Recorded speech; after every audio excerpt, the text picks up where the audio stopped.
Enter a sun-scorched desert where secrets thrive in the dust. A quest for truth unearths a chilling enigma that defies nature itself, blending beauty with terror under an endless sky. This Western mystery pulses with danger and the echoes of the unknown. Listen and let the wild draw you in. Chapter 1. Dust settles on a dead man's land. The buckboard lurched, throwing Cora against the hard wooden seat for what felt like the 100th time.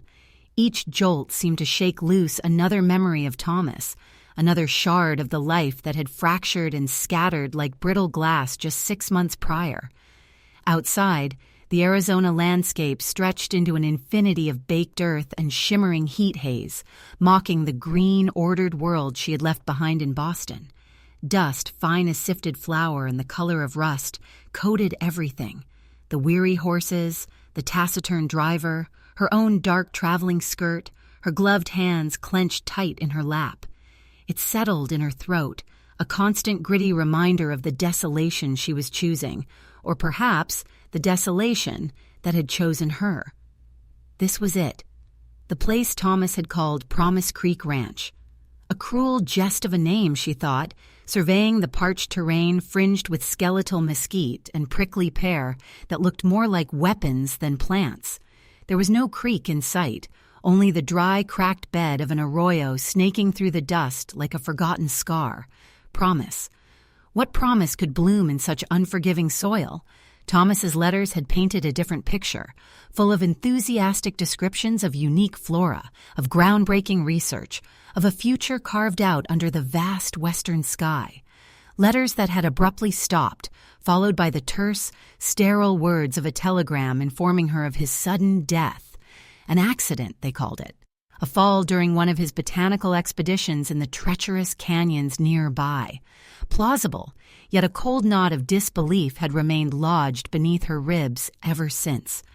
The driver, a man named Jedediah, whose vocabulary seemed limited to grunts and the occasional haw or gee, finally pulled the horses to a halt before a dilapidated structure that slumped against the skyline like an old man bowing to defeat. The ranch house. It was smaller than she'd imagined, its wooden walls bleached gray by the relentless sun, the paint peeling away in long, curling strips. A section of the porch roof sagged precariously, held up more by habit than by structural integrity.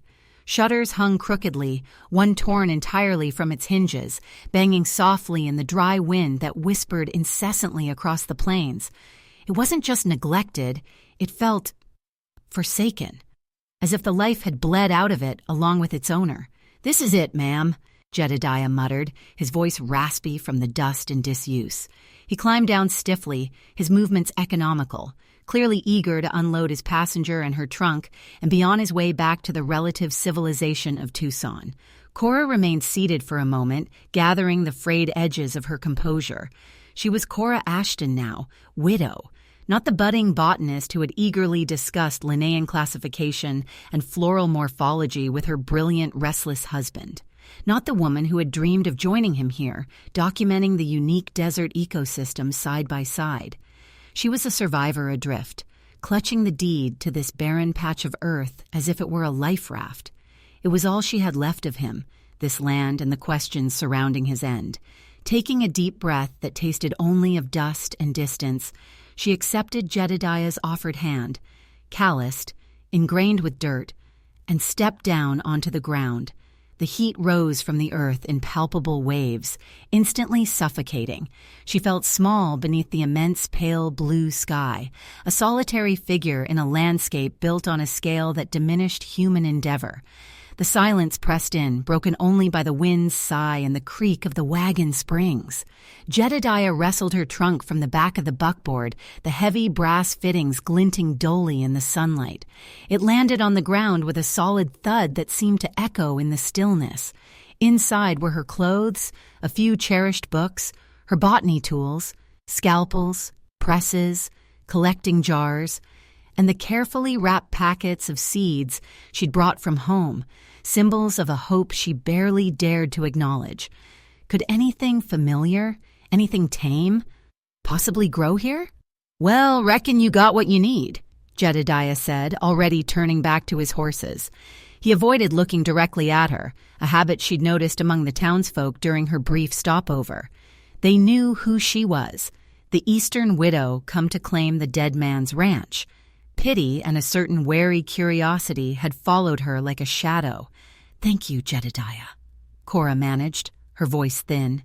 She pressed a few coins into his hand.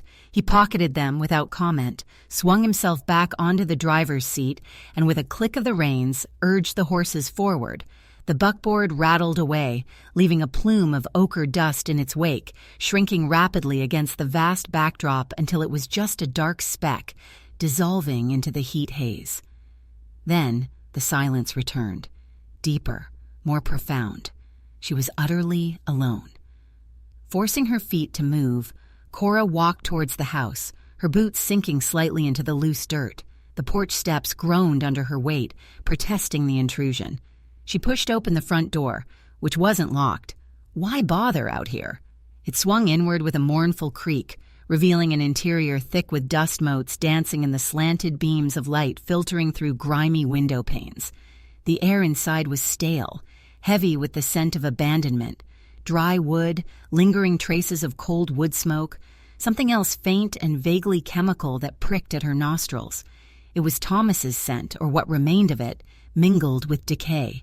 A wave of grief washed over her, sharp and unexpected, making her knees weak. She leaned against the doorframe, closing her eyes, picturing him moving through these rooms, his tall frame, the unruly shock of dark hair falling over his forehead, the intense focus in his eyes when he spoke of his work. He had been so alive, so driven by a restless curiosity that had ultimately led him here. And then, away from her. Forever. The main room served as a living area and likely a study. A rough-hewn table stood near one window, littered with yellowed papers, overturned inkwells, and geological samples. Chunks of quartz, reddish sandstone, a piece of obsidian gleaming darkly. A bookshelf against one wall held a collection of scientific texts, their spines faded, interspersed with cheaper novels and what looked like field journals. Dust lay thick on everything, a shroud preserving the moment Thomas had last walked out that door. Cora ran a gloved fingertip over the surface of the table, leaving a clean streak in the grime. One of the papers beneath her hand was a botanical sketch, rendered with Thomas's characteristic precision, yet depicting a plant unlike anything she recognized. It had intricate, spiraling tendrils and a bloom shaped like a fanged maw. Strange. Thomas had specialized in cacti and succulents, the hardy survivors of the desert. This looked exotic, predatory, almost. She tucked the unsettling thought away. Grief was playing tricks on her perception. She moved through the small house, her footsteps echoing hollowly on the wooden floors. A cramped kitchen with a cold iron stove and empty shelves. A small bedroom, the mattress on the simple bed frame bare, stained. A single faded calico curtain hung limply over the window. Everywhere, the same oppressive silence, the same layer of dust, the same faint, lingering scent of her husband and his solitary obsessions. There was little comfort here, only stark evidence of a life lived on the edge, dedicated to work she was only beginning to suspect she hadn't fully understood. Feeling the need for air, even the hot, dry air outside, she retreated back to the porch. The sun was beginning its slow descent towards the jagged peaks of the distant mountains, painting the western sky in bruised shades of orange and purple. The heat still radiated from the ground, but the wind carried a cooler edge now, rustling the dry grasses and carrying the lonely cry of a hawk circling overhead. Her gaze swept across the property. Neglected fences leaned at weary angles. A collapsed corral spoke of animals long gone. Tumbleweeds had gathered against the foundations of the house like skeletal vagrants. It was a picture of utter dereliction, a testament to the losing battle against the relentless forces of nature and time. Thomas had been here less than 2 years. How had it fallen into such disrepair so quickly? Or had it always been this way, his letters glossing over the harsh reality? Then, her eyes caught something out of place. Beyond the immediate clutter of the yard, past a rusted water pump and a patch of struggling, thorny bushes, was an area that seemed different. An enclosure, fenced off not with wire or rough timber, but with strangely interwoven branches that looked almost deliberate, like a macabre parody of a garden fence. Inside this boundary, the earth wasn't the same uniform, lifeless beige as the surrounding land. It was darker, richer, and something was growing there.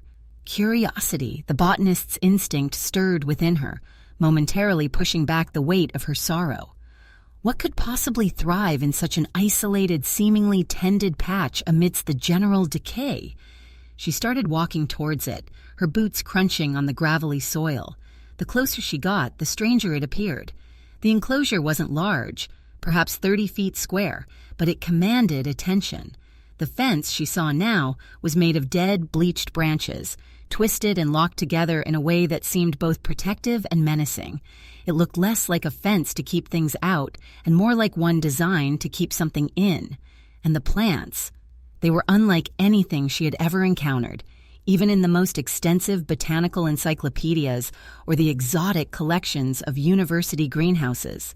They weren't the familiar, hardy flora of the Sonoran Desert, no saguaros, no ocotillos, no palo verde trees. Instead, the dark soil supported clusters of bizarre, vibrant vegetation. There were plants with thick, fleshy leaves the color of bruised plums, glistening as if coated in dew, though the air was bone dry. Others possessed long, coiling tendrils tipped with what looked like sharp black thorns or hooks, reaching upward like grasping fingers. Strange, bell-shaped flowers hung heavily on sturdy stalks, their petals a startling shade of crimson veined with gold, emitting a faint, cloyingly sweet scent that barely cut through the dust. It was a garden, of sorts, but one drawn from a fever dream, lush, alien, and unsettlingly beautiful. Some plants pulsed with an unnatural vibrancy, their colors almost lurid against the muted desert palette. They seemed to absorb the fading sunlight, hoarding it within their strange structures. Where had Thomas found these specimens? They bore no resemblance to native Arizona species. Had he cultivated them? Imported them? The papers on his desk, the chemical smell in the house. Had his research taken a turn she couldn't fathom? She reached the edge of the bizarre fence, her hand hovering just above the brittle, interlaced wood. The air near the enclosure felt different, heavier, carrying that faint, sweet odor more strongly now, mingled with an underlying metallic tang, like old blood left too long in the sun. A shiver traced its way down her spine, despite the residual heat of the day. It wasn't just the strangeness of the plants, it was a feeling, a sense of watchfulness emanating from within the enclosure, as if the garden itself were aware of her presence. The scientific part of her mind, the part trained to observe, classify, and understand, warred with a primal instinct that screamed caution. This place felt wrong, not just neglected, not just sad, but imbued with a quiet, waiting menace. The beauty of the blooms was deceptive, a vibrant mask over something hidden and potentially dangerous. The fanged flower from Thomas's sketch flashed in her mind. She noticed something else then, scattered amongst the dark soil at the base of the plants. Small, pale fragments catching the last rays of the sun. Bones, tiny bleached bones, bird perhaps or small mammals. Caught in the tendrils of one plant was the delicate, hollowed-out skull of a desert mouse, its empty eye sockets staring accusingly. A garden of bones. The sweetness in the air suddenly seemed nauseating. The beauty turned grotesque. What had Thomas been doing here? What kind of research involved plants that seemed to feed on death, thriving in soil littered with remains? The official story, an accidental fall, felt thinner than ever, almost transparent against the backdrop of this disturbing discovery. The sun dipped below the horizon, plunging the landscape into the swift twilight of the desert. Long shadows stretched like grasping fingers from the strange plants, making the enclosure seem even more sinister. The wind picked up, whistling through the gaps in the bone-dry fence, carrying whispers she couldn't quite decipher. She took an involuntary step back, her heart thudding against her ribs. Grief, exhaustion, and a creeping fear twisted together inside her. This wasn't just a place to start over, it was a place steeped in secrets, secrets guarded by a garden that seemed unnervingly alive. Thomas hadn't just died here, he had lived alongside this anomaly, and the questions surrounding his death now seemed inextricably linked to the bizarre, beautiful, and terrifying patch of earth before her. What had he discovered? Or more chillingly, what had discovered him? The isolation of the ranch suddenly felt less like solitude and more like vulnerability. She was miles from anywhere, the sole keeper of a dead man's land and his deadly, inexplicable garden. A tremor ran through her, a premonition that the dust settling around her was only the beginning, and that the real dangers of Promise Creek Ranch were rooted far deeper than the parched Arizona soil. Chapter 2. Whispers from the Barren Soil. The darkness swallowed the grotesque garden whole, leaving only the memory of its lurid colors and the faint, cloying sweetness that seemed to cling to the back of Cora's throat. She backed away from the menacing fence of bleached branches, her steps uncertain on the uneven ground. The wind, no longer a gentle sigh, gusted stronger now, carrying dust and the mournful howl of a distant coyote. It whipped strands of hair loose from the tight bun she maintained more out of habit than vanity, stinging her cheeks. Each gust felt like a cold breath on her neck, whispering warnings she couldn't ignore but couldn't decipher. The silence of moments ago had been replaced by the rustling, scraping, sighing chorus of the desert night, a soundscape that magnified her solitude into something vast and terrifying. Turning her back on the enclosure felt like turning her back on a predator she knew was still watching. She hurried towards the dubious sanctuary of the ranch house, the square of faint light from the dusty window a feeble beacon in the overwhelming dark. Inside, she fumbled with the stiff latch. Isa. Her fingers clumsy with a sudden chill that had little to do with the dropping temperature. The door groaned shut behind her, the sound unnervingly loud, sealing her inside the dusty tomb of her husband's last days. The oppressive stillness returned, thick and expectant. She needed light, warmth, something to push back the encroaching shadows and the chill that had settled deep in her bones. Rummaging through her trunk, she found the small box of lucifer matches she'd packed. Striking one against the rough wood of the door frame, the flare of light seemed impossibly bright, chasing the darkest corners into momentary retreat. She located a kerosene lamp on the cluttered table, its glass chimney filmed with grime. Her hands trembled slightly as she lifted the chimney, trimmed the old wick with a pair of small scissors from her sewing kit, and touched the match to it. A warm yellow glow bloomed, casting flickering shadows that danced like specters on the walls. It wasn't much, but it was something. A small circle of defiance against the gloom, next the stove. It stood cold and imposing in the small kitchen alcove. Opening the firebox revealed ashes long gone cold. Thankfully, a small stack of dry mesquite wood and kindling lay beside it, seemingly left by Jedediah, or perhaps even Thomas himself. A final, practical gesture, frozen in time. Laying the fire required focus, a task that momentarily grounded her. The familiar ritual of arranging kindling, adding larger pieces, the strike of another match, the tentative catch of flame, the slow gathering of heat. It was a small domestic act that felt profoundly necessary in this alien place. Soon, a low crackle filled the silence, and a welcome warmth began to seep into the room, carrying the comforting scent of wood smoke. But comfort was fleeting. As she straightened up, wiping soot from her hands onto her already dusty skirt, her gaze fell again on the papers scattered across Thomas's table. That sketch, the plant with the fanged maw. She picked it up, holding it closer to the lamplight. The detail was extraordinary, meticulous. Thomas had always possessed an artist's eye alongside his scientific mind, but the subject, it radiated a kind of aggressive vitality even on paper. It wasn't just a flower, it was a trap, beautifully rendered. Had he found this thing out in the canyons, or had he created it? The faint chemical smell she'd noticed earlier seemed stronger near the table, mingling with the wood smoke and dust.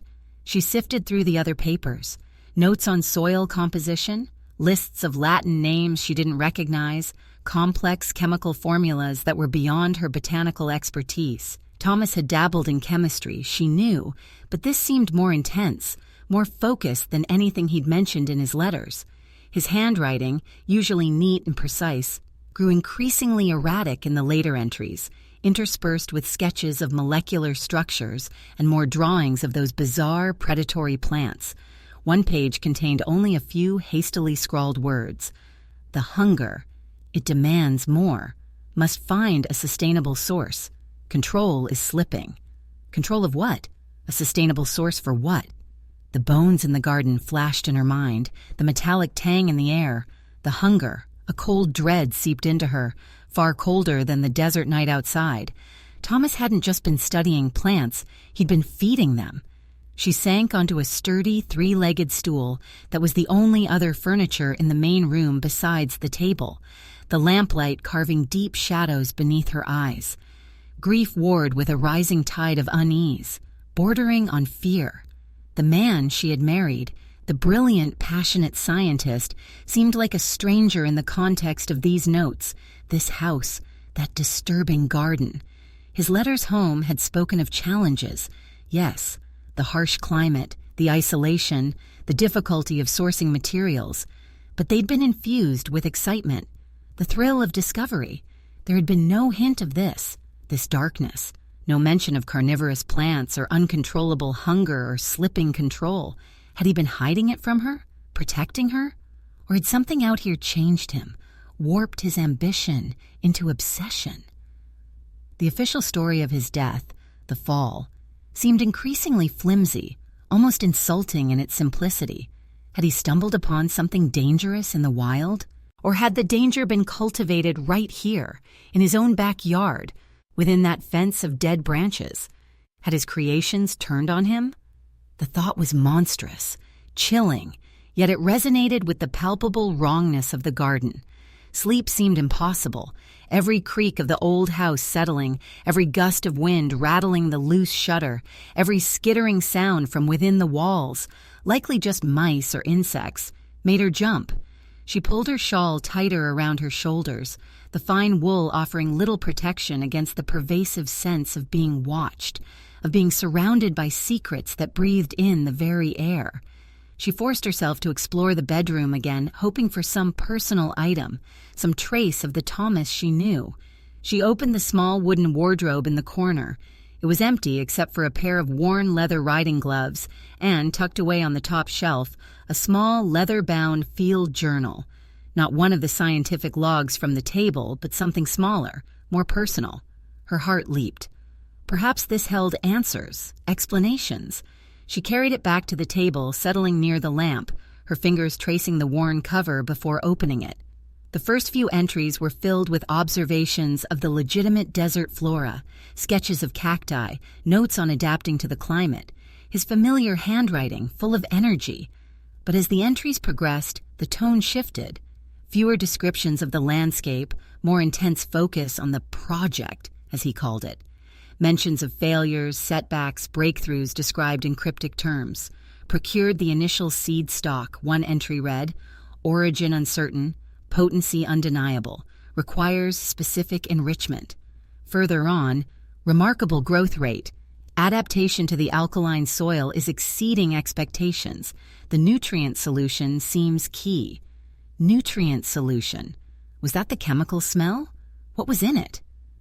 Then a chilling entry from just weeks before his death. Noah warns me. Says the earth here remembers blood. Calls the enclosure Kus-Buak, the bone garden. Superstitious fool. He doesn't understand the potential, or perhaps he understands too well. Noah. The name struck her. She hadn't considered neighbors. Thomas had mentioned a few scattered ranches, miles apart, but hadn't named anyone specifically in his letters. This Noah, who lived close enough to warn Thomas, who knew about the garden, who called it by a name that sent shivers down her spine. The Bone Garden. Was he still nearby? What did he know? The name itself, Kus-Buak, sounded vaguely Native American. perhaps Piman or Apache. It spoke of older knowledge, deeper roots in this land than Thomas's ambition. The final entries in the journal were sparse, almost frantic. The large bloom, watches, I feel it. Thirst is insatiable. And the last legible words, dated 2 days before the telegram announcing his death. It's beautiful, terrifyingly beautiful, but it needs more than I can give. It needs... The sentence trailed off, unfinished. Cora closed the journal slowly, her mind reeling. Thomas hadn't fallen, or if he had, it wasn't by accident. He'd been consumed, either literally or figuratively, by the beautiful, terrifying creation he'd nurtured in the dark soil outside. And this Noah, he knew. He had warned Thomas. He might hold the key to understanding what truly happened. Exhaustion finally began to outweigh fear. She couldn't face the stained mattress in the bedroom, not yet. Curling up on the hard wooden floor near the dying embers in the stove, wrapped in her shawl, she drifted into a troubled sleep filled with images of coiling tendrils, fanged blossoms, and the accusing stare of empty mouse skulls. The wind outside seemed to whisper Thomas's name, weaving it into the sighs of the barren land. She woke stiff and unrested to the first pale light of dawn creeping through the grimy windows. The fire was out, the ashes cold. The silence of the morning felt heavy, expectant. Stepping outside onto the porch, she breathed in the crisp, cool air. The rising sun cast long, sharp shadows across the landscape, illuminating the dust motes hanging in the air. The world looked stark, unforgiving, brutally honest in the morning light. And there it was, the garden, still fenced, still darkly verdant against the pale earth. The strange blooms were closed tight now, as if sleeping, but their presence felt no less potent. The bones scattered beneath them seemed whiter, starker in the clear light. The place pulsed with a latent energy, a contained hunger. Surveying the rest of the property filled her with a daunting sense of the task ahead. The sagging porch roof, the broken corral fence, the rusted pump that likely needed priming or repair if she hoped to have water near the house. The sheer amount of work required to make this place even remotely habitable, let alone productive, was overwhelming. Any sane person would sell the deed for whatever pittance it might fetch and return east immediately. But she couldn't. Not yet. Not until she understood. Thomas's memory, twisted and darkened as it now seemed, deserved that much.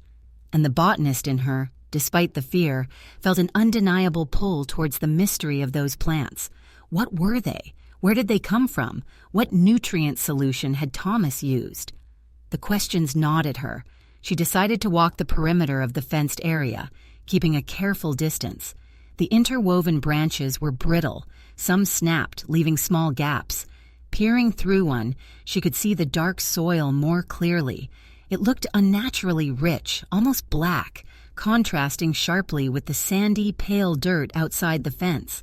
Small shoots, new growth of those same bizarre plants, were pushing up near the edges. It was thriving, disturbingly so.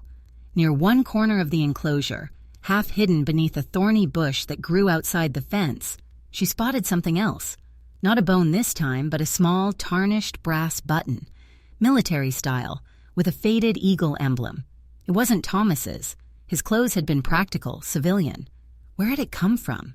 Had someone else been here? Visiting Thomas? Or visiting the garden after his death? She picked it up, rubbing the grime away with her thumb. A uniform button. Whose? Could it belong to this Noah, the man mentioned in the journal? Thomas had written, "Noah warns me." Perhaps Noah had come here, tried to intervene, or perhaps he was involved in something else entirely. The presence of the button felt like another loose thread in a rapidly tangling mystery. As she stood there, turning the small piece of brass over in her palm, the silence of the morning was broken by a new sound. Faint at first, then growing steadily clearer. The rhythmic beat of horse hooves approaching on the hard-packed earth. Not the rattling clatter of Jedediah's buckboard, but the measured gait of a single rider. Cora's head snapped up, her gaze scanning the horizon beyond the dilapidated fences. A lone figure on horseback emerged from the heat haze shimmering over the low rise to the west. Even at a distance, the rider sat tall and straight in the saddle, moving with an economy of motion that spoke of experience. As the rider drew closer, details sharpened. A man dressed in durable, dusty range clothes. A wide-brimmed hat shadowed his face. He wasn't heading towards the main track that led back towards Tucson. He was riding directly towards the ranch house. Towards her. Her heart gave a sudden hard thump against her ribs. There was nowhere to run, nowhere to hide. This had to be him. The neighbor. The man who knew about the bone garden. Noah. He was coming. And Cora had the chilling premonition that his arrival marked the moment the whispers from the barren soil would begin to speak louder, whether she was ready to listen or not. The isolation was broken, but the danger felt suddenly, terrifyingly closer. Chapter 3. The Botanist and the Forbidden Bloom. The rider approached steadily, kicking up small puffs of dust with each step of his mount. Cora stood her ground near the corner of the unsettling garden enclosure, the tarnished brass button still warm in her palm. Her apprehension warred with a defiant pulse of resolve. This was her land now, her mystery to unravel.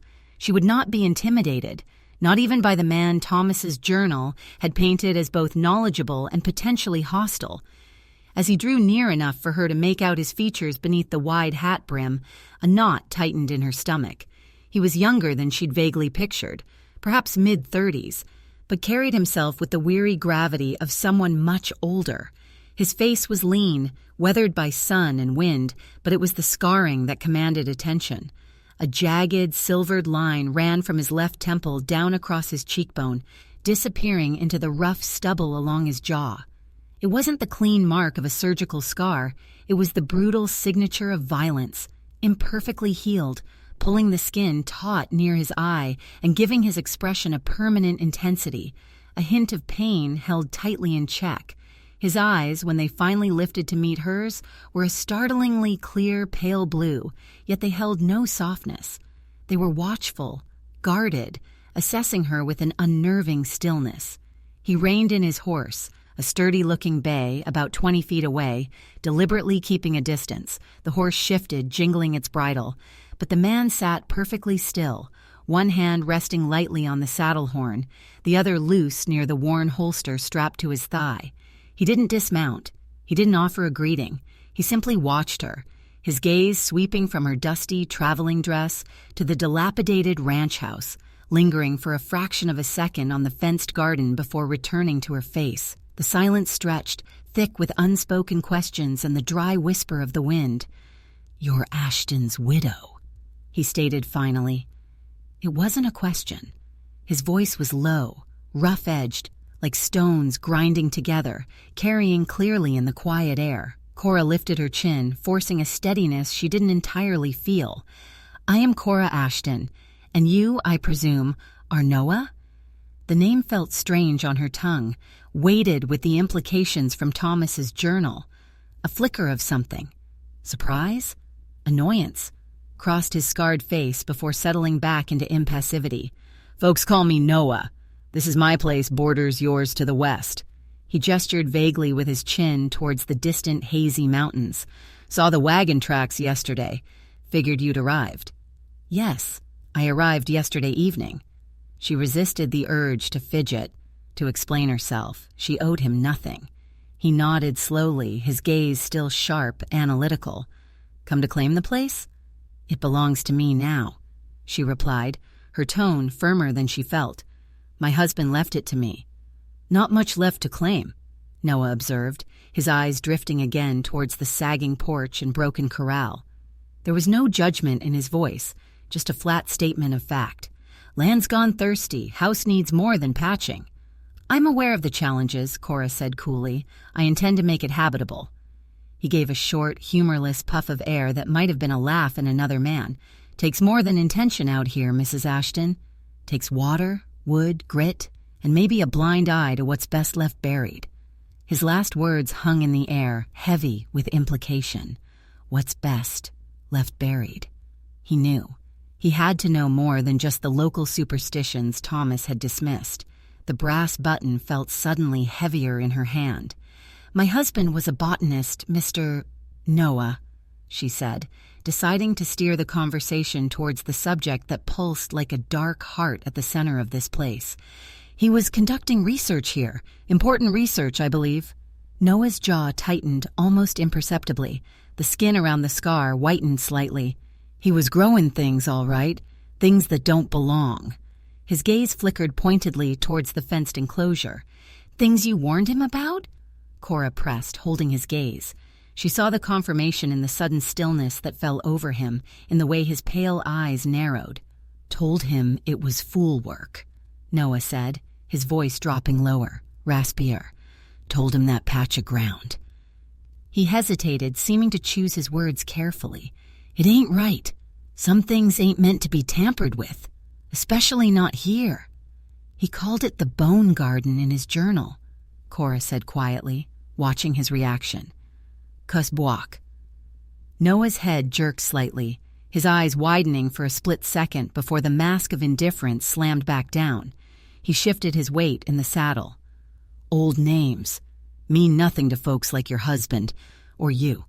Perhaps they should, Cora countered, emboldened by his reaction. He mentioned you, said you understood things he didn't. A muscle worked along Noah's jawline. I understand this land, Mrs. Ashton.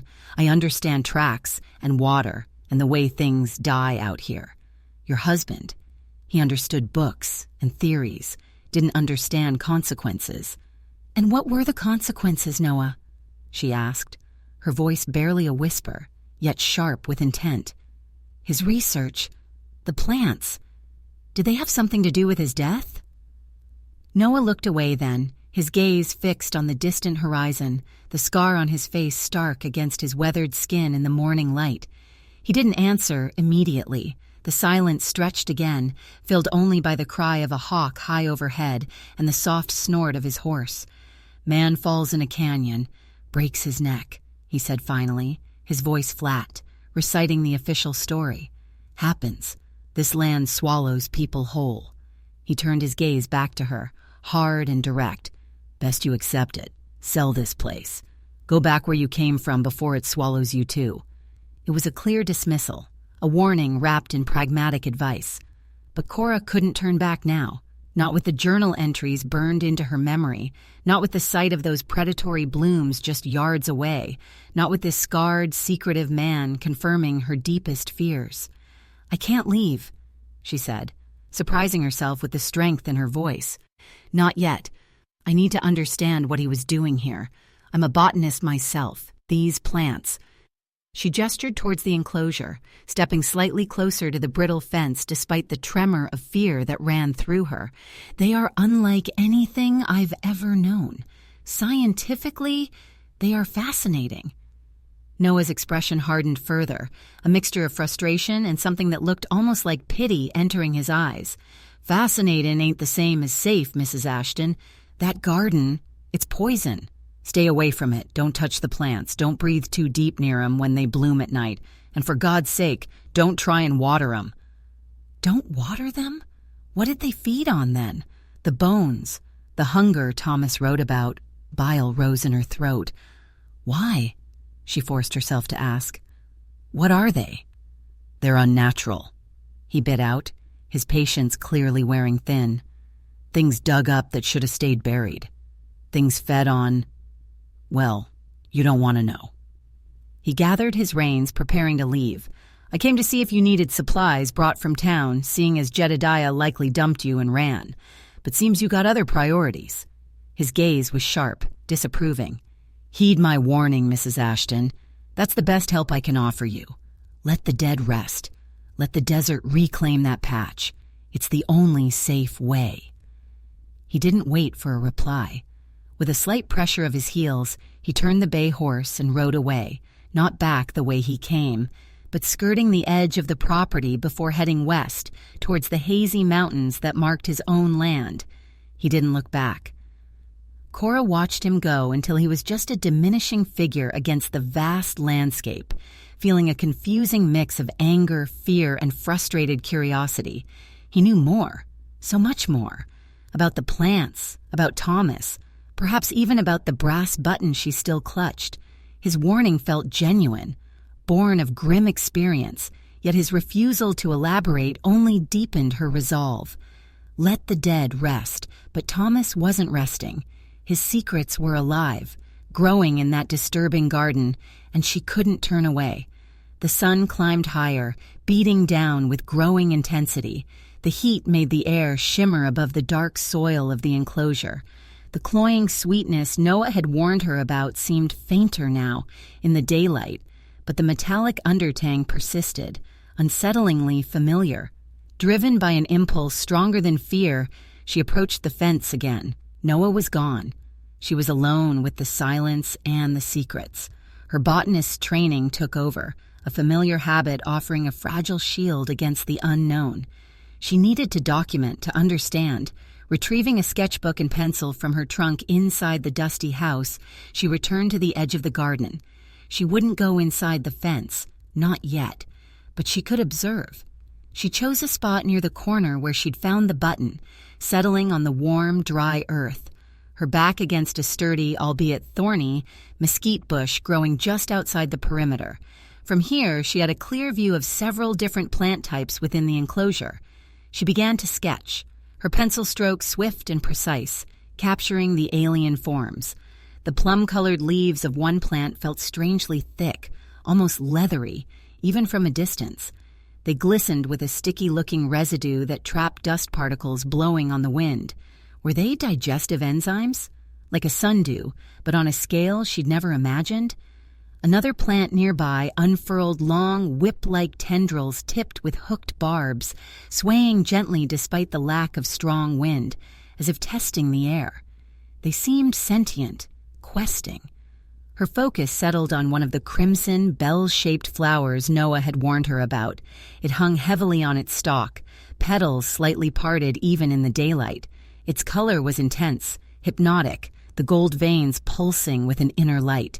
The scent emanated more strongly from this one, overwhelmingly sweet, almost narcotic, masking the faint smell of decay clinging to the soil beneath.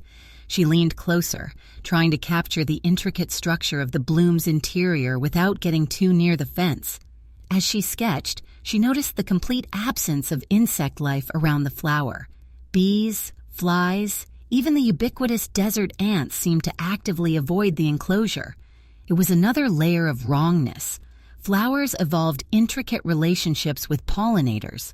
What purpose did these blooms serve if they repelled the very creatures that might normally be drawn to their vibrant color and sweet scent?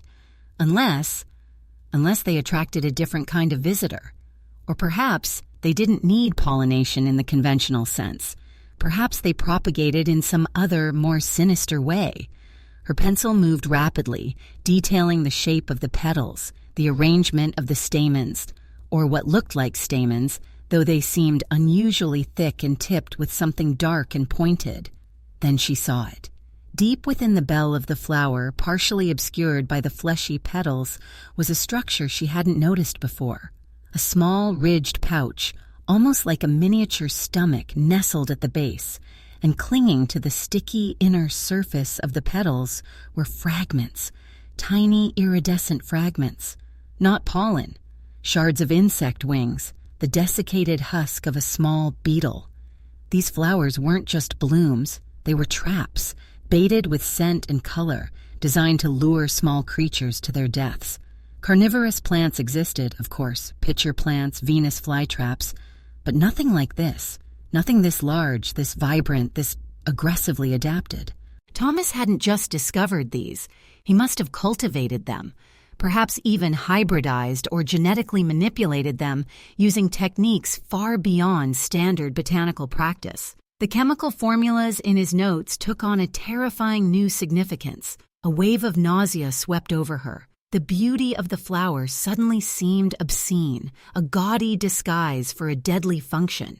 She imagined Thomas tending this garden, feeding it, watching these monstrous blooms trap and digest their prey.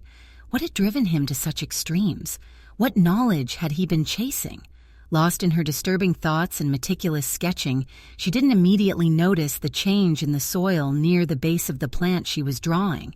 A slight disturbance. A patch of the dark earth seemed damper than the surrounding area, almost freshly turned. Curious, she leaned forward slightly, her gaze sharpening. Partially buried, looking as if it had been hastily kicked over with dirt, was the corner of something small and rectangular, not a bone, something man-made. Her heart pounded. Forgetting Noah's warning, forgetting the potential danger, she reached carefully through a gap in the brittle fence, her fingers stretching towards the object. The sweet, heavy scent of the crimson flower washed over her, thick and cloying. She ignored it, her focus entirely on the buried item. Her fingertips brushed against cool leather. Gently, she worked it free from the loose soil. It was a small, pocket-sized notebook.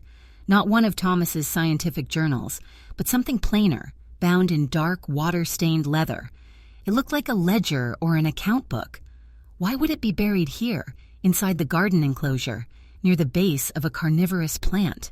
She pulled it back through the fence, her hands trembling slightly.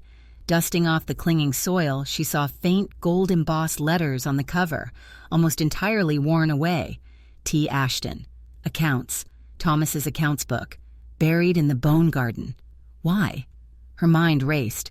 Ledgers held financial records, transactions, debts, payments. What secrets could this book hold that someone, Thomas, or someone else after his death, felt compelled to bury it in this unhallowed ground? This wasn't just about bizarre botany anymore.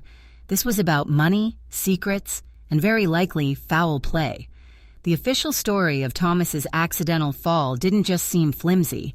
It felt like a deliberate lie, hastily constructed to cover something far more complex and sinister. Clutching the small, dirt-stained ledger, Cora looked from the disturbing beauty of the forbidden bloom she had been sketching to the vast, indifferent landscape stretching out around her. Noah's warning echoed in her mind. Let the dead rest.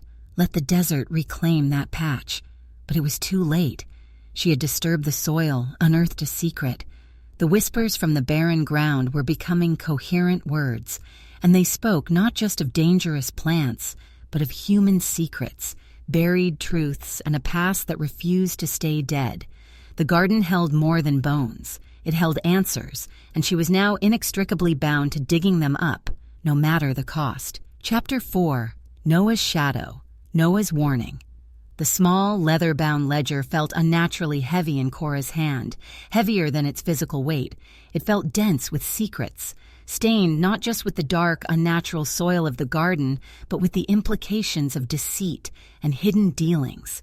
She clutched it tightly, her knuckles white, glancing nervously back towards the western horizon where Noah had disappeared. His warning reverberated in the stillness. Stay away from it. Let the dead rest. It's the only safe way. Burying evidence in the heart of the danger he warned against seemed a desperate act, a confirmation that Thomas's secrets were indeed perilous. Pushing herself to her feet, she brushed the loose dirt from her skirt, the rough wool grating against her skin. The sun was climbing higher, its heat pressing down like a physical weight. The alien blooms in the enclosure seemed to soak it up, their lurid colors intensifying, their faint, sweet scent thickening the air. She couldn't shake the feeling that the garden itself was aware, watchful, guarding the secrets held within the ledger she now possessed. Retreating from the brittle fence felt like escaping a tangible presence. Back inside the relative cool of the ranch house, she placed the ledger carefully on the dusty table, beside Thomas's sketches and chaotic notes. It looked incongruous there. A mundane object of finance amidst the evidence of obsessive, perhaps dangerous, scientific pursuit. But she knew, instinctively, that it was intrinsically linked. The how and why of Thomas's bizarre botanical project might very well be detailed in the cold, hard numbers of this account book. Before she could bring herself to open it, however, the practical realities of her situation intruded. Thirst clawed at her throat, a raw dryness amplified by the dust and the lingering sweetness from the garden. She needed water, proper, clean water, not the stale mouthful left in her travel canteen.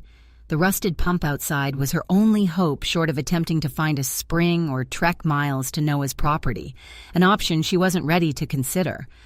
Armed with a vague memory of priming pumps on her grandfather's farm years ago, she took a tin pitcher from the kitchen, miraculously intact, though coated in grime, and headed back out into the glare. The pump stood like a lonely sentinel near the collapsed corral, its iron body radiating heat. The handle felt stiff, resistant when she tried to move it. Gritting her teeth, she poured the last dregs from her canteen down the pump's throat, hoping to create the necessary suction. Then she began to work the handle, putting her whole weight into it. Up and down, the rhythmic squeak and groan of protesting metal echoing in the vast silence. Sweat beaded on her forehead, tracing paths through the dust on her skin. Her arms began to ache, the muscles burning with unaccustomed effort. For long minutes, nothing happened but the dry gasping of the pump mechanism. Doubt began to creep in. Was the well dry? Had the mechanism rusted solid?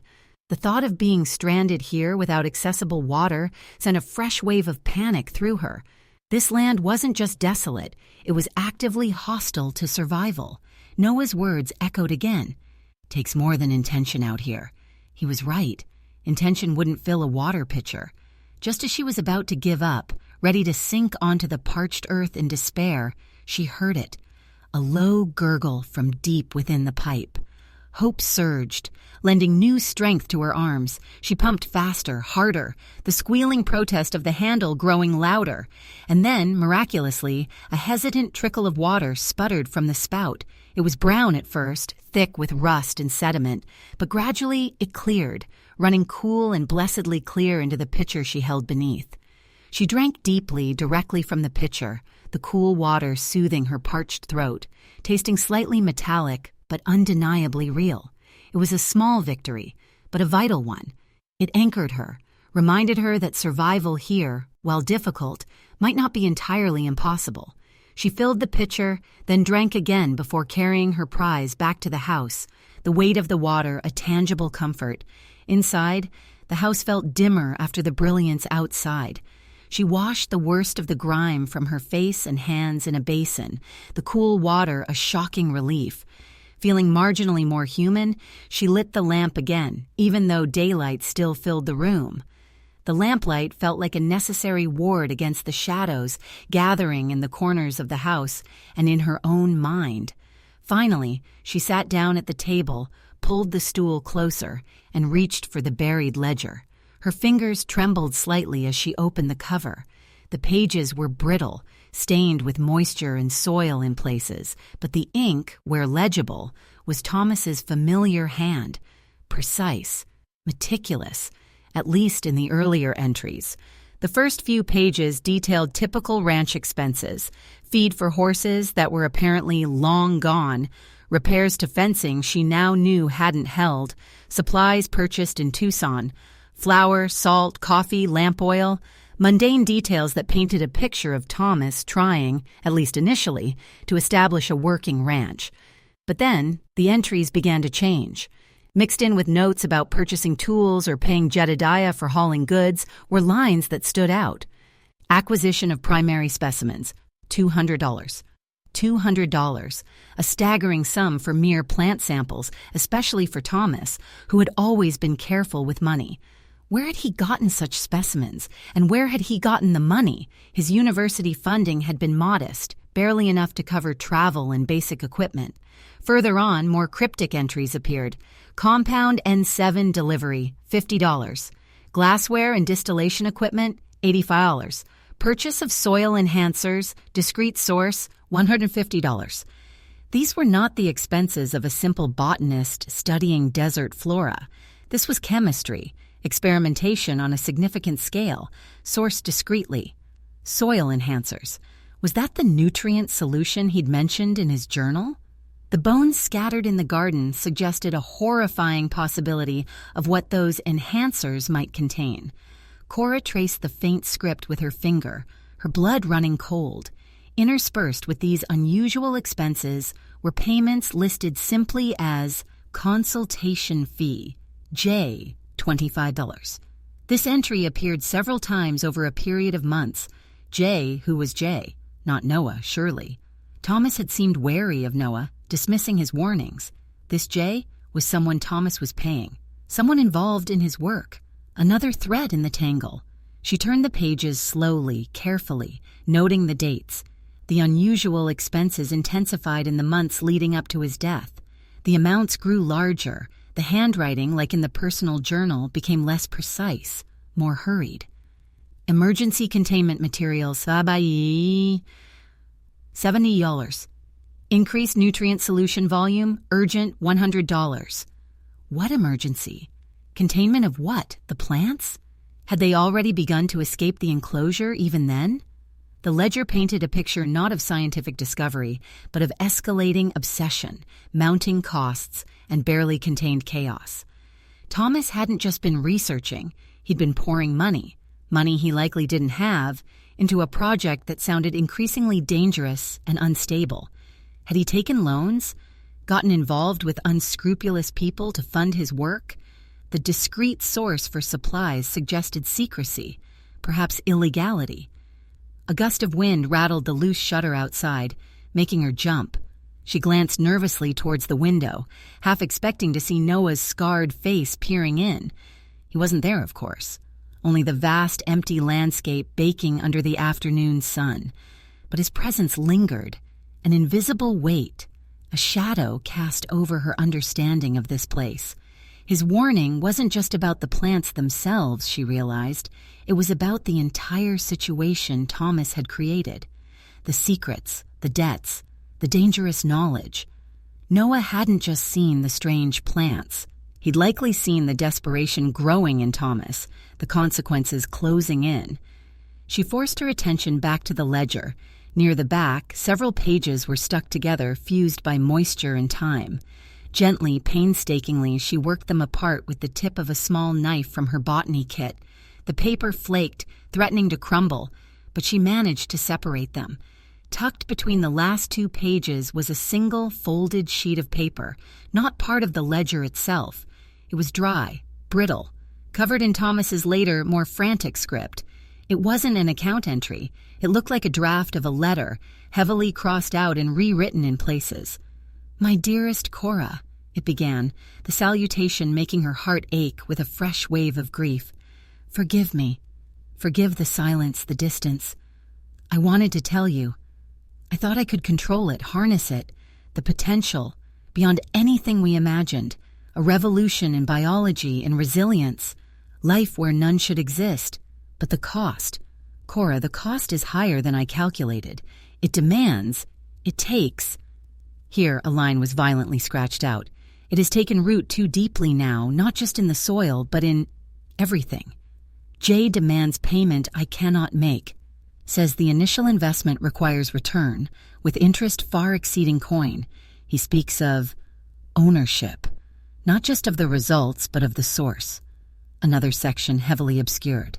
"Noah suspects. He watches, knows the old ways, the price this land exacts for unnatural bargains. He is right to fear it. I fear it now, too. I tried to stop, to reverse the process, but the growth, it is aggressive, relentless. If anything happens, if I cannot contain this," the ledger details the transactions with Jay. "Burn it. Burn the garden. Do not let them harvest what I have sown. It is not worth the price. Go home, Cora. Forget Promise Creek. Forget me." The letter wasn't signed. It wasn't sent. It lay hidden in the ledger, buried in the garden, a final, desperate confession and warning. Cora stared at the page, the words blurring through a sudden film of tears. Grief, anger, fear, and a profound sense of betrayal washed over her. Thomas hadn't just been obsessed. He'd been trapped by his own creation, trapped by this mysterious Jay who demanded payment, who spoke of ownership of the plants or something more. And Thomas knew Noah was right. He had come to fear his own work, recognize the unnatural bargain he had struck. Burn it. Burn the garden. His final instruction, a plea for destruction, for obliteration. And the cause of death, the fall, now seemed utterly implausible. Had Jay come to collect his due? Had Thomas tried to destroy his work and been stopped? Or had the garden itself, in its aggressive, relentless growth, been the instrument of his demise? The letter offered no clear answer, only deepening shadows. Who was Jay? What was the source Jay claimed ownership of? What terrible interest did he demand? And Noah, he hadn't just warned Thomas. Thomas had acknowledged the validity of those warnings, acknowledging Noah's understanding of the land's ancient, unforgiving justice. Noah knew more than he let on, not just about the plants, but about the human entanglements surrounding them. His warning to Korah wasn't just neighborly advice. It was weighted with the knowledge of Thomas's fear, Thomas's desperate, unsent letter. He was trying to protect her, perhaps in his own guarded way, from stepping into the same trap that had consumed her husband. She carefully refolded the brittle letter and tucked it back within the ledger. Her hands were steady now, the initial shock replaced by a cold, hard certainty. She couldn't burn the ledger, not yet. It was evidence. It was the key, however fragmented, to understanding the forces that had converged on this desolate ranch. And she couldn't burn the garden, not until she understood its nature, its origin, the full extent of its danger. To do so blindly felt like yielding to the fear, like letting Thomas's secrets, and perhaps his killer, remain buried. As dusk began to bleed into the sky, painting the windows with strokes of violet and blood orange, Korah stood up from the table. She walked to the front door and looked out across the darkening land. The garden enclosure was a patch of deeper shadow, silent, waiting. The wind whispered through the skeletal branches of its fence, carrying the faint, sweet scent of the night-blooming flowers Noah had warned her against. In the distance, towards the western ridge that marked the border of Noah's property, she thought she saw it. A flicker of movement, too deliberate for a deer, too solid for a trick of the fading light. A horse and rider silhouetted against the dying sky for just a moment before melting back into the landscape. Was it him? Noah? Watching? His shadow felt long indeed, stretching across the miles, a constant, unsettling presence. His warning resonated not as a threat, but as a grim prophecy she was now determined to defy, even as the full weight of its truth began to press down upon her. The ledger had cracked open the door to Thomas's secrets, revealing a darkness far deeper than she had imagined, and the path forward led directly towards the forbidden blooms and the man who knew their price. Chapter 5. Seeds of Doubt, Roots of Fear. Night pressed against the thin walls of the ranch house, a vast velvet cloak studded with indifferent stars. Inside, the meager lamplight fought a losing battle against the shadows that pooled in the corners and stretched long fingers across the dusty floor. Korah sat hunched on the stool, the chill of the desert night seeping into her bones, a chill far deeper than the dropping temperature could account for. The ledger lay closed on the table, but its contents, particularly Thomas's unsent, desperate letter, replayed relentlessly in her mind. "Forgive me.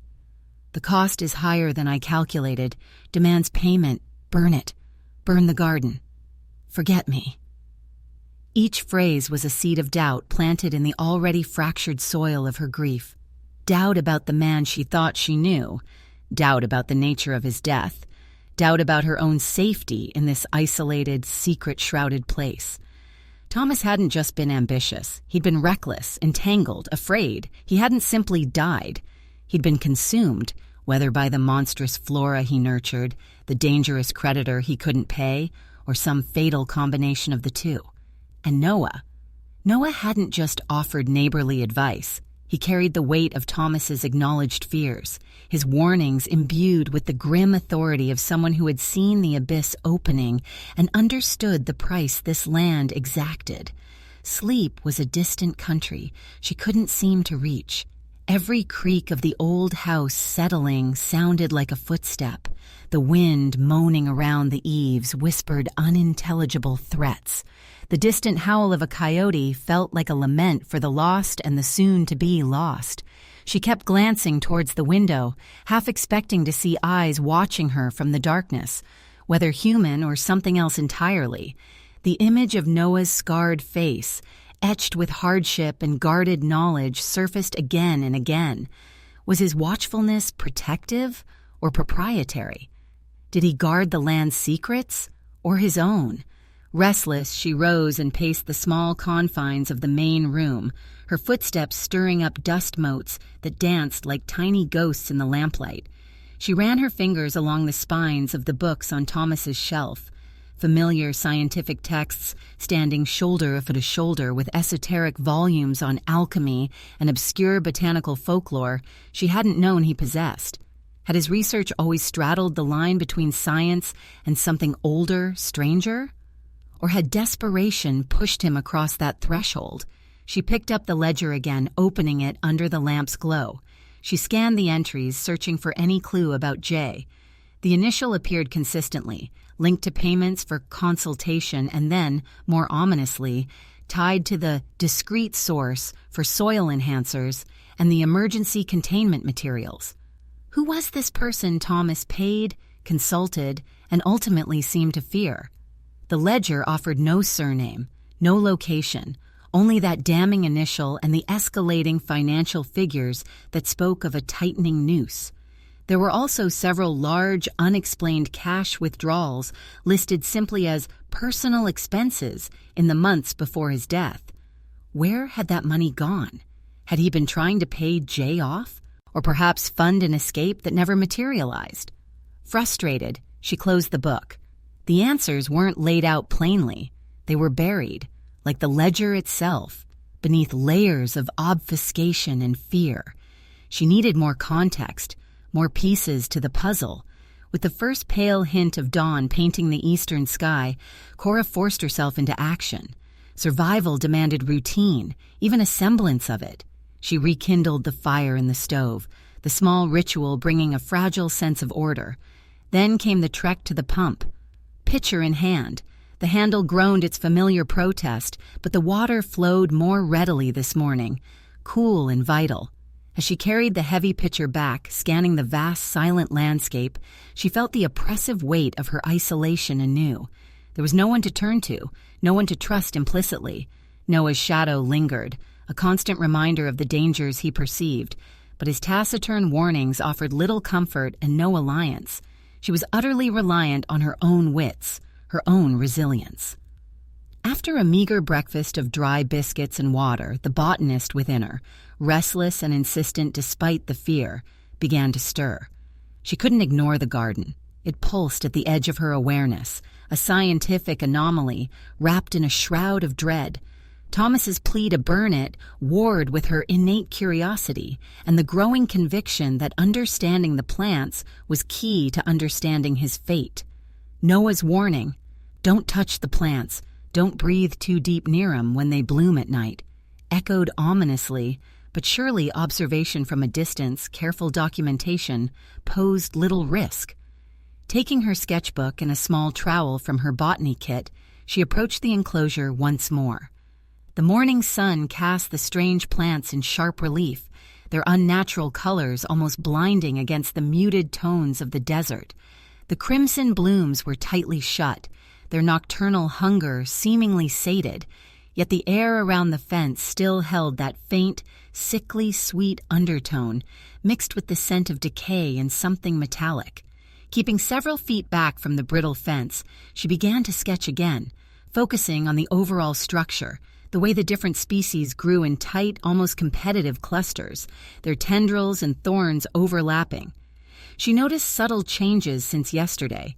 One of the plum-leaved plants seemed larger, its glistening surface stickier, trapping more wind-blown debris. A new crimson bud was swelling on the stalk of the plant she'd sketched before, promising another deadly bloom. The growth was unnervingly rapid, unnatural. Thomas's words, aggressive, relentless, resonated with chilling accuracy. Remembering his notes on soil composition, she used her trowel to carefully scrape a small sample of the earth from outside the fence, near where she'd found the button yesterday. The soil here was pale, sandy, mixed with gravel, typical Arizona dirt. Then, cautiously, she reached the trowel under the bottom edge of the fence, careful not to touch the branches themselves, and scooped up a small amount of the dark soil from within the enclosure. Retreating quickly, she examined the two samples side by side on a clean page of her sketchbook. The difference was stark. The garden soil was almost black, incredibly rich, moist despite the arid surroundings, and clumpy, as if bound together by unseen fungal networks. It felt alive in a way the pale desert soil did not. And mixed within it, visible even in the small sample, were minuscule fragments of bone, almost ground down to powder, and faint reddish-brown stains that made her stomach churn. Nutrient solution. Soil enhancers. The hunger, it demands more. Thomas hadn't just been watering these plants. He'd been feeding them something grotesque, something that accounted for the bones, the metallic tang, the unnatural vitality. The roots of her fear burrowed deeper, twisting around the horrifying realization of what might have constituted that sustainable source Thomas had sought. Shuddering, she carefully wrapped the soil samples in separate pieces of cloth, tucking them into her apron pocket. Analyzing them properly was beyond her means here, but the visual evidence was damning enough. Whatever Thomas had cultivated, it thrived on death, driven by a need to find more tangible clues, something connected to the human element of this tragedy, to Jay, to the money. She spent the afternoon searching the ranch house.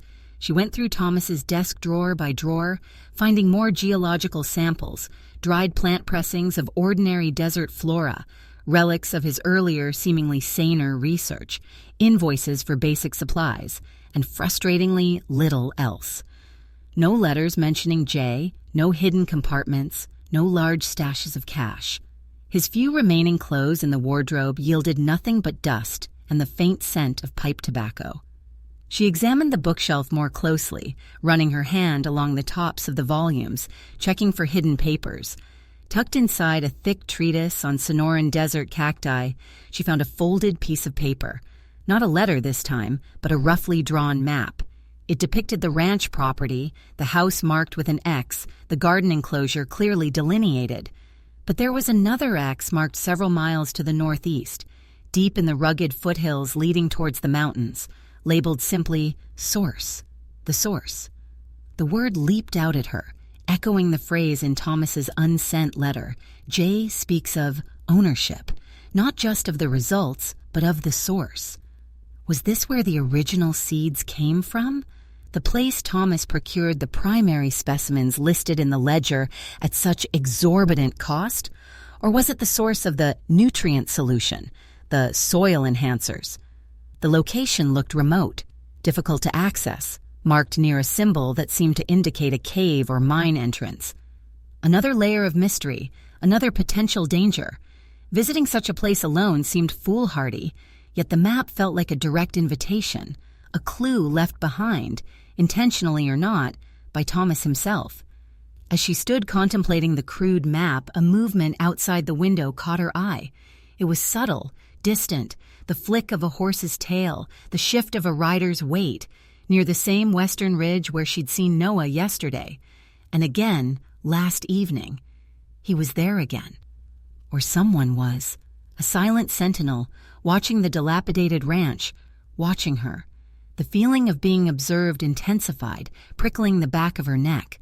Was he ensuring she heeded his warning, or was he waiting for her to make a mistake, to uncover something he didn't want found? His presence was a constant pressure, a reminder that she was not truly alone, but perhaps dangerously exposed. The seeds of doubt sown by the ledger and the letter were sprouting, sending down tenacious roots of fear. Fear of the unnatural garden and its relentless hunger. Fear of the mysterious, demanding Jay. Fear of the vast, indifferent landscape and her own vulnerability within it. And fear of Noah, the scarred man whose warnings felt increasingly like veiled threats, whose watchful presence blurred the line between guardian and jailer. She folded the map carefully, tucking it into the pocket alongside the soil samples and the tarnished brass button. Each clue felt like a stone added to the weight in her gut, pulling her down deeper into Thomas's dangerous legacy. The initial shock was hardening into a grim resolve. She couldn't leave. She couldn't burn the evidence. She had to follow the path Thomas had laid, even if it led towards the ominous X marked on a map, even if it meant confronting the shadows, both botanical and human, that haunted Promise Creek Ranch. The sun was beginning its descent, casting long shadows that seemed to reach from the garden towards the house, and Cora knew with chilling certainty that the roots of fear gripping her heart were intertwined with secrets that were far from dead and buried. They were growing right alongside the forbidden blooms, waiting for their season. Chapter 6. Under a Crimson Arizona Sky. The sun bled across the western horizon, painting the vast, indifferent sky in strokes of violent crimson, deep bruised purple, and molten gold. It was a sunset of savage beauty, the kind that silenced thought and demanded witness. Cora stood on the sagging porch of the ranch house, arms wrapped around herself against the evening chill that crept in as swiftly as the shadows lengthened. The sheer, brutal magnificence of the sky felt like a reflection of the turmoil within her, the raw wound of grief interwoven with the terrifying beauty of Thomas's monstrous creations and the dark allure of the secrets surrounding them. Below the celestial drama, the land lay stark and quiet, the garden enclosure already a patch of impenetrable darkness, exhaling its faint, cloying perfume into the cooling air. Noah's presence, or the ghost of it, lingered. Had he truly been watching from the ridge, or was her fear projecting his scarred face onto the landscape, seeing judgment and warning in every distant shadow? Either way, the feeling of being observed, of being scrutinized in her isolation, was a constant, unnerving pressure. He was a part of this place now, tangled in its history as surely as the strange roots were tangled in the dark soil of the garden. His warnings, born of knowledge she desperately needed, felt less like guidance and more like boundary lines she was already trespassing. Turning back into the house felt like retreating into a dusty cage, but the vast emptiness outside, under that bleeding sky, offered no real comfort. The lamplight cast a small, wavering pool of yellow, pushing back the encroaching gloom, but doing little to dispel the chill that seemed to emanate from the very walls, saturated with loneliness and unspoken dread. She stoked the fire in the stove, adding precious pieces of mesquite, the crackle and pop a small, defiant sound against the immense silence. The ledger and the map lay on the table, twin catalysts for her churning thoughts. Thomas's frantic, unsent letter was a raw wound reopened. Jay demands payment, ownership be of the source. Who was Jay? Jedediah, the taciturn driver? It seemed unlikely. Jedediah struck her as a man concerned with horseflesh and wagon wheels, not clandestine botanical experiments and shadowy investments. Jay felt like someone smoother, more dangerous, someone from the world of finance or perhaps the shadier side of scientific enterprise Thomas might have encountered back east or in Tucson, someone who dealt in secrets and collected debts with lethal interest.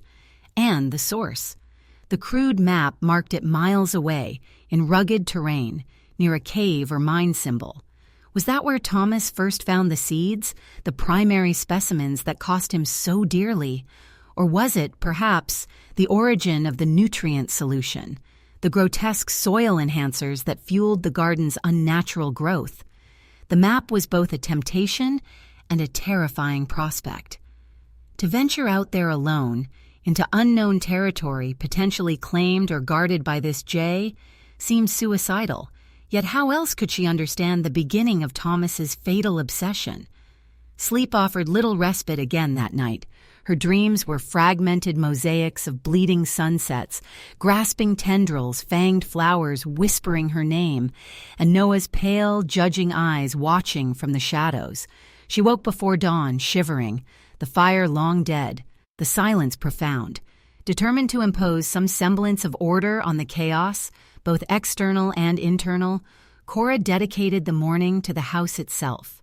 If she was to stay here, to survive long enough to uncover the truth, she needed more than just water. She needed a functional shelter, a place that felt marginally less like a tomb. She started with the relentless dust, sweeping the gritty layers from the floorboards with a worn broom she found in a corner. The simple physical labor was grounding. Each stroke cleared away the immediate grime, even if it couldn't touch the deeper stain of the past.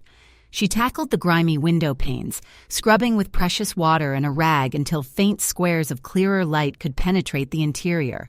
She secured the loose shutter that banged incessantly in the wind, using a piece of salvaged wire. She even attempted to straighten the sagging porch roof, wedging a sturdy piece of timber she found near the woodpile under the lowest point. It was a temporary fix, precarious at best, but the small act of shoring up the decay felt like a necessary defiance. While cleaning the small kitchen alcove, sorting through the few remaining tins and utensils left behind, her hand brushed against something tucked away on the highest shelf, hidden behind a rusty can of what might have once been peaches. It was another small notebook, thinner than the ledger, bound in simple cardboard. Not accounts this time. The first page read, Botanical Field Notes, T. Ashton, Year 1. Her breath caught. These were earlier notes from when Thomas first arrived, before the obsession fully took hold.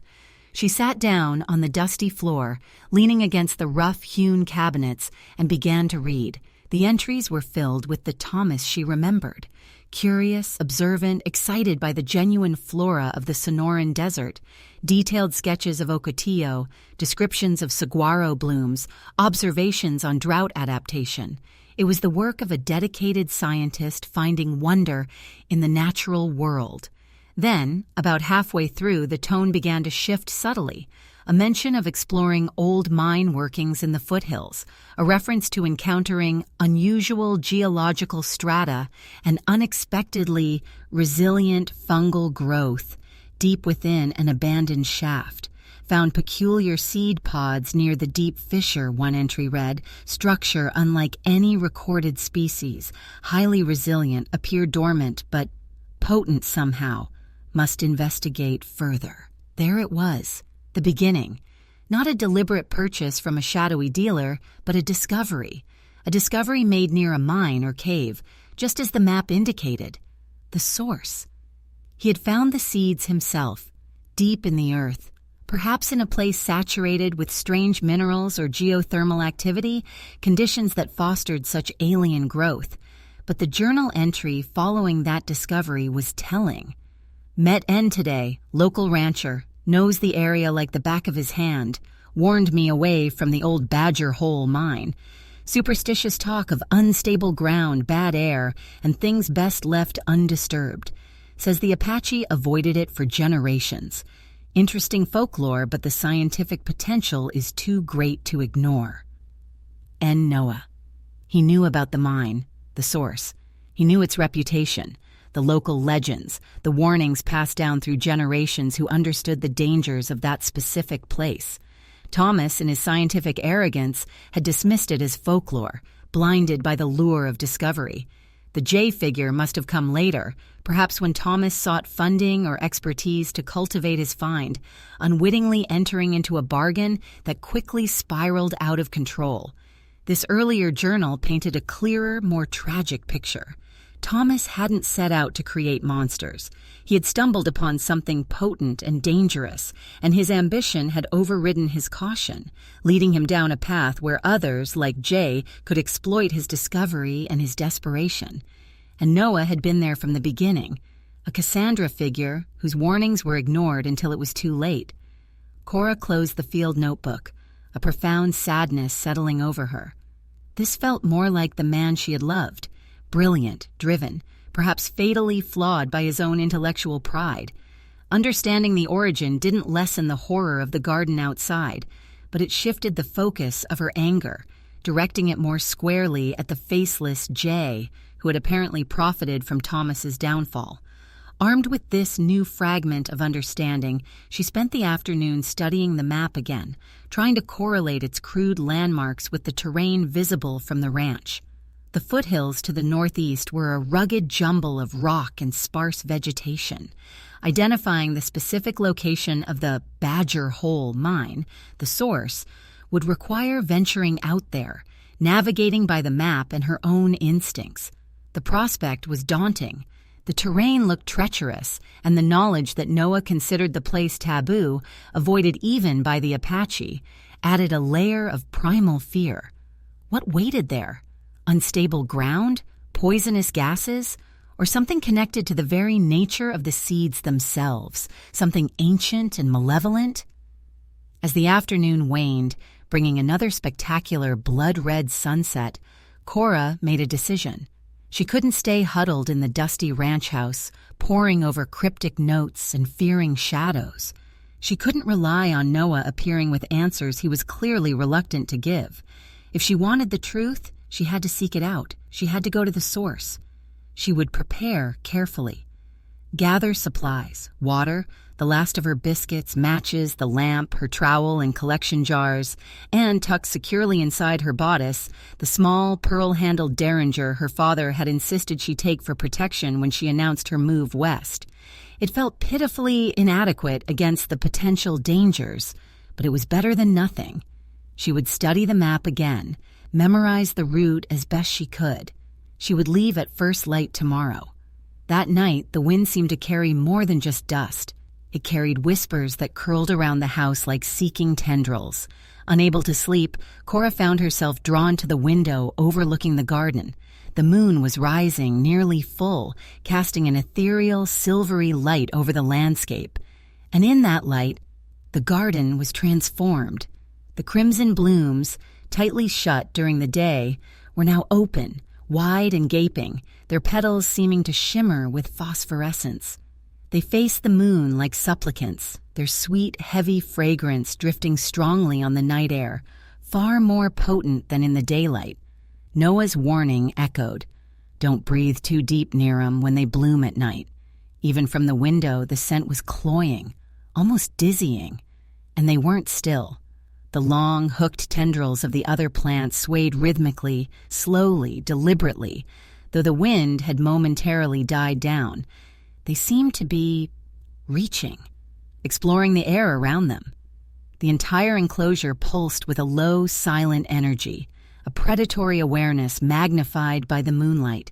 It wasn't just a collection of plants, it was an ecosystem of hunger, awake and alert. A faint sound reached her ears, a rustling, a soft scraping, coming from within the garden.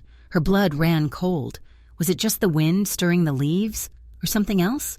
A small animal drawn by the scent, perhaps? She strained her eyes, peering into the moon-drenched shadows beneath the grotesque blooms. Then she saw it, a flicker of movement near the base of the largest crimson flower. Not an animal. Something skeletal thin, scrabbling weakly at the dark soil before being swiftly enveloped by a fleshy, plum-colored leaf that folded over it like a trap shutting. It happened in an instant, silent and chillingly efficient.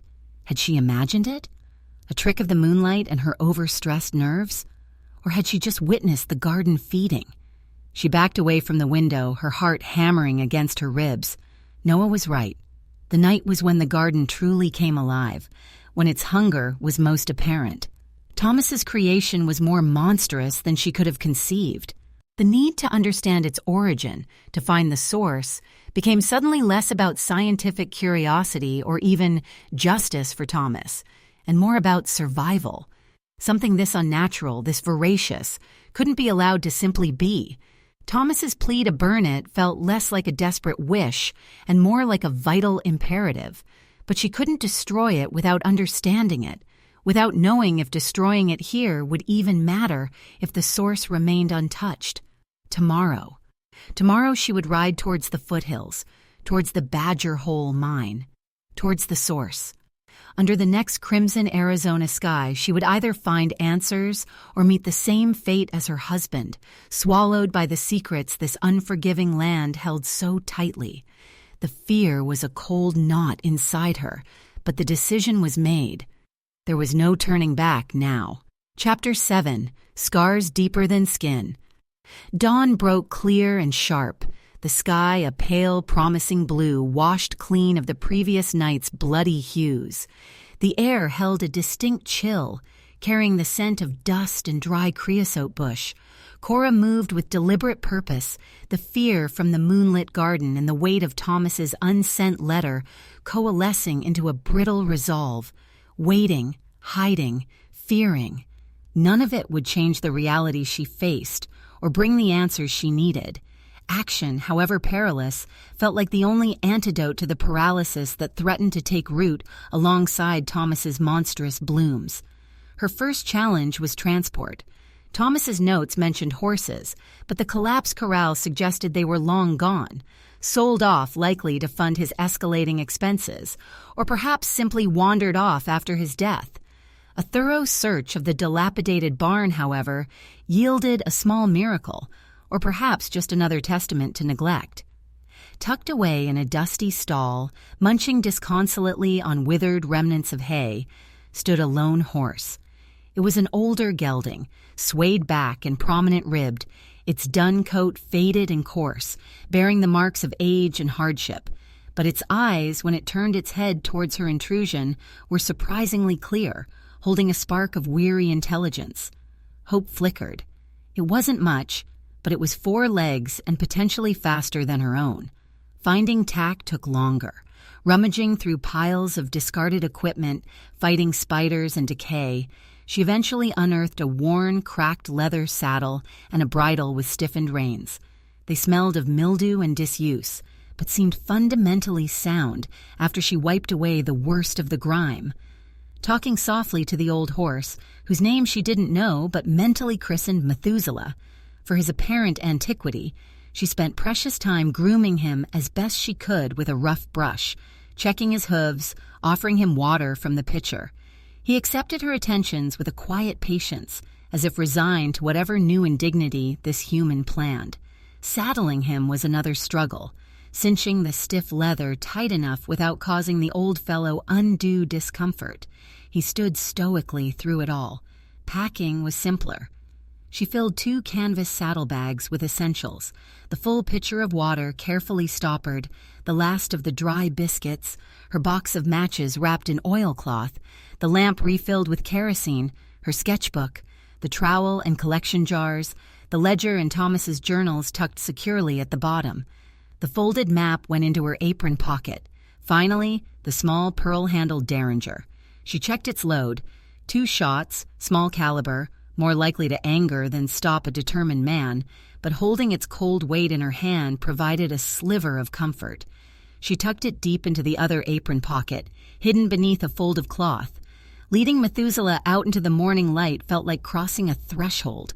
The ranch house, with its sagging porch and dusty secrets, seemed to shrink behind her as she swung herself somewhat awkwardly into the saddle. The old horse shifted, testing her weight, then settled. Taking a deep breath, Cora nudged him forward with her heels, turning his head towards the rugged line of foothills shimmering in the distance to the northeast, guided by the memory of Thomas's crude map. The initial miles were slow, crossing the flat, sun-baked expanse surrounding the ranch. The ground was hard-packed earth and gravel, interspersed with tenacious clumps of dry grass and thorny shrubs. Methuselah moved with a steady, ground-eating walk that, while not fast, felt blessedly rhythmic after the jolting buckboard ride. The sun climbed steadily, the cool morning air already surrendering to the building heat. Dust rose in a fine haze around the horse's hooves, coating Cora's skirt and hands, settling in her throat despite the kerchief she'd tied over her nose and mouth. The silence was immense, broken only by the plodding hoofbeats, the creak of the old leather saddle, and the occasional cry of a hawk circling high above. It pressed in on her, amplifying her solitude. Out here, away from the immediate brooding presence of the garden and the house, the scale of the landscape felt even more overwhelming. Jagged peaks loomed on the horizon, indifferent witnesses to the small dramas unfolding beneath them. The sheer emptiness was both liberating and terrifying. There was nowhere to hide, no one to call for help.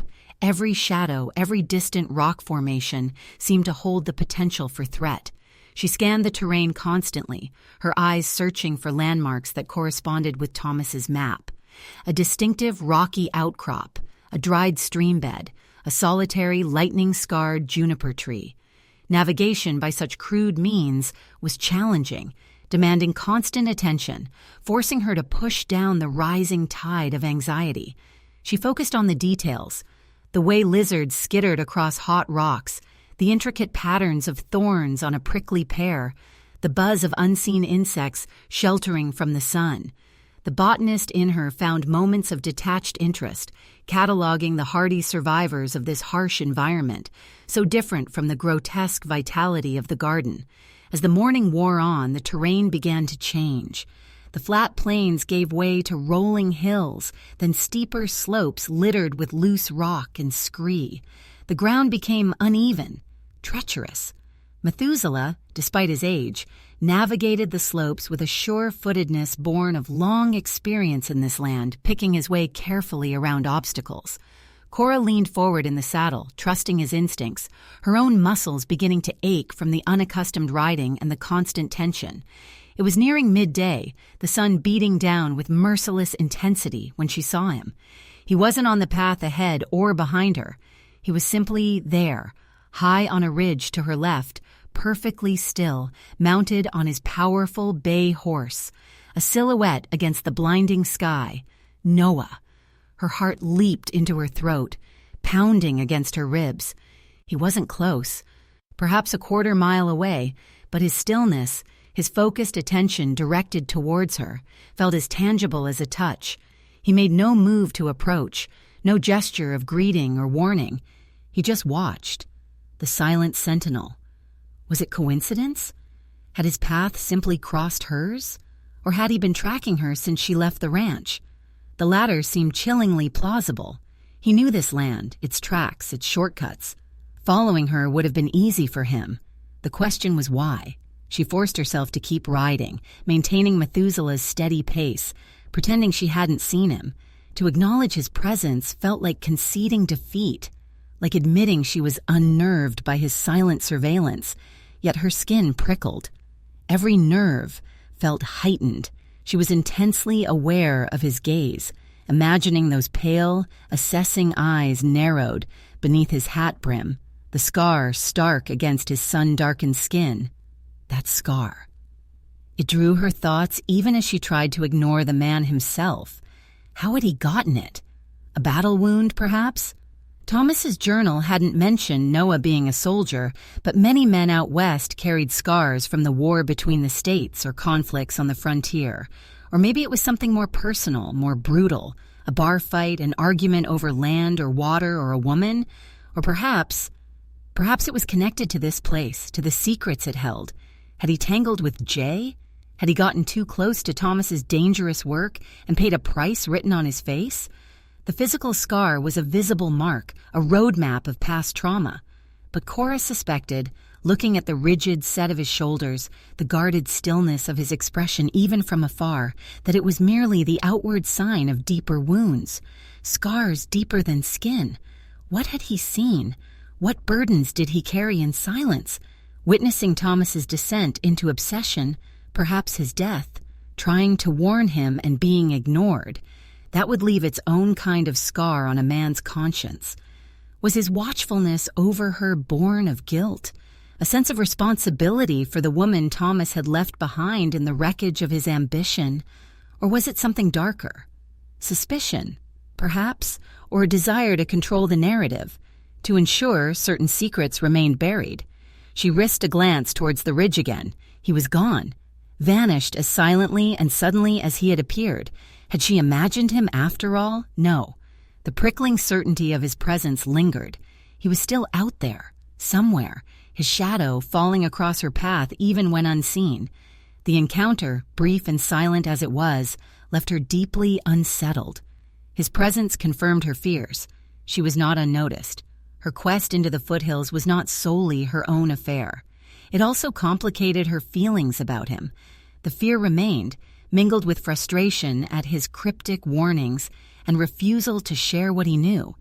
But seeing him there, solitary and scarred against the vast landscape, also stirred a flicker of something else, a grudging respect for his resilience, perhaps, a shared understanding of isolation, and a disturbing curiosity about the man behind the scars, the man Thomas had simultaneously dismissed and acknowledged as understanding the true nature of this land.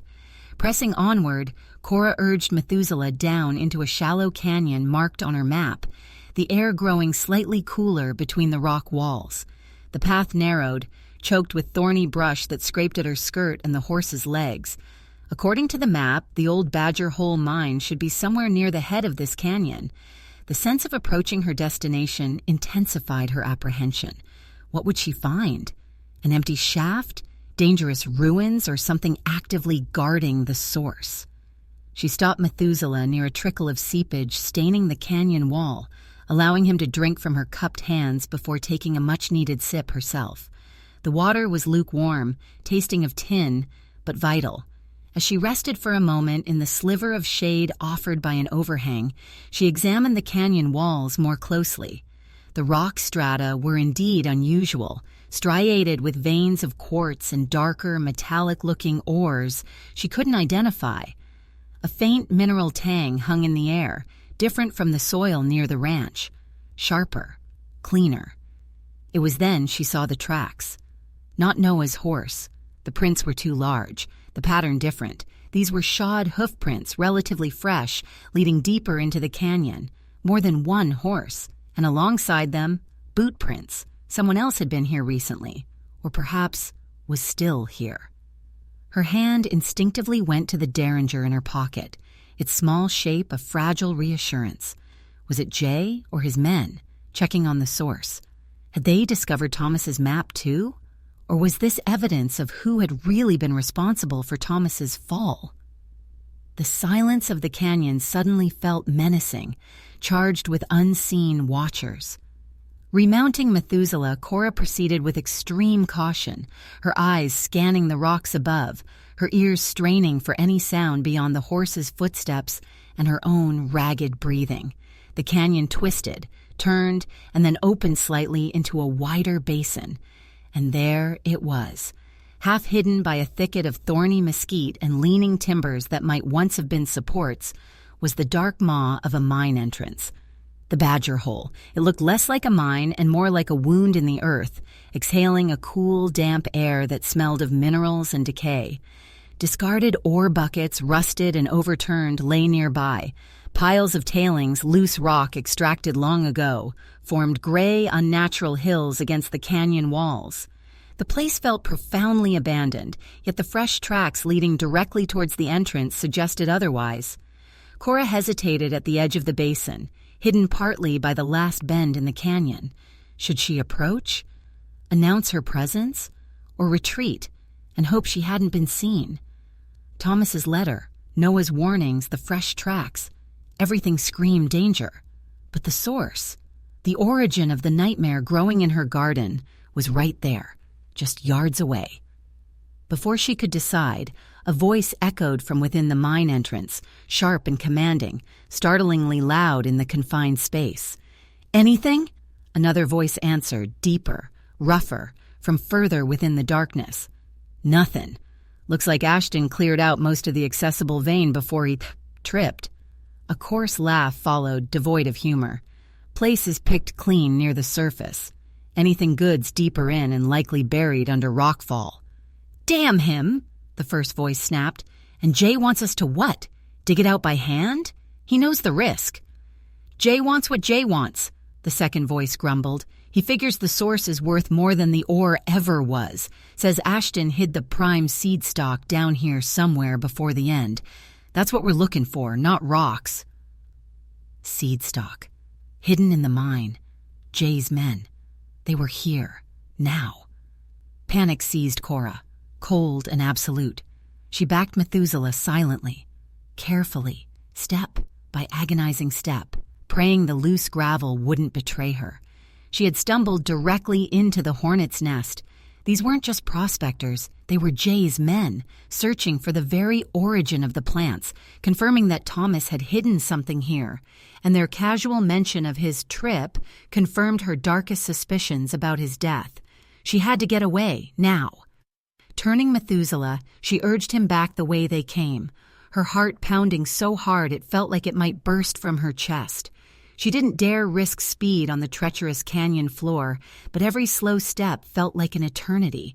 Behind her, the voices from the mine faded, but the knowledge of their presence, their purpose, and their connection to Jay and Thomas's demise pressed down on her like the weight of the entire mountain. The scars Noah carried suddenly seemed less mysterious, Perhaps he'd had his own run-in with Jay's associates. This wasn't just about dangerous plants anymore. It was about ruthless men guarding a secret they were willing to kill for, a secret whose roots ran deeper and darker than she could have ever imagined. The journey to the source had yielded answers, but they were far more terrifying than the question. Chapter 8.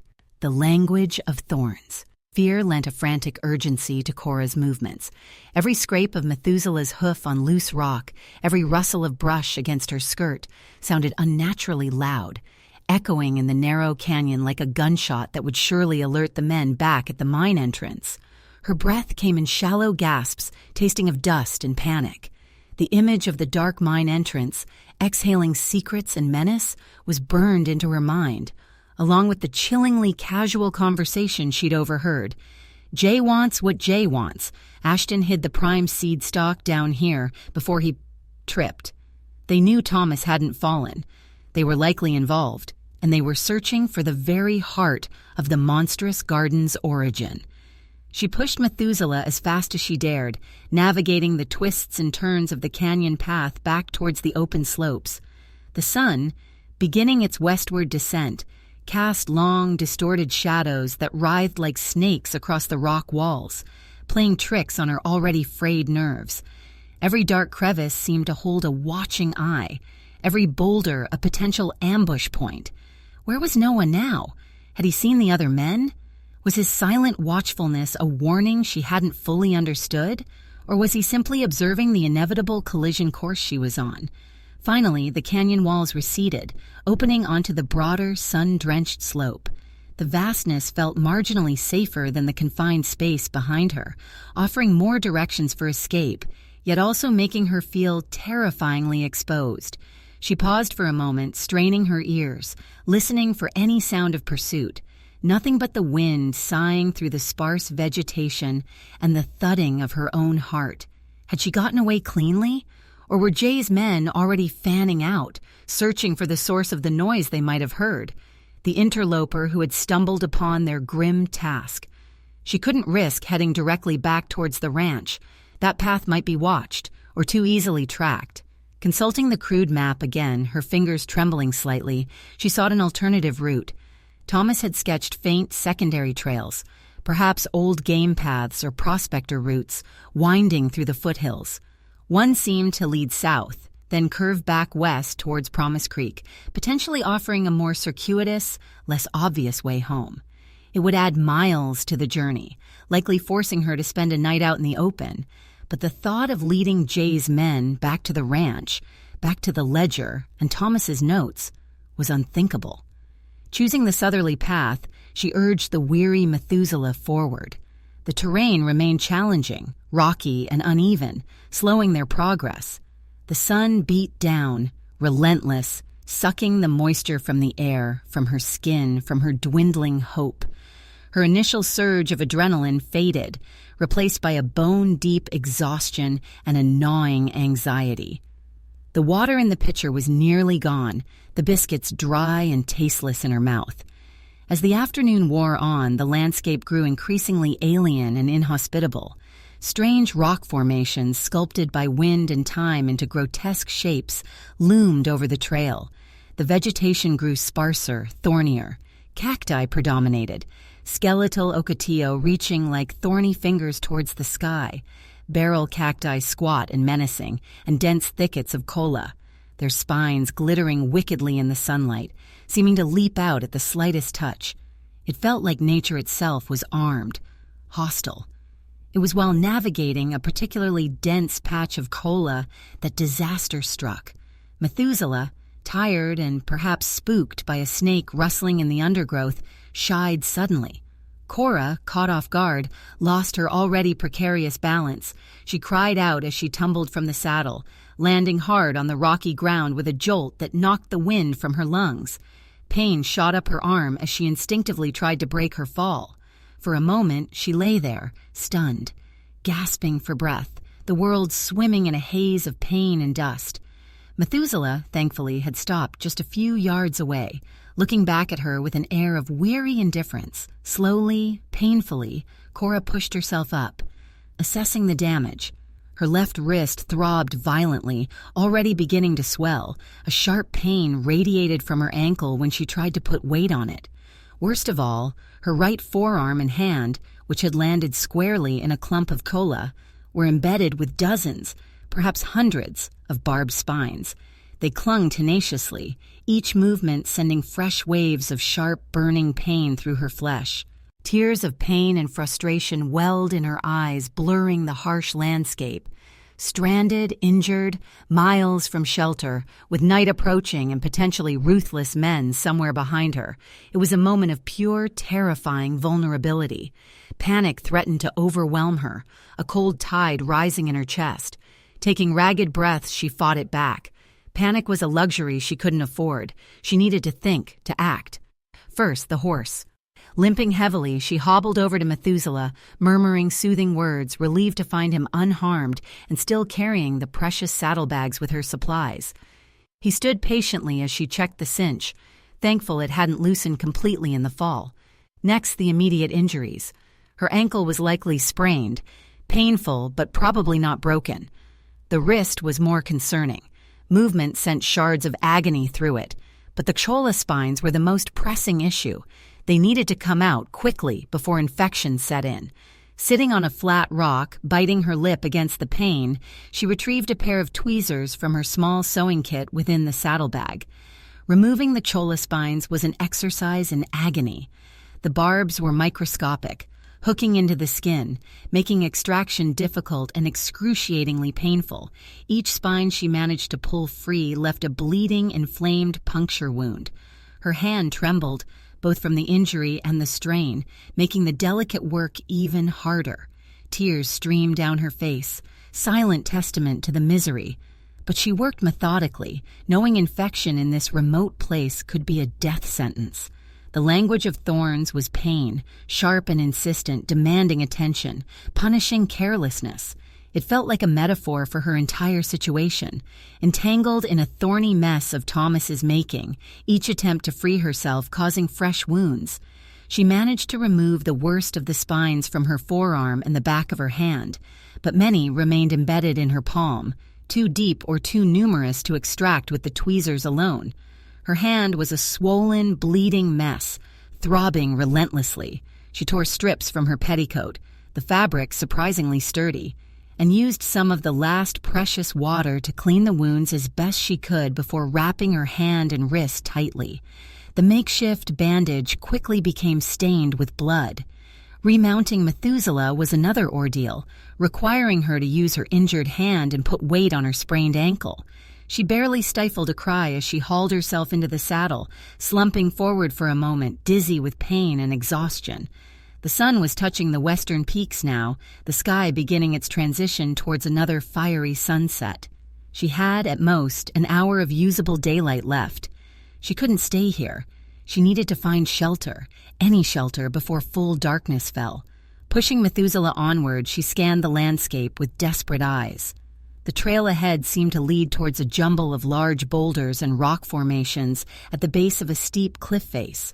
Perhaps there was a cave, an overhang, somewhere she could spend the night protected from the elements and hidden from view.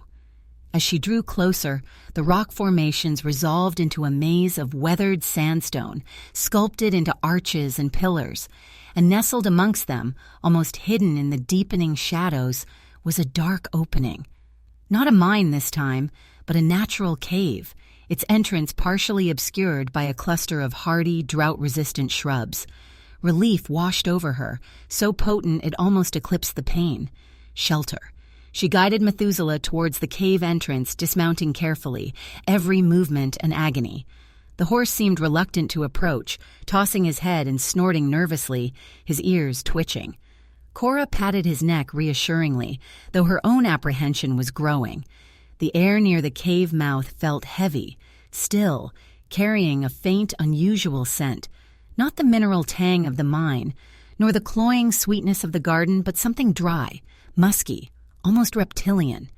Peering into the darkness, she could see little beyond the entrance. She needed light.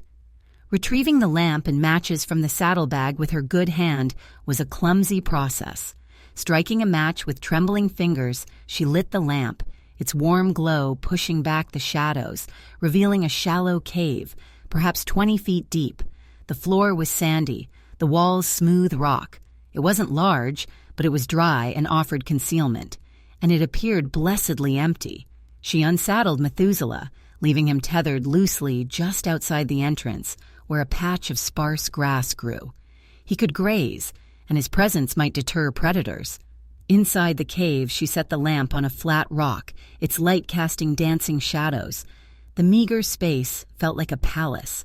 She sank onto the sandy floor, leaning her back against the cool rock wall, cradling her injured hand. The throbbing was intense, radiating up her arm. Her ankle pulsed with a dull ache. Exhaustion weighed on her like a physical burden. Outside, the last sliver of the sun disappeared below the horizon, and the swift desert twilight deepened into night. Stars began to prick the darkening sky. The silence returned, profound and absolute, broken only by Methuselah's soft cropping of grass and the faint hiss of the kerosene lamp. She forced herself to drink the last few sips of water and eat another dry biscuit. Though she had little appetite, her thoughts inevitably drifted back to the mine, to the men searching for the seed stock, to Jay, to Thomas's death. Had they given up the search for the day? Were they camped back at the mine? Or were they still out there, perhaps even now casting about for her tracks? The cave offered shelter, but it also felt like a trap. If they found her here... A faint scratching sound near the back of the cave made her freeze. Her good hand instinctively reaching for the derringer, she held her breath, listening intently. Silence. Probably just a rock lizard or a pack rat, common inhabitants of such places. Still, her nerves remained taut as bowstrings. She tried to focus on the practicalities. She needed to tend her wounds again, try to remove more spines. She needed to conserve the lamp fuel. Most importantly, she needed to rest. To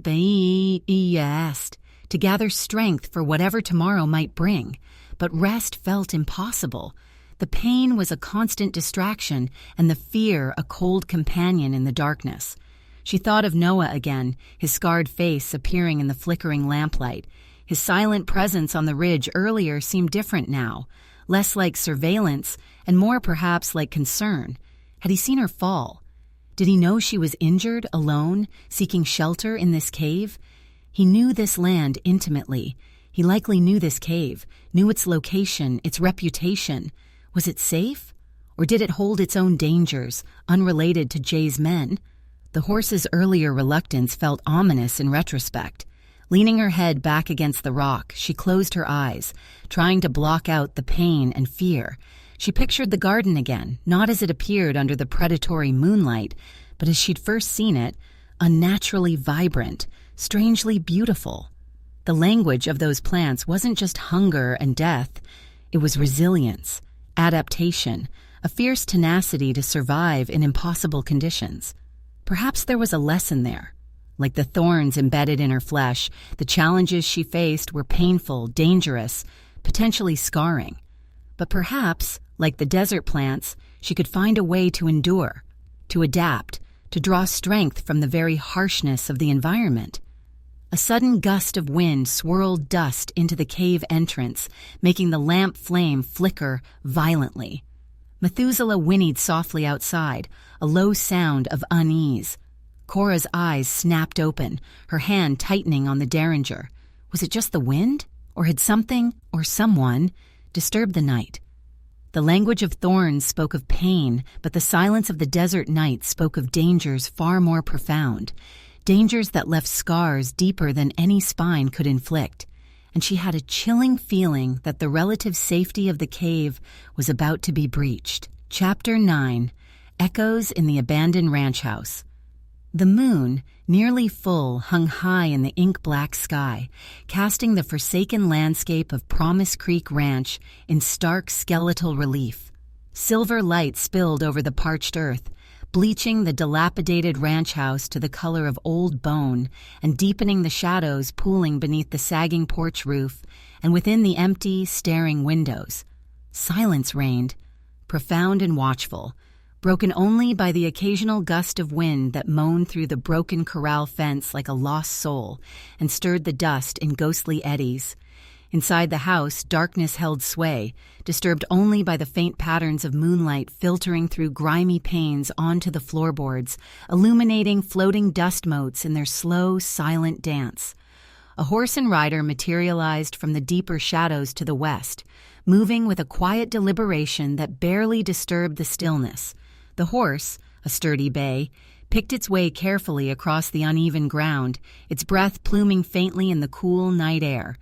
The rider sat tall but weary in the saddle, his features obscured by the brim of his hat and the play of moonlight and shadow.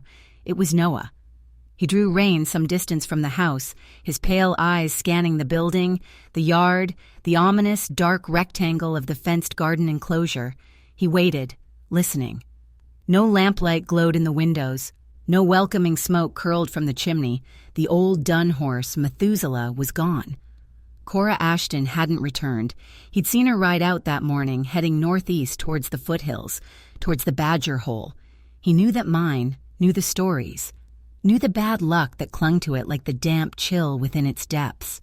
He'd seen her hesitation before she spurred the old horse onward, her small figure looking determined yet terribly fragile against the immensity of the landscape.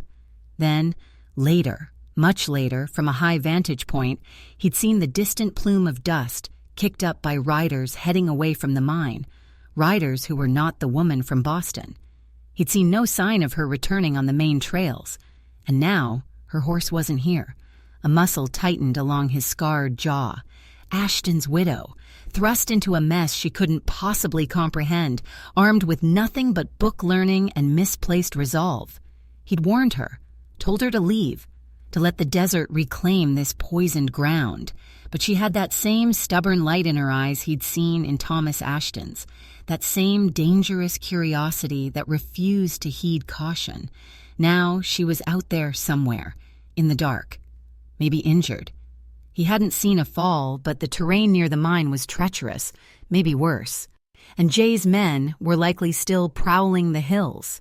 With a soft click of his tongue, he urged the bay forward, dismounting silently near the porch steps. The wood groaned under his weight, a familiar sound of decay. The front door, as he expected, was unlocked. He pushed it open slowly, the hinges emitting a low, mournful screech that echoed unnervingly in the silence. He stepped inside, pausing just over the threshold, letting his eyes adjust to the deeper gloom. The air was thick with the scent of stale dust, cold ashes, the lingering chemical tang he associated with Thomas's later experiments, and something else, a faint feminine scent, perhaps lavender water or soap, incongruous and fragile amidst the masculine dereliction. Cora Ashton's presence lingered, an echo softer than the creaking boards. He moved carefully through the main room, his spurs silent on the dusty floor, his gaze sweeping over the cluttered table. The lamplight wasn't burning, but he could see the scatter of papers, the geological samples, the open ledger. He frowned, running a gloved hand lightly over the ledger's cover. He'd seen Thomas with this book often towards the end, hunched over it, his face drawn and pale, tallying figures that seemed to bring him no comfort. What secrets had the widow unearthed from its pages? Enough to send her riding towards the source? His eyes fell on the sketches, meticulously drawn images of the grotesque plants thriving outside. He recognized Thomas's precise hand, but the subjects, they still sent a chill down his spine. He'd seen those plants grow, watched them change, watched them hunger. He'd warned Thomas, pleaded with him, invoked the old stories, the wisdom of the land his own grandmother, Apache-born, had taught him. Stories of places where the earth was soured, where life twisted into unnatural forms, fed by darkness best left undisturbed. Thomas, caught in the grip of scientific fervor and later desperation, had dismissed it all as superstition, until the end, until he'd finally understood the price. Noah picked up the thin cardboard field notebook Cora had apparently found. He recognized it as one of Thomas's earlier journals, from when he'd first arrived, full of genuine excitement about the desert's legitimate wonders. He flipped through the pages, his expression grim. He remembered that Thomas, full of energy and Eastern confidence, a stark contrast to the haunted man he became. They had talked sometimes in those early days, shared coffee by a campfire, Thomas eager for knowledge about the local flora, Noah wary but willing to share his understanding of the desert's rhythms, its dangers, its subtle language. He'd liked Ashton then, admired his intellect, pitied his ignorance of the land's deeper truths. Then came the discovery at the Badger Hole. The change had been swift, insidious. The excitement became obsession. The scientific curiosity curdled into something secretive, driven. The requests for information shifted from cacti identification to sourcing unusual minerals, finding discreet suppliers, keeping quiet about the strange deliveries arriving by wagon in the dead of night. Noah had pulled back then, disturbed by the shift in Thomas's eyes, by the unnatural vibrancy of the things beginning to sprout in the newly fenced enclosure. His warnings grew sharper, more urgent. Thomas's denials became defensive, then dismissive. Their tentative connection frayed, then broke, replaced by suspicion and the growing shadow of the bone garden. He put the notebook down, the echo of regret a bitter taste in his mouth. Had he done enough? Could he have stopped Thomas, pulled him back from the brink? Or was Ashton already caught in currents too strong to fight, swept away by his own ambition and the manipulations of the man known only as Jay? He moved towards the kitchen alcove, his gaze falling on the tin pitcher sitting near the cold stove, still holding a small amount of water. She'd gotten the pump working then. A small flicker of respect stirred within him. She had grit, this Eastern woman, more than he'd initially credited her for. Grit enough to get herself killed out here if she wasn't careful. His attention snagged on the bookshelf. He scanned the titles, the standard scientific works, the cheap novels, and the darker, more esoteric volumes Thomas had acquired later. Paracelsus, treatises on alchemical botany, compendium of desert folklore and poison. Thomas had been searching desperately, not just in chemistry, but in older, stranger paths of knowledge, trying to understand or control what he had unleashed. Running his hand along the top of the books, just as Cora had done, his fingers brushed against something tucked deep behind the larger volumes. Not a map this time, a small, flat tin box, the kind used for storing photographic plates or perhaps sensitive documents. It wasn't dusty. It felt like it had been handled recently. Had Cora found this too? Or had Thomas hidden it more carefully? He pulled it out. It was unmarked. Lifting the lid revealed not documents, but several small glass vials stoppered with cork, nestled in faded velvet lining. The vials contained viscous liquids of varying colors. One a deep, unsettling crimson, another a murky green, a third almost black, oily. Beside them lay a folded piece of paper. Noah unfolded it carefully. It wasn't a letter. It was a complex chemical formula rendered in Thomas's precise hand, but with notations Noah didn't recognize. Symbols that looked less like chemistry and more like the arcane symbols from the alchemy books. Below the formula were instructions, stark and chilling. Nutrient base N7, primary enhancer, derived from source material, apply sparingly to root system during lunar apogee. Warning, highly aggressive growth catalyst. Potential for spontaneous hybridization. Handle with extreme caution. Do not ingest or allow skin contact. Source material, lunar apogee. Spontaneous hybridization. This wasn't just science. It was a dangerous perversion of it. Flirting with forces Thomas couldn't possibly have controlled. Noah stared at the crimson vial, the color unnervingly similar to the gaping mouths of the night-blooming flowers. Was this the nutrient solution? Derived from what source material found deep in the Badger Hole? Something mineral? Or something else? The bones in the garden offered a grim possibility. He carefully closed the tin box, replacing it exactly where he found it, hidden behind the books. This confirmed the deliberate, unnatural cultivation, the dangerous knowledge Thomas wielded and ultimately succumbed to. Cora Ashton, with her conventional botany training, likely wouldn't grasp the full, terrifying implications of these vials or the quasi-alchemical formula. But Noah, raised on stories of the land's power and the dangers of tampering with its deepest secrets, felt a cold dread solidify within him. Thomas hadn't just been playing with chemistry. He'd been playing with the fundamental energies of life and death, drawing power from a source the old ones knew to fear. He needed to check the garden. Stepping back outside onto the porch, he moved silently towards the enclosure. The moon bathed the area in its cold light, making the strange plants look even more alien, more menacing. The sweet, heavy scent hung thick in the air, cloying and vaguely nauseating. He kept his distance from the fence, his eyes scanning the dark soil, the pulsing leaves, the obscene beauty of the open blooms facing the moon. He saw the disturbance near the base of the largest crimson flower, the freshly turned earth where Cora had dug up the ledger. He saw the tiny iridescent fragments of insect wings caught in the sticky residue on the plum-colored leaves.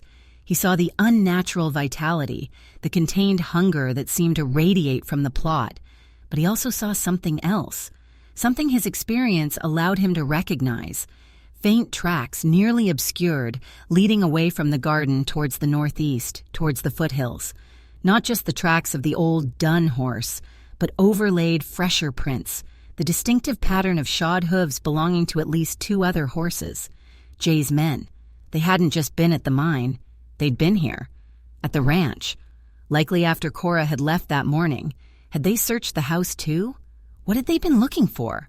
The ledger, the vials, or just confirmation that Ashton's work continued, unguarded? Their presence here, so close to the house, ratcheted up the danger exponentially. They weren't just distant threats at the mine.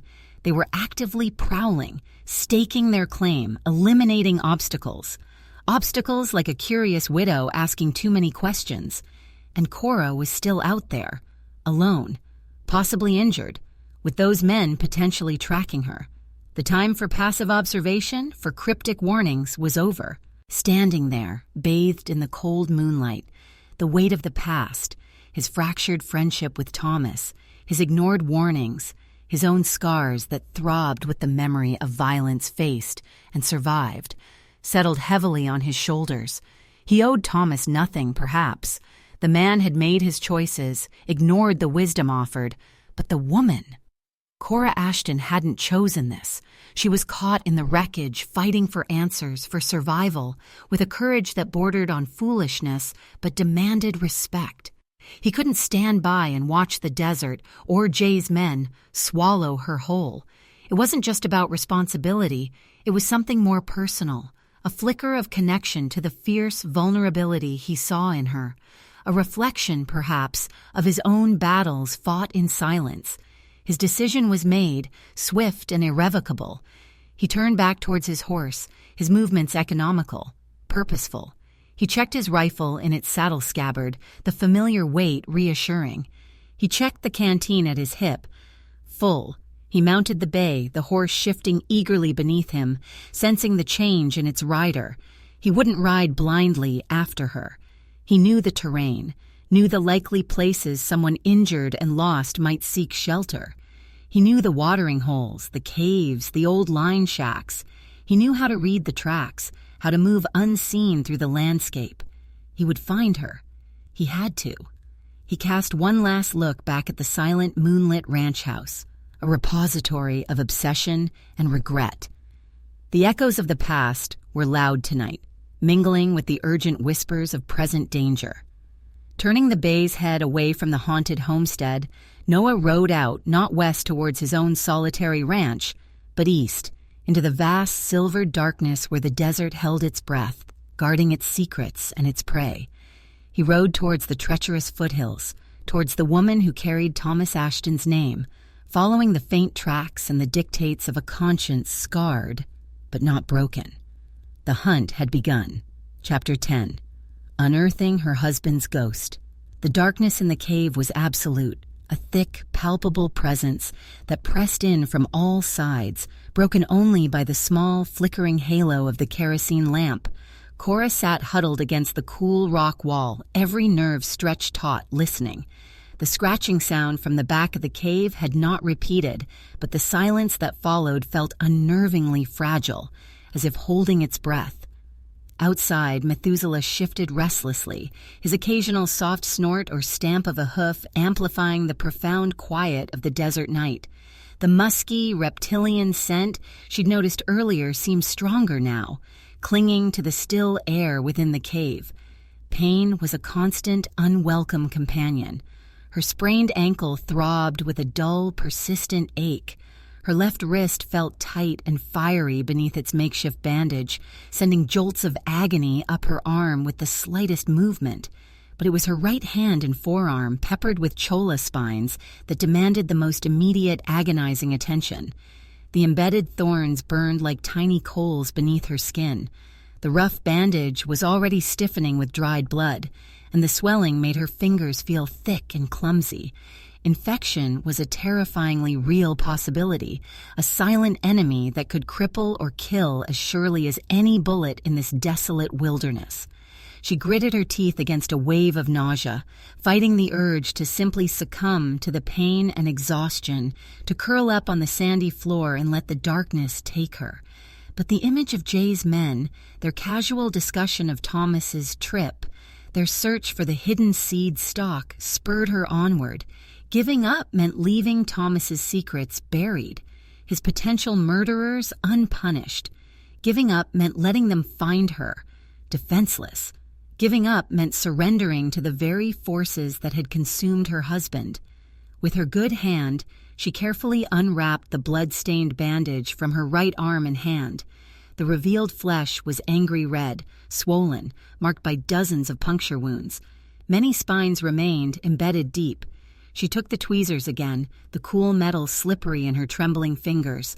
Working by the flickering lamplight, she began the excruciating process once more, biting down hard on her lower lip to stifle her cries as she probed and pulled at the tenacious barbs. Each extraction felt like tearing her own flesh, leaving behind a welling drop of blood and a raw nerve ending screaming in protest. As she worked, her mind inevitably turned to Thomas, not the confident, charming scientist she had married, full of infectious enthusiasm and shared dreams whispered under gas lamps back in Boston. Not even the driven, increasingly distant man revealed in his early letters from Arizona. No, the ghost that haunted her now, rising unbidden from the depths of her pain and fear, was the stranger revealed in the frantic script of the unsent letter, the erratic entries of the later journal, the cryptic figures in the buried ledger. A man consumed by obsession, entangled with dangerous creditors, dabbling in forces he couldn't control, ultimately fearing his own creation. "Forgive me. The cost is higher than I calculated." His words echoed in the cave's oppressive silence. Forgive him? How could she forgive the lies, the secrecy, the sheer reckless arrogance that had led him down this path? He hadn't just destroyed himself, he had poisoned his own memory, leaving her adrift in the wreckage of his ambition. Facing dangers she was ill-equipped to handle. He had cultivated a garden of horrors and left her to tend its deadly secrets. Tears mingled with the sweat beading on her brow. Tears of pain, yes, but also tears of anger, of betrayal. The image of him she had cherished, the intellectual partner, the loving husband. It felt like a phantom limb now, an ache for something that perhaps never truly existed or had been corrupted long before his physical death. He had spoken of potential, of revolution, of life where none should exist. But what life had he created?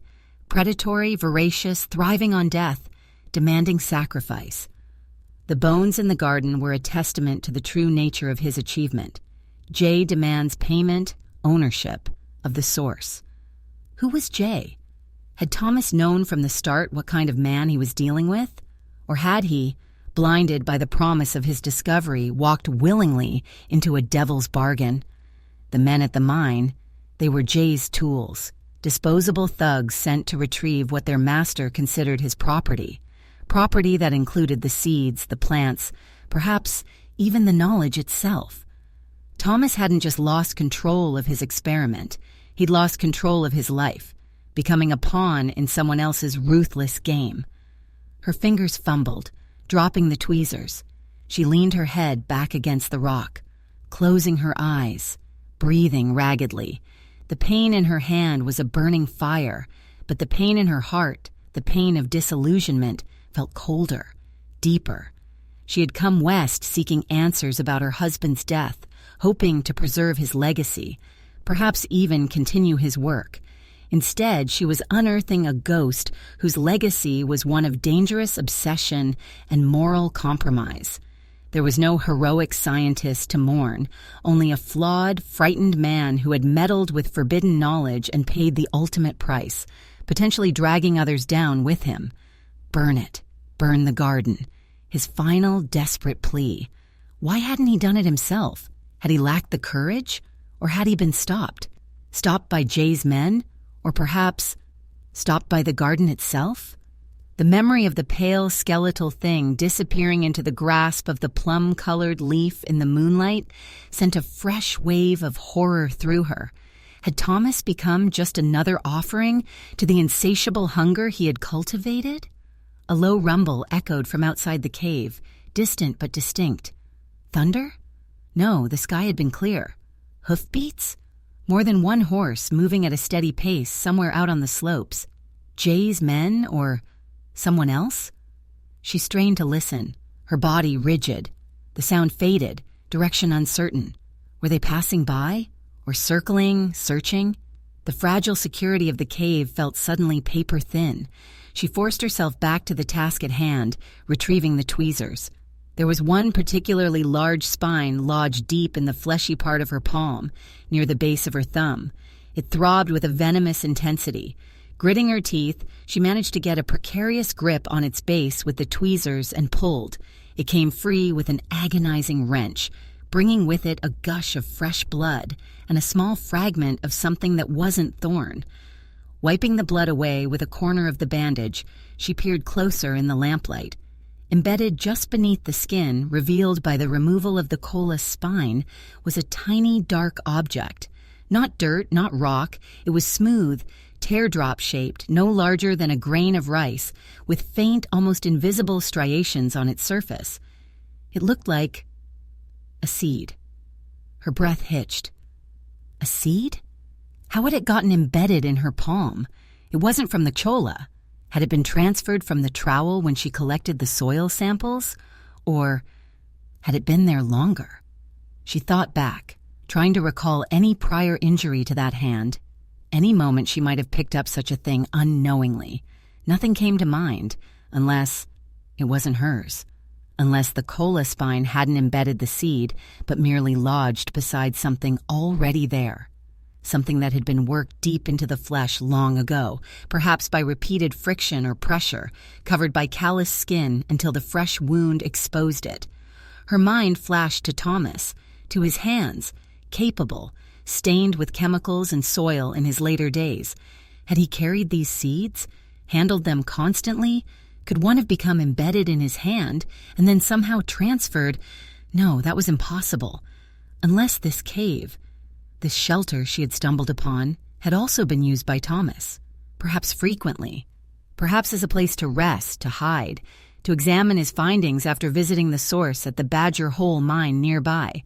He might have sat right here, leaning against this same rock wall, handling the seeds he'd discovered, one becoming lost, embedded in the sandy floor, only to be transferred to her hand when she fell or braced herself. Driven by this sudden, electrifying thought, she held the lamp higher, scanning the sandy floor immediately around her. Mostly just loose sand and pebbles, but near the base of the wall, half hidden beneath a small drift of sand, was something else. A faint indentation in the rock surface itself. Not natural erosion, deliberate markings. Setting the lamp down carefully, she used her less injured fingers to brush away the sand. Revealed were crudely scratched symbols, not letters, not numbers. They resembled the strange notations from the formula Noah had found, arcane, alchemical symbols, intertwined with what looked like simplified drawings of the fanged blooms from the garden, and beside them, scratched with desperate force, the initial T. Thomas had been here. This cave wasn't just a random shelter. It had been his place, a secret workspace perhaps, or a repository for his darkest findings, away from the ranch, away from prying eyes. He had sat here, contemplating his monstrous discovery, perhaps even performing some initial experiments or modifications on the seeds, leaving these cryptic markings on the wall like a desperate prayer or a warning. Unearthing her husband's ghost had become literal. He had occupied this very space, breathed this same stale air, perhaps felt this same mixture of awe and terror. The knowledge sent a profound shiver down her spine, a connection across time and death that felt both intimate and deeply unsettling. This cave wasn't just shelter. It was a part of his secret history, steeped in the origins of the horror she now faced. What else might be hidden here? She swept the lamplight around the small space again, her gaze sharp, searching. In the deepest corner, partially obscured by fallen scree, was a small crevice in the rock wall. Had the scratching sound come from there? Hesitantly, using a loose piece of rock to probe, she pushed aside some of the fallen debris. Behind it, tucked deep into the crevice, was a small, rotting leather pouch, stiff with age and damp. Its drawstring had long since disintegrated. Heart pounding, she carefully worked it free with her good hand. It was heavier than it looked. Setting it on the sand beside the lamp, she tentatively loosened the brittle opening. Inside, nestled together, were not gold nuggets or coins, but dozens more of the tiny, teardrop-shaped seeds, identical to the one she'd found embedded in her palm.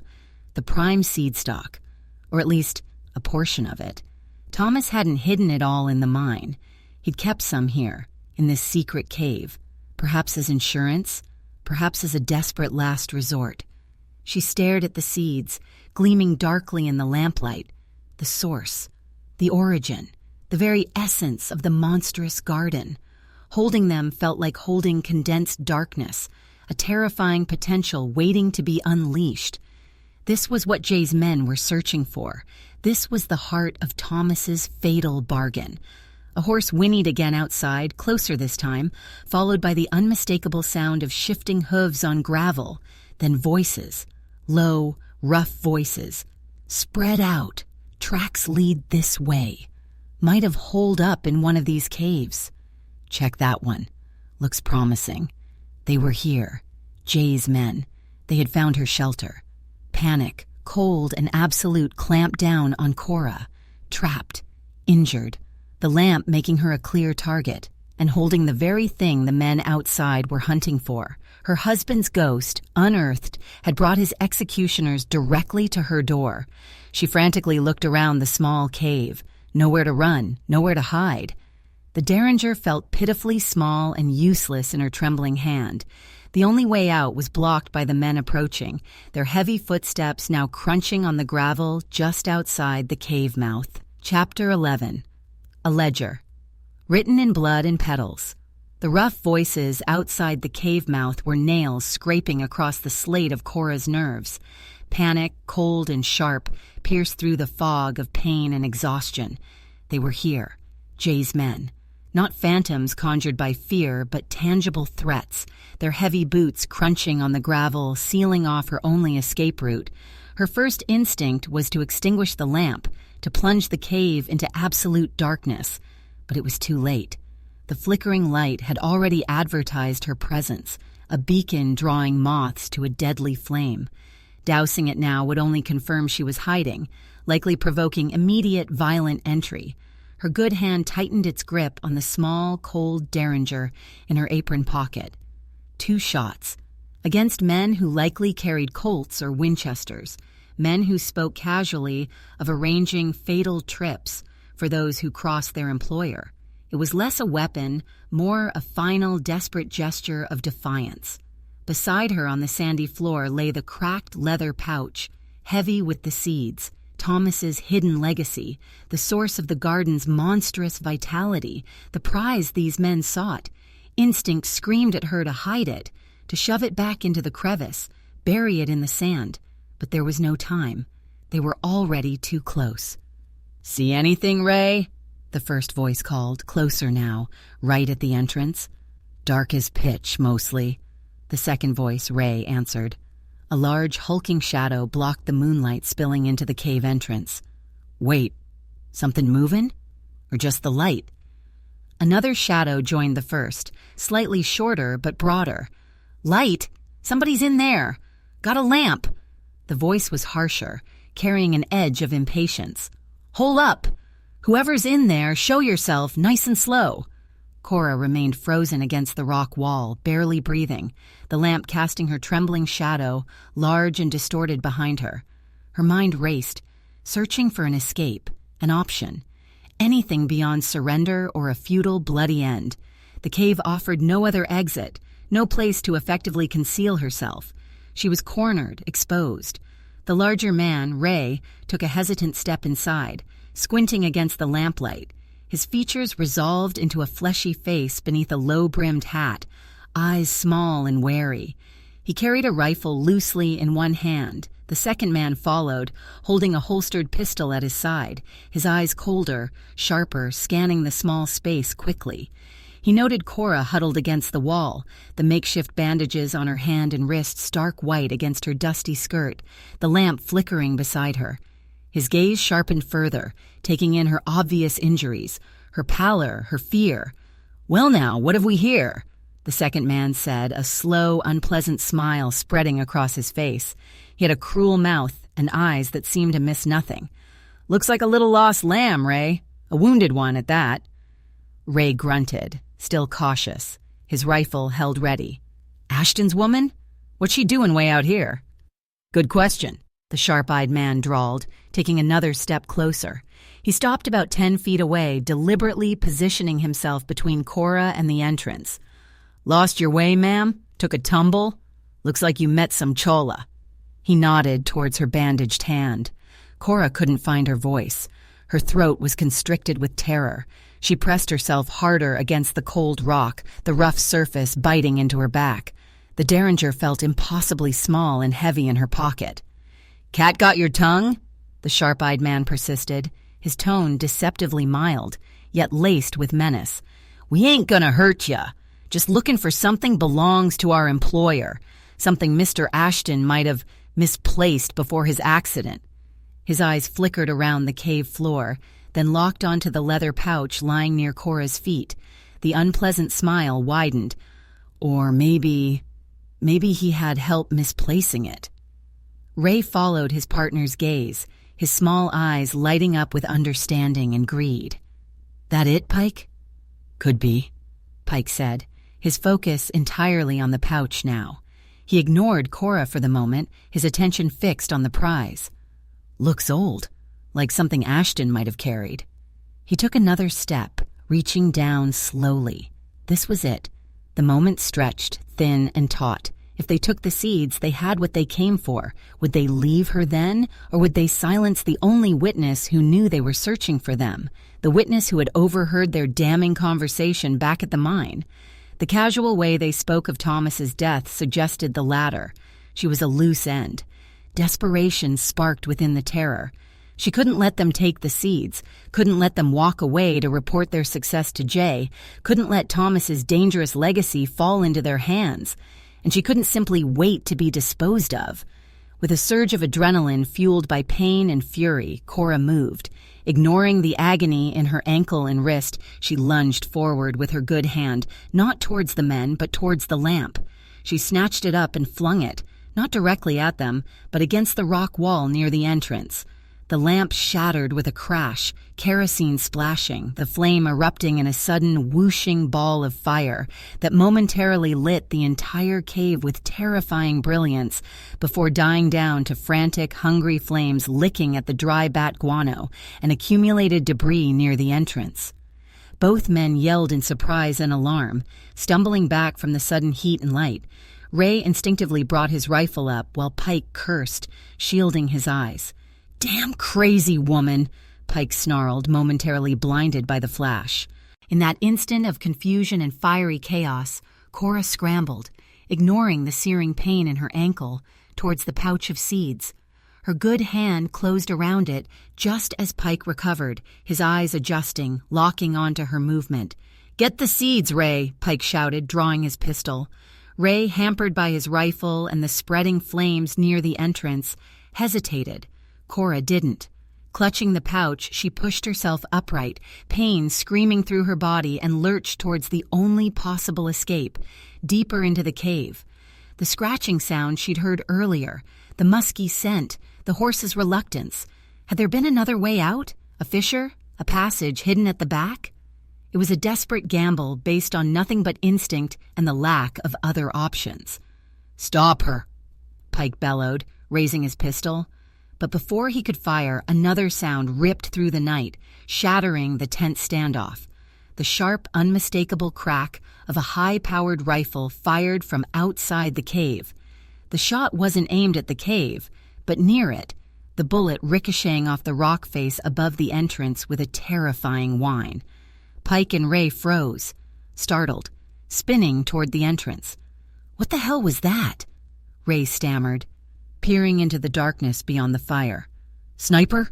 Pike hissed, crouching lower, pulling Ray back from the illuminated entrance. "Who else is out here?" Another rifle shot cracked, this one hitting the ground just outside the cave, kicking up dust and gravel. It was followed by a shout, rough and commanding, echoing strangely in the night, deliberately distorted. "Drop your weapons! You're surrounded!" Noah. It had to be Noah. He hadn't abandoned her. He was out there, creating a diversion, drawing their fire, giving her a chance. Gratitude warred with terror. Terror for him alone against these two armed men.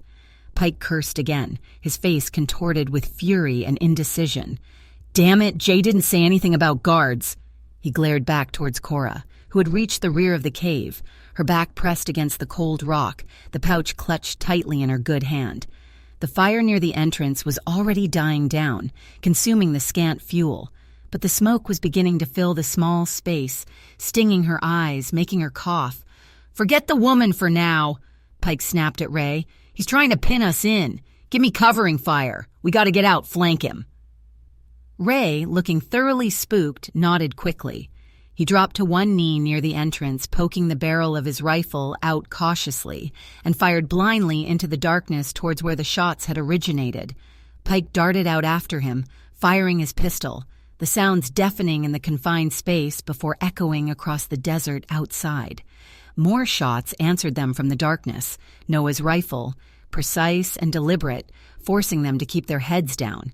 The firefight erupted just outside the cave mouth, a terrifying exchange of gunfire, shouts, and ricocheting bullets. Cora pressed herself against the back wall, heart hammering, eyes streaming from the smoke. This was her chance. While they were occupied, she had to find another way out, if one existed. Frantically, her good hand swept across the rock face behind her, searching for the crevice, for any opening. Her fingers brushed against loose rock, then air. A narrow fissure barely wide enough for her to squeeze through, hidden behind a curtain of shadow deepened by the dwindling firelight and swirling smoke. The musky scent was stronger here. Hope surged. Fierce and desperate, holding the precious pouch of seeds tightly against her chest, taking shallow breaths against the acrid smoke, she turned sideways and began to force her body into the narrow opening. Rocks scraped against her clothes, her skin. The pain in her injured hand and wrist intensified as she used it to brace herself. Her sprained ankle screamed in protest as she put weight on it to push. It was agonizingly slow, claustrophobic. Outside, the gunfire continued sporadically, punctuated by angry shouts. Noah was keeping them busy, buying her precious seconds. The fissure twisted, turned downward slightly. It wasn't a man-made passage, but a natural crack in the rock, perhaps leading to another chamber or even an exit further down the cliff face. Darkness enveloped her completely now, the sounds of the firefight becoming muffled, distant. She moved by feel, her good hand tracing the cold, damp rock, her injured ankle protesting every shift of weight. The air grew cooler, damper, the musky scent replaced by the clean, earthy smell of deep stone. She thought of the ledger again, not the physical book buried in the garden, but the metaphorical one Thomas's life represented. A ledger written not in neat columns of profit and loss, but in smeared entries of obsession, compromise, and fear, the crimson ink of the garden's blooms, the black ink of the unnatural soil enhancers, the red ink of spilled blood, his own, and potentially now, Noah's or Jay's men. The true cost of his ambition was being tallied right now, in real time, measured in bullets fired, wounds inflicted, lives risked. Petals and blood, inextricably linked in the final accounting of Promise Creek Ranch. Suddenly, her forward foot met empty air. She gasped, flailing, catching herself just in time by bracing her good hand against the narrowing walls of the fissure. Below her, just a few feet down, the passage opened onto a small ledge. She could hear the faint trickle of water somewhere nearby. Lowering herself carefully, pain flaring through her wrist and ankle, she landed heavily on the ledge. It overlooked a larger cavern, vast and utterly black beyond the immediate reach of her senses. The sound of trickling water echoed, suggesting a hidden spring or seep. This was a different world, hidden beneath the desert floor. Behind her, faintly, she heard a final, furious shout from the cave entrance, followed by receding hoofbeats. Had Noah driven them off? Or had they given up the fight to pursue their attacker? Was Noah safe? She couldn't know. She was out of the immediate trap, but she was deep within the earth, injured, alone, clutching a pouch of seeds that felt like condensed poison, with no light and no clear way out. She had escaped the fire, only to find herself in a deeper, colder darkness.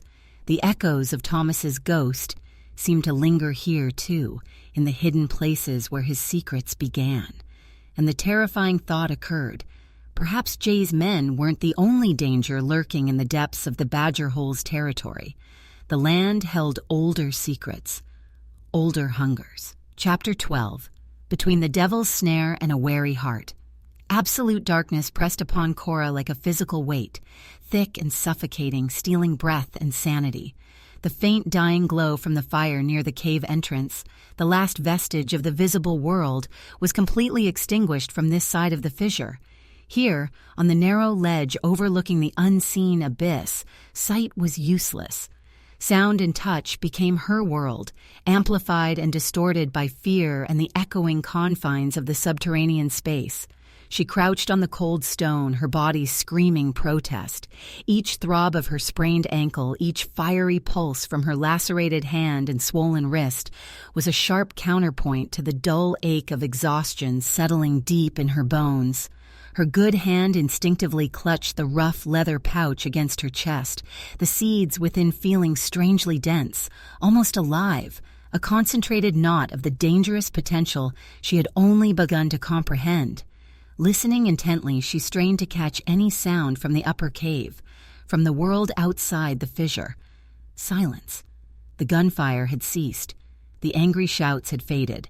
Had Noah driven them off?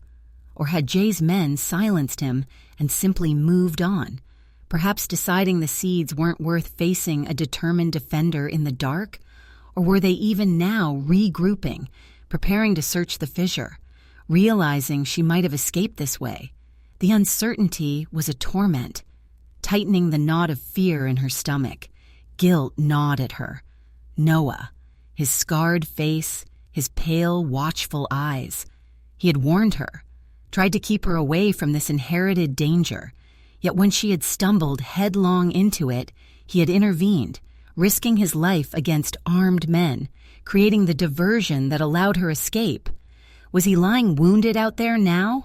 Or worse? She had dragged him into the vortex of Thomas's secrets, and the thought that he might pay the price for her relentless quest was almost unbearable.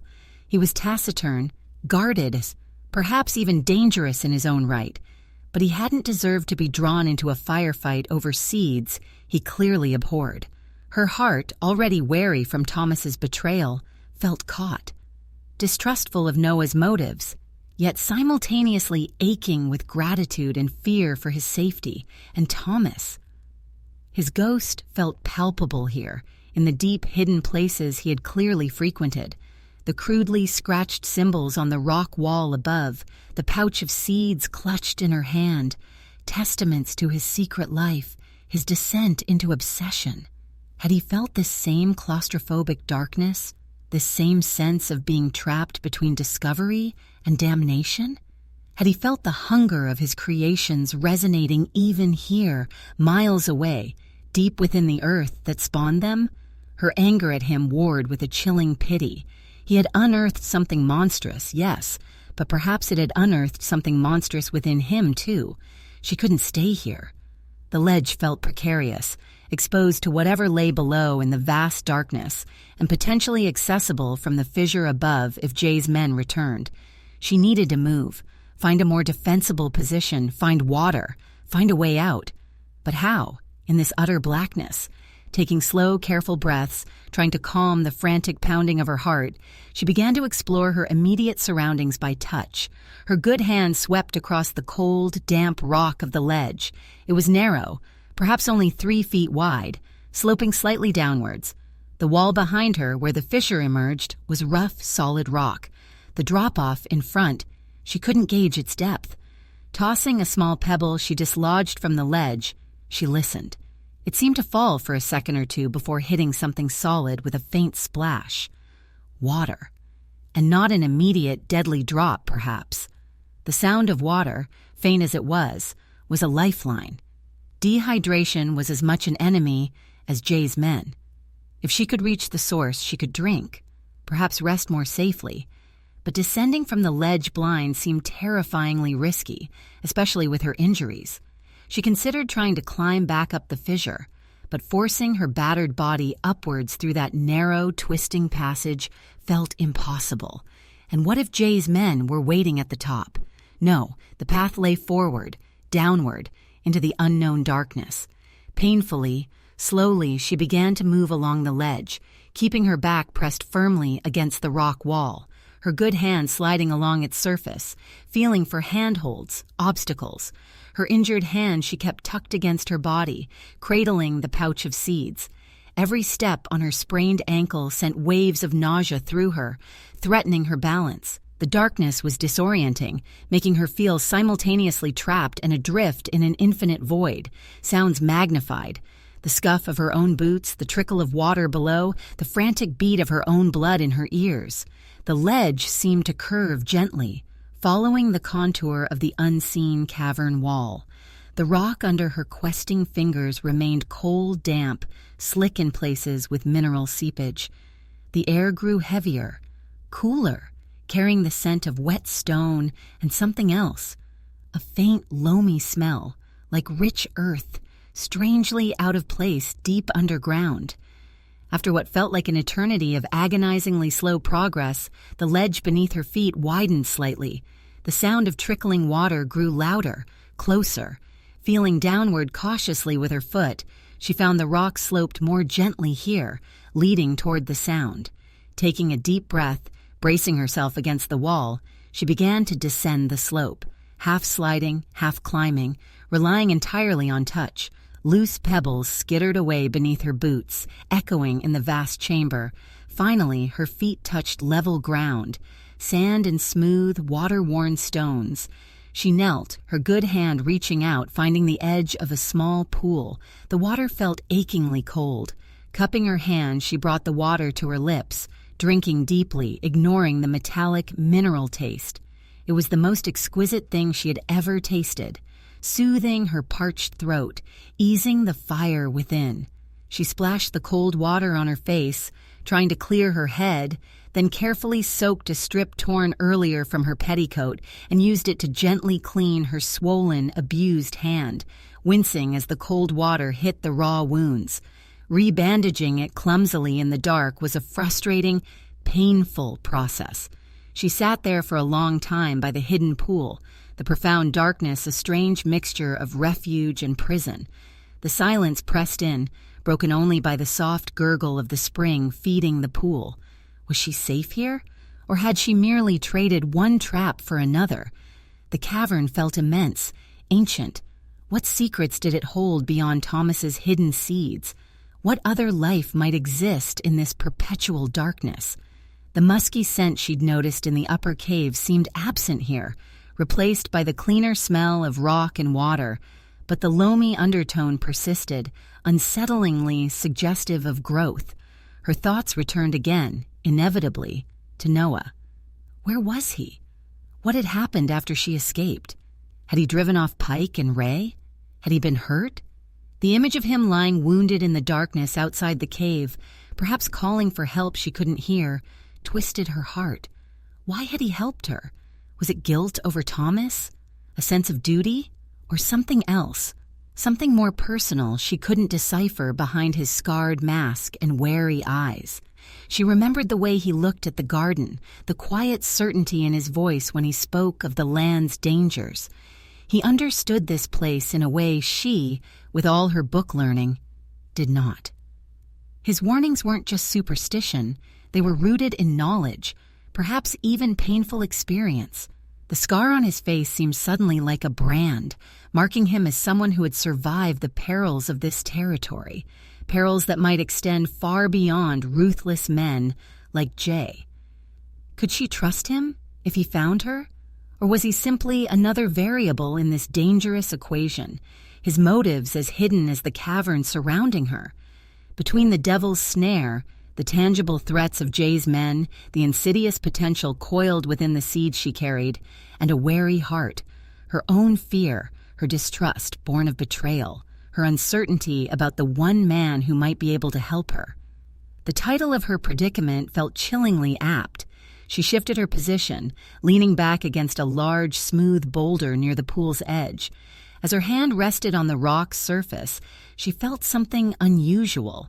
Not the rough texture of natural stone, but a pattern. Intricate, raised lines, cool and slightly slick to the touch. Curious, she traced the pattern with her fingertips. It felt like carving.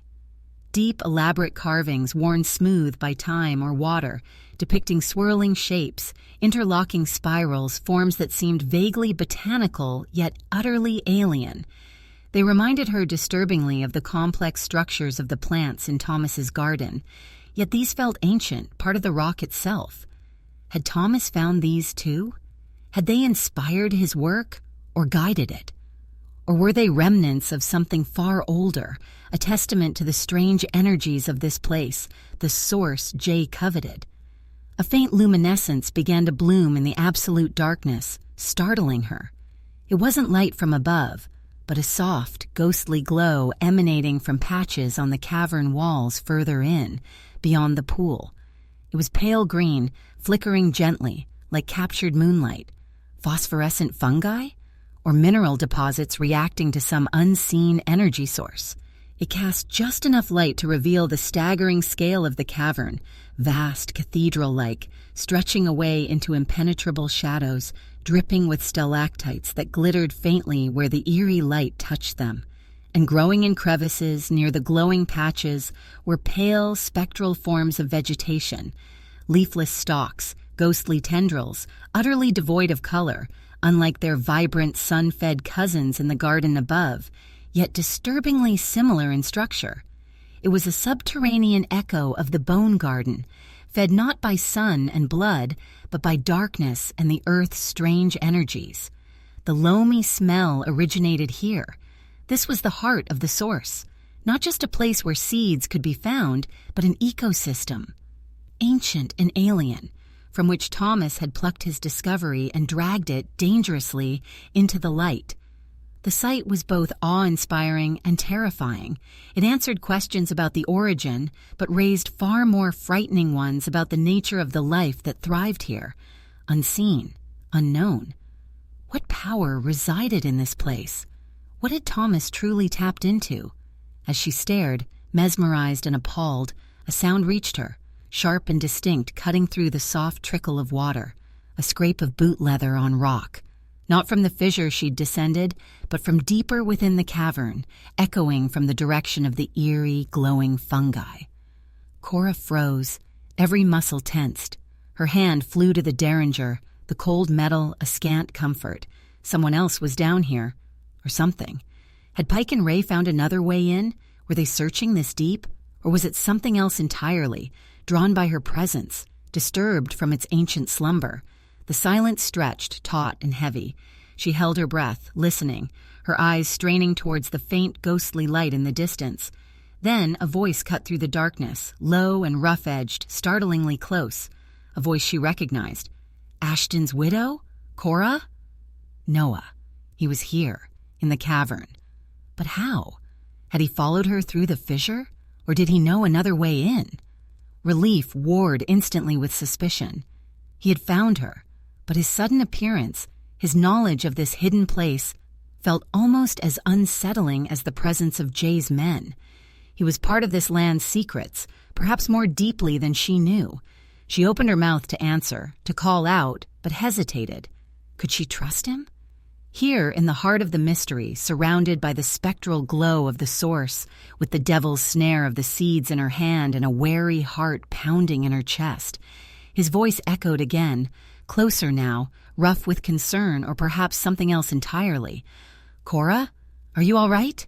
She remained silent, hidden in the deeper darkness near the pool, clutching the seeds, the useless derringer, and her overwhelming uncertainty. His footsteps grew nearer, slow, deliberate, moving towards the sound of the water, towards her hiding place in Chapter 13, when the desert wind carries secrets. The silence stretched, thick and heavy as the subterranean darkness, broken only by the soft, rhythmic trickle of water feeding the hidden pool. Cora remained frozen against the boulder, the pouch of seeds clutched tight, the useless derringer cold against her uninjured palm. Noah's voice, rough-edged and startlingly close, echoed in the vast chamber, bouncing off unseen walls. Cora, are you all right? Her name on his lips, spoken with that gruff concern, sent a confusing jolt through her. Relief surged, sharp and potent. She wasn't alone, but suspicion followed immediately, cold and wary. How had he found her down here? How had he entered this hidden cavern? Had he simply followed her through the fissure, risking encounter with Pike and Ray? Or did he possess a deeper knowledge of this place, another entrance, secrets intertwined with Thomas's own? His timely arrival felt both miraculous and deeply suspect. Her heart hammered against her ribs, caught between the desperate need for rescue and the ingrained fear of trusting anyone in this treacherous land, especially a man whose past and motives remained veiled behind scars and silence. Cora? His voice came again, closer now, moving with slow, deliberate steps towards the sound of the water, towards her hiding place in the deeper shadows near the pool. She could hear the faint scuff of his boots on the sandy floor, the soft brush of clothing. He was navigating the darkness with an unnerving confidence. Taking a shaky breath, she made her decision. Remaining hidden felt futile. He would find her eventually in this enclosed space, and prolonging the silence might only increase his suspicion. Besides, a part of her, the part exhausted by pain and isolation, desperately craved the presence of another human being, even one she wasn't sure she could trust. Noah? Her voice was barely a whisper, hoarse and thin, easily swallowed by the cavern's immensity. His footsteps stopped instantly. A beat of silence, then, Cora, thank God, stay put. I'm coming to you. She heard him moving again, more quickly now, guided by her voice. A moment later, his tall shape materialized out of the absolute blackness, a darker silhouette against the faint, ghostly luminescence emanating from the distant cavern walls. He stopped a few feet away, letting his eyes adjust, his head tilted as if listening not just with his ears, but with his entire being. Even in the profound gloom, she could sense the tension radiating from him, the coiled readiness of a man accustomed to danger. He wasn't carrying a lamp. How could he see? Or was he relying on senses, honed by long familiarity with darkness, with this specific place? Are you hurt badly? He asked, his voice low, controlled. My ankle. I fell earlier. Sprained, I think. And my hand... She gestured vaguely with her bandaged right hand, the movement sending a fresh stab of pain through her wrist. Chola. He moved closer then, kneeling beside her near the pool's edge. She could feel the warmth radiating from him, smell the faint, familiar scents of horse, leather, dust, and wood smoke clinging to his clothes, sense of the world above, strangely comforting in this subterranean tomb. He reached out, his large, calloused hand hovering near her injured one.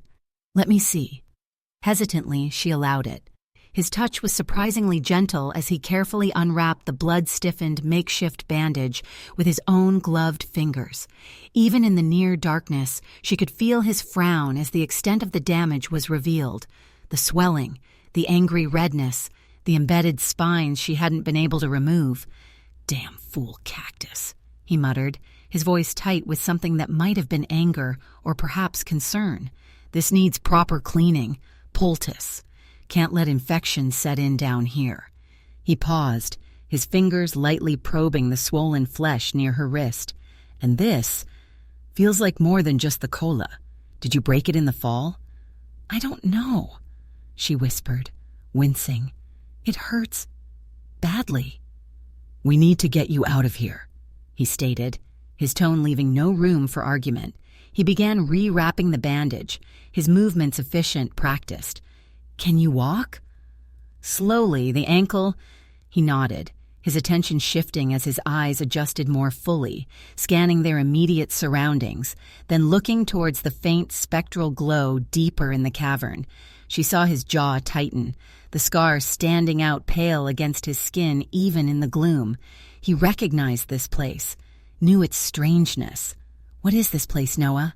she asked, her voice regaining a little strength. "Thomas. He marked symbols on the wall back there, near the fissure. He knew this cave." Noah didn't answer immediately. He finished securing the bandage, his touch lingering for a fraction of a second on her arm before he drew back. "Some places are best left undisturbed, Cora. Your husband learned that too late." His voice was flat, devoid of judgment, yet heavy with unspoken history. "This is one of them. The old ones knew it, called it, well, the names don't matter. It's a place where the earth is thin, where things grow. That shouldn't."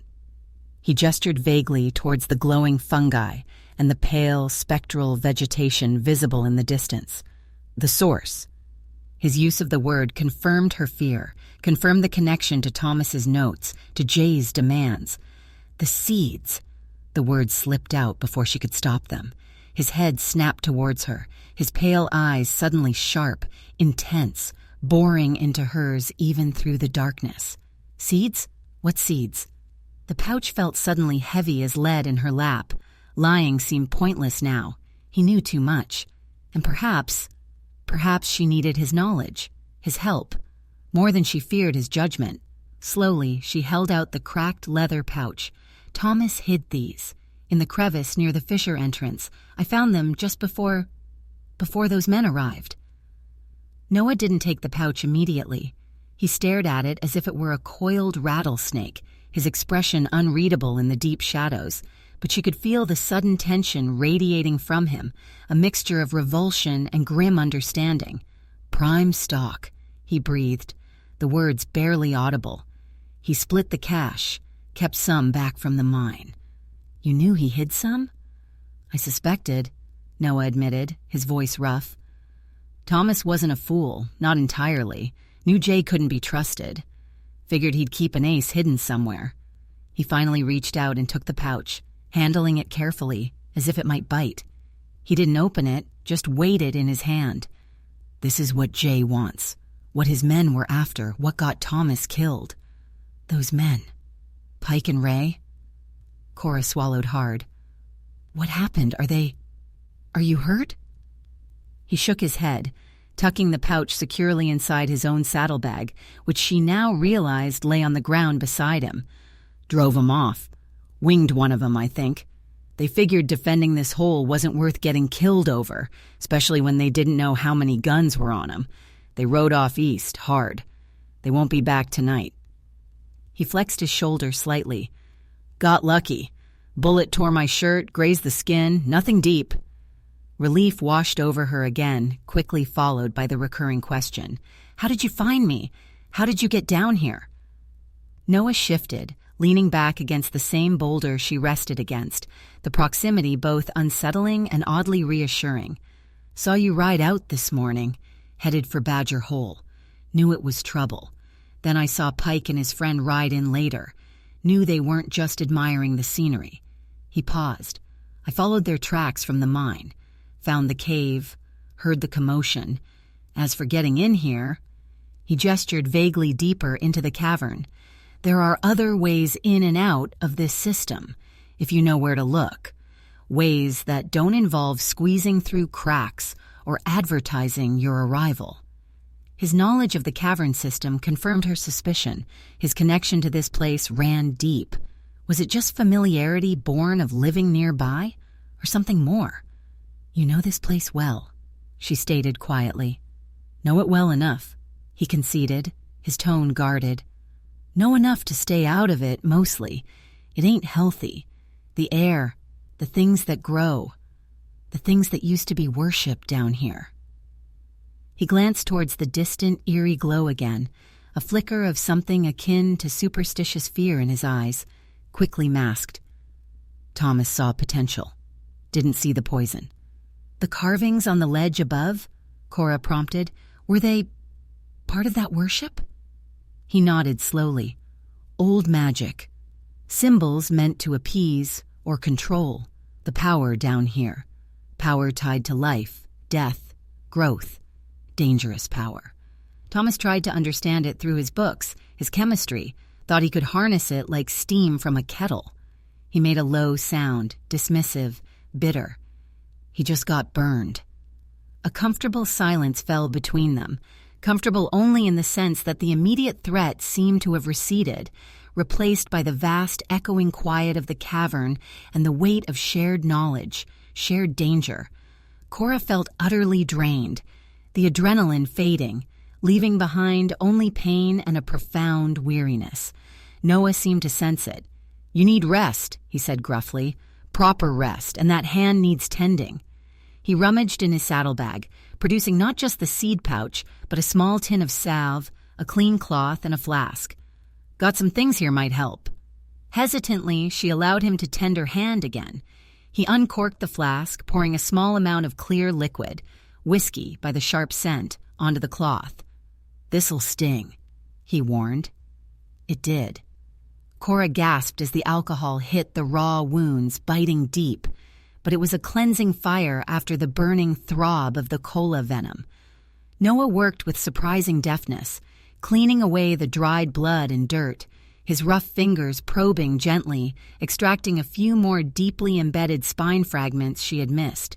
Then he took a dollop of dark, herbal-smelling salve from the tin and applied it carefully to the wounds, his touch methodical, impersonal, yet oddly soothing. The salve instantly cooled the burning, easing the worst of the inflammation. My grandmother's recipe, he muttered almost shyly as he wrapped her hand and wrist snugly with the clean cloth. Good for stings, bites, infections. Your grandmother? Cora asked, surprised by the personal revelation, however small. Was she Apache? Thomas's journal had mentioned Noah using an Apache name for the garden. He nodded curtly, focusing on tying off the bandage. Learned more from her about this land than any white man's map could teach me. His voice held a note of quiet pride, mixed with the familiar guardedness. Here was another layer to the man, a connection to the native peoples of this land, an inheritance of knowledge that likely informed his warnings, his understanding of places like this cavern. It explained his reverence, his fear, his quiet competence in this environment. It also deepened the mystery. What had his grandmother taught him about the power here? What stories lay behind the old names, the warnings Thomas had dismissed? Noah, she began, choosing her words carefully. Thomas wrote in his journal. He mentioned you. Warned him about the garden, called it Kuspoak. Noah stiffened slightly, his hands pausing in their work. He didn't look at her. Bone garden, apt name. Why? What did the stories say? He hesitated for a long moment, tying off the bandage with a final, firm knot. He leaned back against the rock again, staring into the darkness where the pale fungi glowed. Stories, he repeated, his voice low. They said this place, he gestured around the cavern, is where the earth's bones are close to the surface, where the cycle of life and death is amplified. Things grow fast here, but they grow hungry, twisted, fed by decay, by shadow. The plants above, they're just echoes of what slumbers down here, taking that power out, planting it under the sun, feeding it blood and God knows what else. He shook his head slowly. It's like taking a sickness out of the dark and letting it run wild in the light. It changes things, taints them, demands more and more. His words resonated chillingly with Thomas's frantic letter. The hunger, it demands more. Jay, the man Thomas owed, Cora began. Does he understand this? Or does he just see profit? Jay sees profit in anything he can control, Noah said grimly. Doubt he understands the real nature of what Ashton dug up. But he knows it's potent, knows it's valuable. Something that can grow where nothing else will? Something that might have other properties? He left the question hanging in the air, heavy with unspoken possibilities. Military applications? Alchemical uses? The potential reasons for Jay's ruthless pursuit seemed suddenly vast and terrifying. We have to destroy the seeds, Noah, Cora said, the conviction solidifying within her. Thomas's plea echoed Noah's grim assessment. We can't let Jay get them. We can't let this spread. Noah looked at her then, his pale eyes searching her face in the near darkness. Destruction ain't always simple, Cora, especially not with things tied to this place. Burning them might not be enough, and Jay won't stop looking. Pike and Ray will report back. He knows the source is near Badger Hole now, even if his men didn't find the main cache tonight. Then what do we do? She asked, the weight of their situation pressing down. Injured, trapped underground, holding the key to a dangerous power, hunted by ruthless men, guided only by a scarred, secretive man whose knowledge felt as perilous as it was necessary. Noah pushed himself to his feet, extending his good hand down to her. First, we get out of here. There's another way out, leads higher up the cliffs. It's rough, but safer than going back through the fissure. Then, we figure out how to fight a shadow, like Jay, and how to deal with a poison that's already taken root. She hesitated for only a second before placing her uninjured hand in his. His grip was strong, firm, pulling her carefully to her feet. She leaned on him heavily as she tested her sprained ankle, pain shooting up her leg. His arm came around her waist, steadying her, his closeness unexpected, unsettling, yet undeniably solid. "Lean on me," he said gruffly. "It's a ways yet, and watch your step. The dark down here, it hides more than just rocks." Together, they turned away from the hidden pool, away from the spectral glow, towards the deeper, unknown darkness of the cavern. Cora clutched the memory of Thomas's failure, the dangerous potential of the seeds now carried by Noah, and the wary hope that this scarred man beside her might be the key to survival, or perhaps just another secret carried on the harsh desert wind, leading her deeper into the heart of the peril. The path ahead was uncertain, the enemy relentless, and the cost of unraveling the secrets of Promise Creek Ranch felt higher and more terrifying than ever. Chapter 14, The Hunger of the Bloom. The journey through the deeper caverns was a disorienting ordeal of darkness, pain, and precarious reliance. Cora leaned heavily on Noah, his strong arm a solid brace around her waist, guiding her steps through the utter blackness. Each shift of weight sent jolts of agony through her sprained ankle, and her bandaged hand throbbed in rhythm with her own unsteady heartbeat. Yet Noah moved with a quiet, unnerving certainty, his boots finding purchase on the unseen path, his grip firm and steadying, navigating the subterranean maze as if he carried a map etched onto his senses. He didn't speak much, offering only occasional low warnings. "Mind your head here. Loose rock. Watch the drop to your left," his voice a rough anchor in the overwhelming void. Cora found herself acutely aware of his physical presence, the warmth radiating from his body, the steady rhythm of his breathing beside her ear, the controlled strength in the arms supporting her. It was an intimacy born of necessity, unsettling yet undeniable, She was completely dependent on this man she barely knew, this man whose past was a landscape of scars and silences, whose knowledge of this place felt both essential and potentially dangerous. Her wary heart beat a frantic rhythm against the cage of her ribs. They moved away from the vast chamber with its spectral glow and hidden pool, entering narrower passages where the air grew thick and damp, carrying the heavy, loamy scent she'd noticed earlier. The darkness remained absolute, unrelieved by even the faintest phosphorescence here. The only sounds were their own shuffling footsteps, their breathing, and the constant faint trickle of water echoing from unseen crevices.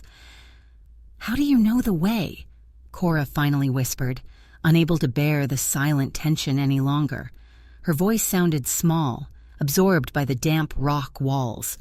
Noah didn't answer immediately. She felt him hesitate, the muscles in his arm tensing slightly. "Spent time down here when I was younger," he said finally, his voice carefully neutral. "Exploring. Running away, maybe." Another layer peeled back, hinting at a troubled youth intertwined with these hidden depths. "Learned the paths, learned what to avoid." "What is there to avoid?" she asked, glancing nervously into the impenetrable darkness surrounding them. "Old pitfalls, unstable ceilings." He paused. "And things that, like the dark. Best not to think on it, just keep moving." His evasiveness only fueled her anxiety.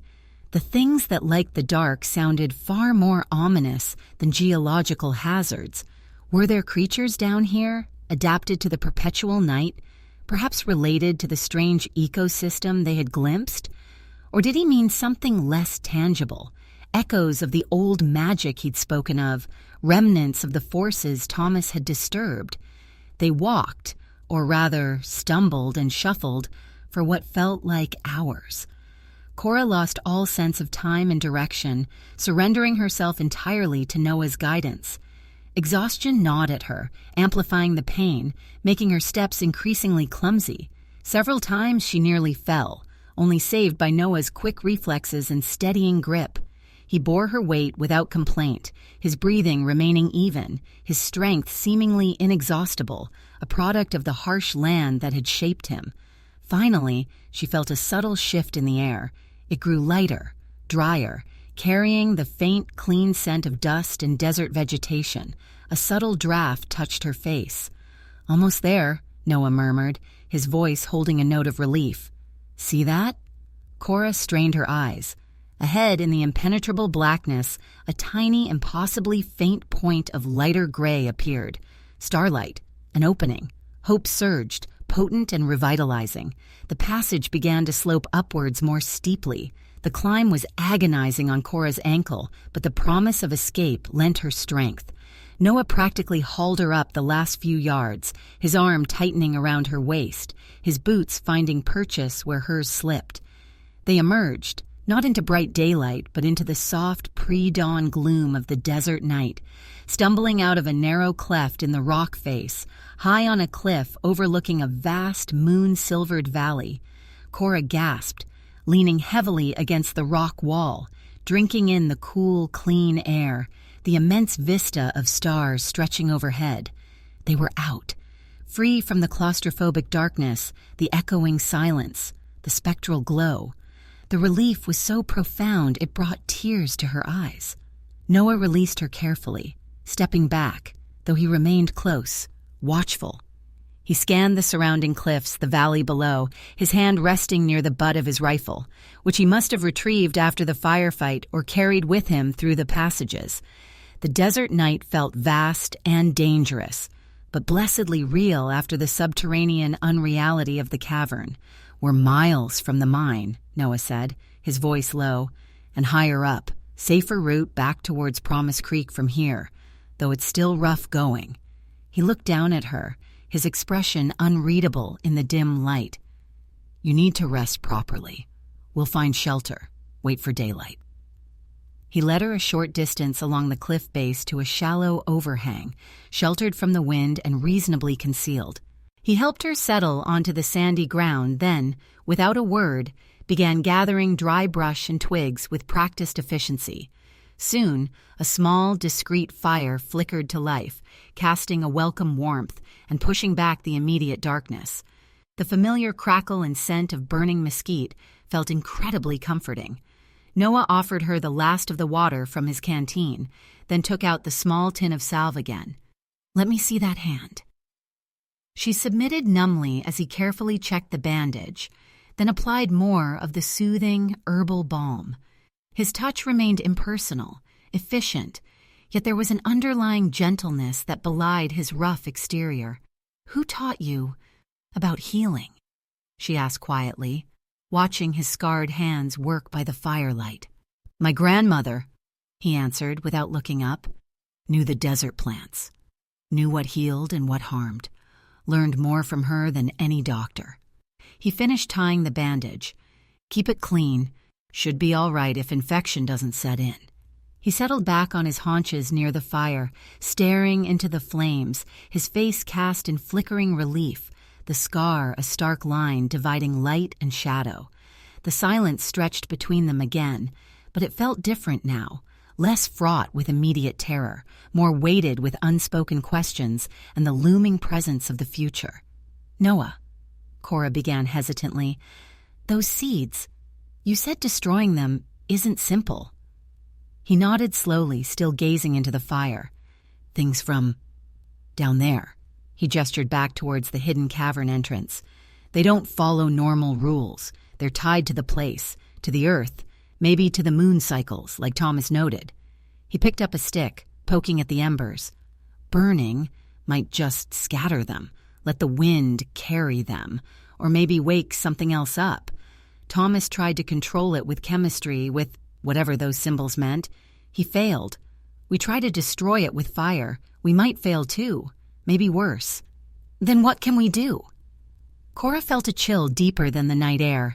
The seeds felt like a curse she carried, a burden impossible to shed safely. Noah looked up then, his pale eyes meeting hers across the small fire. The flames danced in their depths, reflecting a grim determination. "First, we get back to the ranch. See what Jay's men might have done.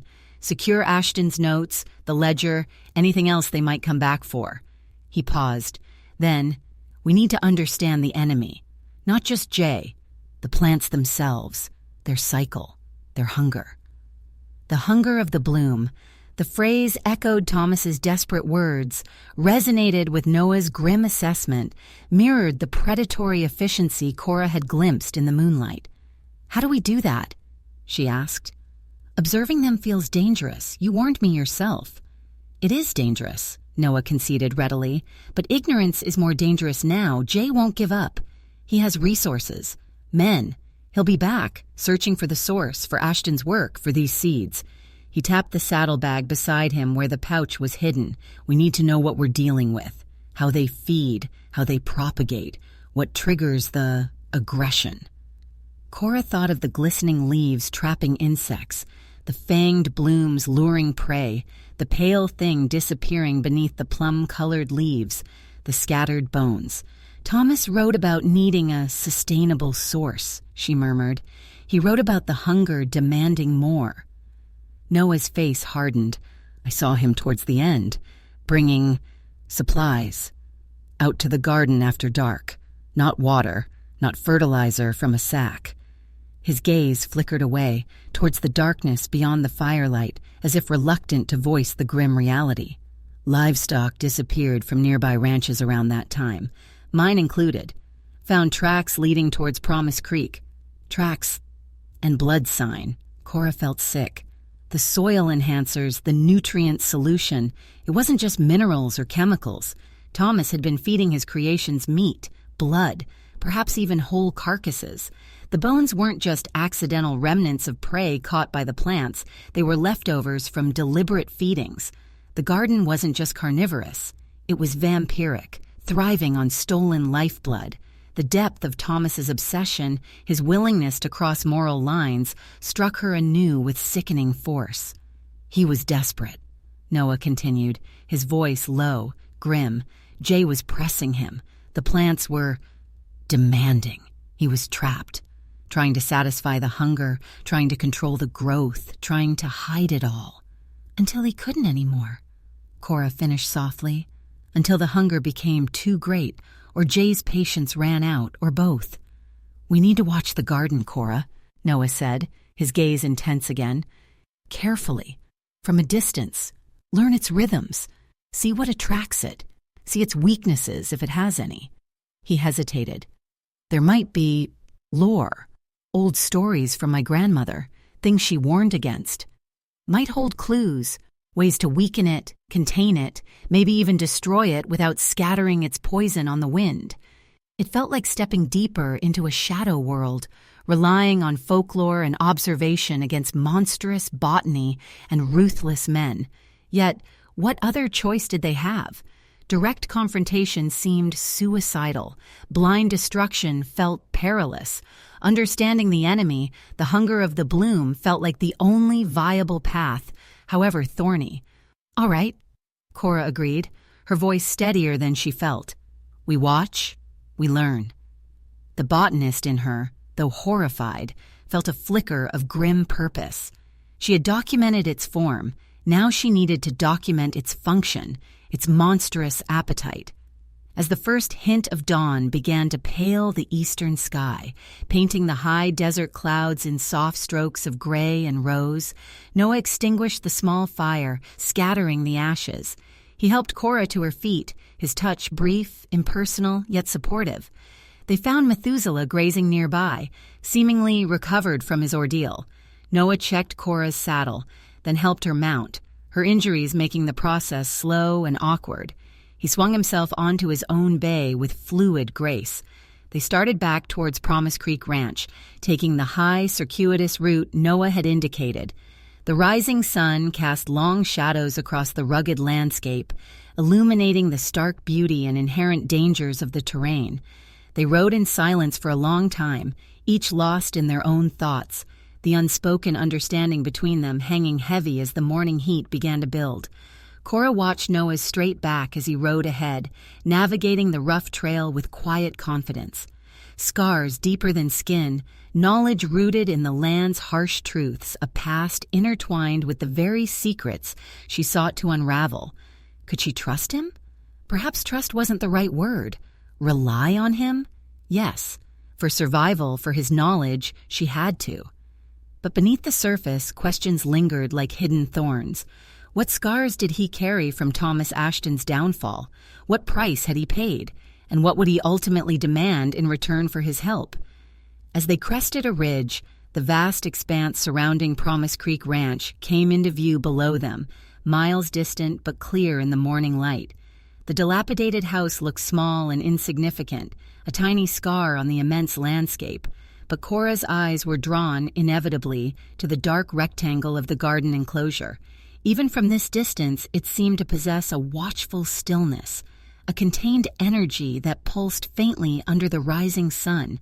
The hunger of the bloom was waiting, and she, caught between the devil's snare and her own wary heart, was riding directly towards it, with only a scarred, silent man and the desperate hope of understanding as her shield.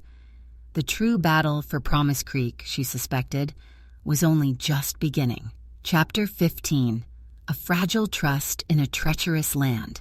The ride back to Promise Creek Ranch stretched into a long, arduous journey under the relentless Arizona sun. The high route Noah chose was indeed rougher, forcing Methuselah to pick his way carefully over rocky inclines and through dense patches of thorny scrub. But it offered commanding views and presumably less chance of encountering Pike and Ray, should they still be searching the lower trails. Cora slumped in the saddle, every jolt sending fresh waves of pain through her ankle and wrist. Exhaustion was a heavy cloak, making the familiar landscape seem blurred and distant. Yet despite the physical misery, her mind remained sharp, unnervingly alert, dissecting the events of the past 24 hours, wrestling with the implications of the hidden cavern, the spectral plants, the pouch of seeds now carried by Noah, and the complex, shifting dynamic with the man himself. Noah rode mostly ahead, his silence as vast and imposing as the landscape around them. He moved with an economy of motion, his senses constantly scanning their surroundings, missing nothing. the distant dust devils spiraling across the plain, the circling hawk overhead, the faint tracks of deer or coyote crossing their path. He was a part of this wilderness in a way she, an outsider, could never truly be. His competence was undeniable, reassuring even. She owed him her life, or at least her escape from the immediate clutches of Jay's men. Gratitude was a palpable thing, warm and insistent, yet distrust lingered, a cold counterpoint. His knowledge of the hidden cavern system, his admission of running away down there in his youth, his connection through his grandmother to the land's older, deeper secrets, it all painted a picture of a man far more complex and potentially entangled than he appeared.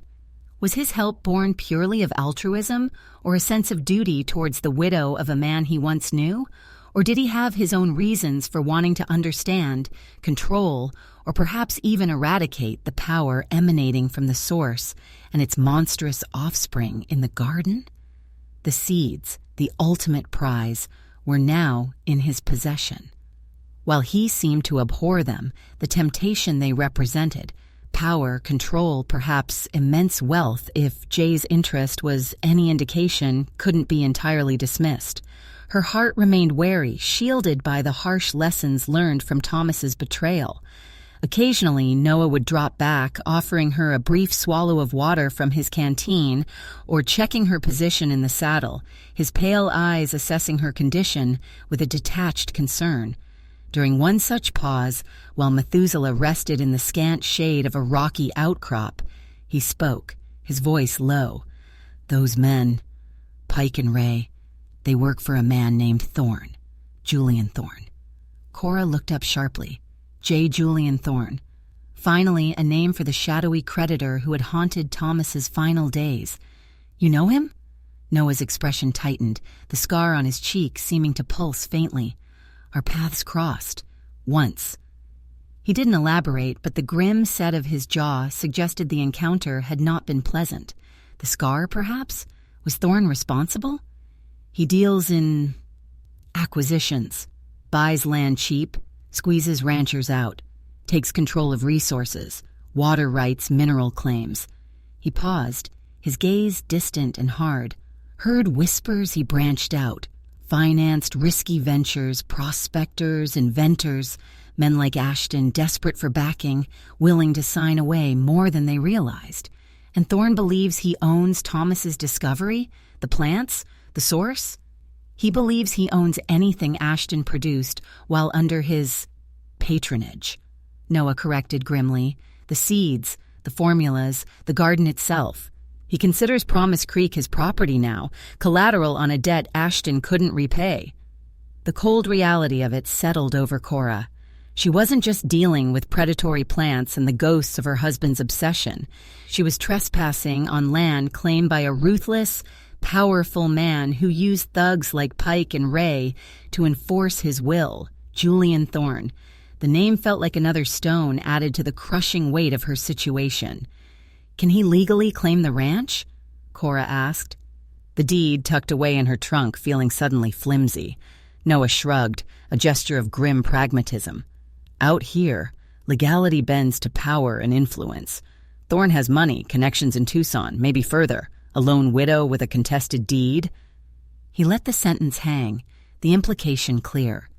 Your best protection is keeping him from getting what he really wants, the seeds and control of the source. His words, meant perhaps as pragmatic advice, paradoxically fostered a sliver of trust. He wasn't minimizing the danger from Thorne, he was acknowledging it, aligning himself, at least implicitly, against this common enemy. And he still carried the seeds, hadn't attempted to hide them from her or make his own bargain. "We need to hide the notes, too," Cora said, thinking of Thomas's journals, the ledger, the formula Noah had found. "Everything. If Thorne's men come back—" "They will," Noah stated flatly, "or Thorne will send others, maybe more discreet. He won't let this go." He pushed away from the rock he leaned against. "We'll handle it when we get back. Need to keep moving now. Daylight's burning." They rode on, the fragile truce between them solidified by the shared threat of Julian Thorne. The conversation lapsed back into silence, but it felt less strained now, underscored by a mutual understanding of the stakes. It was late afternoon, the sun casting long shadows, when Promise Creek Ranch finally came into full view, nestled in its shallow basin. From a distance, it looked unchanged, dilapidated, lonely, baking under the Arizona sky. But as they drew closer, Cora's blood ran cold. The front door of the ranch house hung open, splintered near the latch, clearly forced. Fresh horse tracks, more than just Noah's or her own outward journey, churned the dust in the yard. They hadn't just been to the mine. Pike and Ray, or others sent by Thorne, had been back here. They had searched the house while she was gone. Noah saw it too, pulling his rifle from its scabbard, his body instantly alert. He motioned for Cora to stay back while he dismounted and approached the house cautiously, rifle held ready, moving with a predator's silent grace. Cora watched, her heart pounding, her hand automatically going to the derringer still tucked in her apron, though she knew it would be useless against whatever might wait inside. Noah disappeared through the broken doorway. An agonizing minute passed. Then he reappeared, shaking his head, gesturing for her to approach. "Clear," he called out, his voice tight. "But they tossed the place." Dismounting stiffly, pain shooting through her ankle, Cora hobbled towards the house, Noah moving quickly to her side to offer support.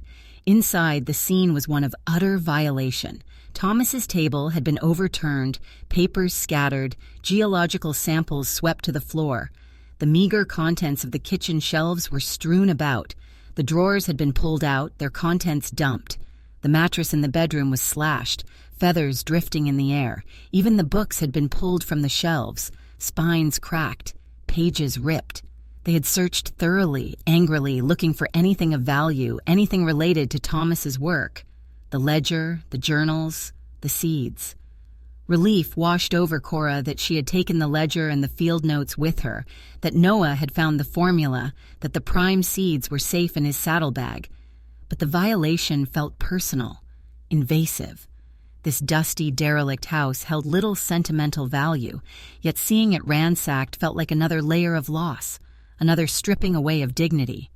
"Damn them," she whispered, leaning against the doorframe, surveying the wreckage. Noah moved through the room, his eyes missing nothing. He righted the table, picked up a few of Thomas's scattered sketches. He checked the hidden tin box behind the books. It was still there, the vials undisturbed. Apparently, Thorne's men hadn't been looking for chemicals or hadn't known where to look. Their focus had been the seeds, the research notes, perhaps money. They didn't find what they were looking for, Noah concluded grimly, which means they'll be back, or Thorne will escalate things. He looked at Cora, his expression serious. "You're not safe here alone, Cora." The statement hung in the air, undeniable.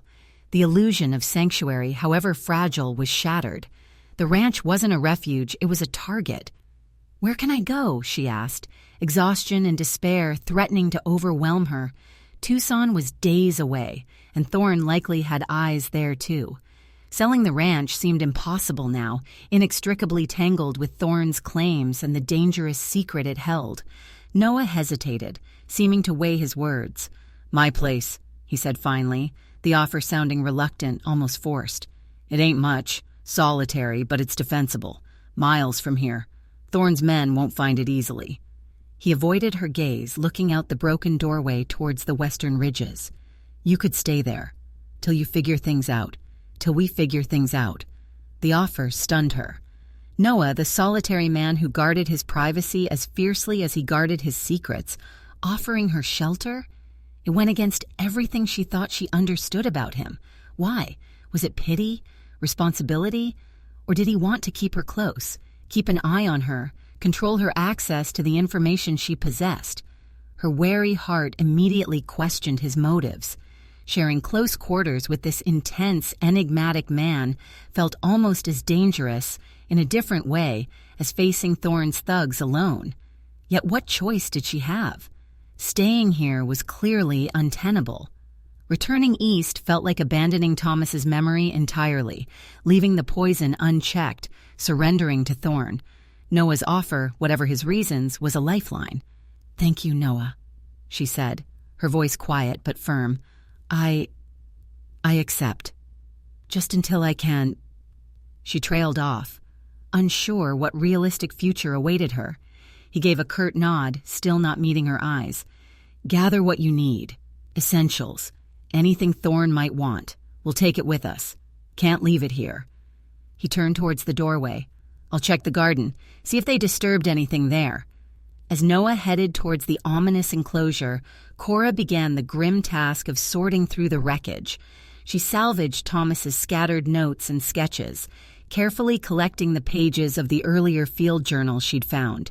She retrieved the ledger and the other journals she had taken to the cave, packing them securely. She gathered her few personal belongings, her books, her botany tools, the remaining packets of familiar seeds brought from Boston, symbols of a life that felt a world away. She packed essentials, clothes, the remaining matches, the lamp, the small amount of food she possessed. Every movement was an effort, her body protesting, her mind reeling from the constant shifts between fear, relief, and uncertainty. Noah returned as she was finishing, his expression unreadable. "Fence is intact. Soil doesn't look disturbed near the plants," he reported. Either they didn't know what they were looking at, or they were under orders not to touch the blooms themselves. Maybe Thorn wants the garden intact, controllable. He paused. But they were careless near the edges, left tracks, confirmed they were here. He helped her carry her bundled belongings out to the horses. Methuselah looked even more ancient and weary after the long ride and the lack of proper rest. Noah transferred her saddlebags to his own sturdier bay, then helped her mount the old dun horse one last time.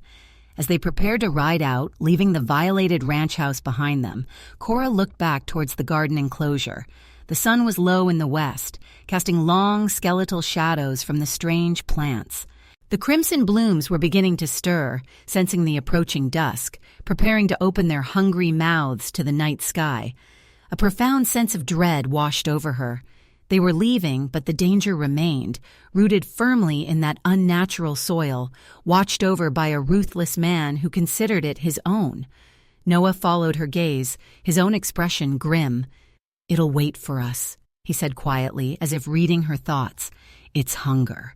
And Thorn's greed. Neither one sleeps for long." He turned his horse west, towards the rugged hills that hid his own solitary homestead. Cora hesitated for a moment, then urged Methuselah forward, following him away from the wreckage of Promise Creek, away from the ghost of her husband towards an uncertain future under the protection of a scarred stranger. The trust between them felt as fragile as spun glass, easily shattered by the harsh realities of this treacherous land. Yet for now, it was all she had. As they rode into the deepening twilight, the desert wind whispered around them, carrying secrets, warnings, and the faint, cloying promise of the hunger yet to come. Chapter 16. Midnight Confessions by Firelight. Noah's ranch was nestled deep within the protective embrace of the western foothills, miles from the desolate basin of Promise Creek, accessible only by a winding, barely there trail that discouraged casual visitors and offered numerous vantage points for observing anyone who might attempt to approach. Unlike the dilapidated sprawl of Thomas's failed dream, Noah's homestead was compact, built for resilience rather than ambition. The cabin was small, constructed of sturdy axe-hewn logs chinked tightly against the wind, with a low roof and small shuttered windows that spoke more of defense than welcome. A well-maintained corral held Noah's bay horse, and now the weary Methuselah.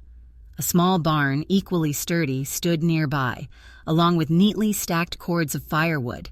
The place exuded solitude, self-sufficiency, and a profound sense of being guarded.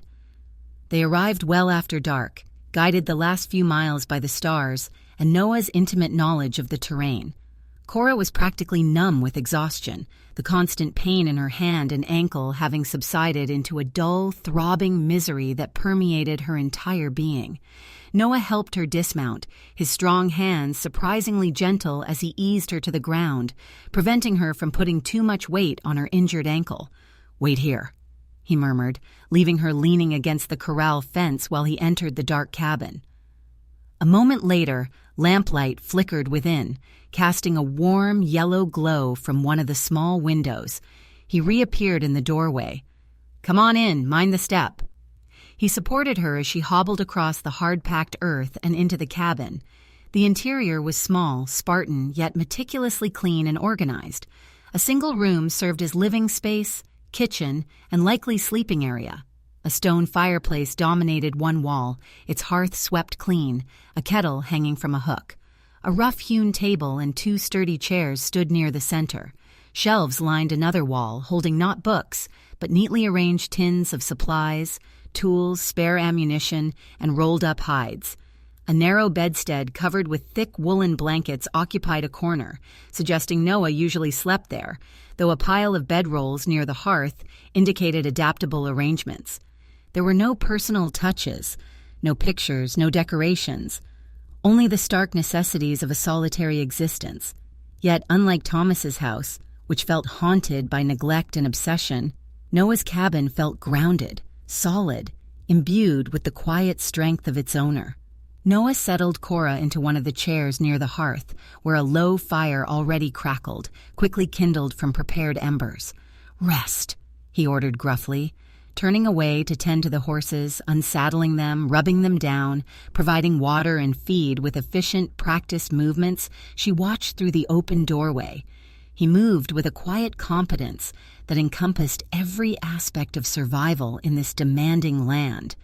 When he returned, he brought her saddlebags inside, placing them near the hearth along with his own, which contained the fateful pouch of seeds. He didn't mention them, nor did Cora. Their presence was an unspoken weight between them.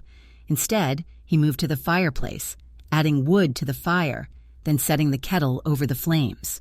"Hungry?" he asked, glancing back at her. Cora realized she hadn't eaten properly since the dry biscuit in the cave. She nodded mutely. Noah rummaged in his supplies, producing dried jerky, hardtack biscuits far superior to her own stale ones, and a small pouch of ground coffee. Soon, the comforting aroma of brewing coffee mingled with the scent of wood smoke, filling the small cabin, creating a pocket of warmth and fragile domesticity against the vast, dark wilderness outside. They ate in silence, sitting across from each other at the rough table, the firelight casting dancing shadows on Noah's scarred face. Cora ate slowly, gratefully, the simple, hearty food restoring some of her depleted strength. Noah ate with the same focused economy he applied to everything, his gaze mostly directed downwards, though she occasionally felt his pale eyes flicker towards her, assessing, unreadable. The silence wasn't entirely uncomfortable. After the terror and chaos, the shared meal, the warmth of the fire, the solid walls of the cabin offered a profound sense of relief, a temporary respite. Yet questions still simmered beneath the surface, unspoken tensions held captive by exhaustion and ingrained caution. After they finished eating, Noah cleared the table, rinsing their tin plates and cups in a basin with water heated by the fire. Cora watched him, noting the efficiency of his movements, the lack of wasted effort. He was a man accustomed to solitude, to relying solely on himself. Why burden himself with her presence now? As he returned to sit opposite her again, nursing a steaming cup of coffee, Cora decided she couldn't bear the silence, the uncertainty, any longer. She needed to understand, at least partially, the man who held her safety and potentially the fate of Thomas's dangerous legacy in his scarred hands. "Noah," she began, her voice low, hesitant. "Why are you doing this? Helping me? Offering me shelter?" He didn't answer immediately, swirling the dark liquid in his cup, his gaze fixed on its surface. The fire crackled, spitting an ember onto the hearthstone. "Saw what Ashton's obsession did to him," he said finally, his voice rough, quiet. "Saw how it twisted him, how it consumed him."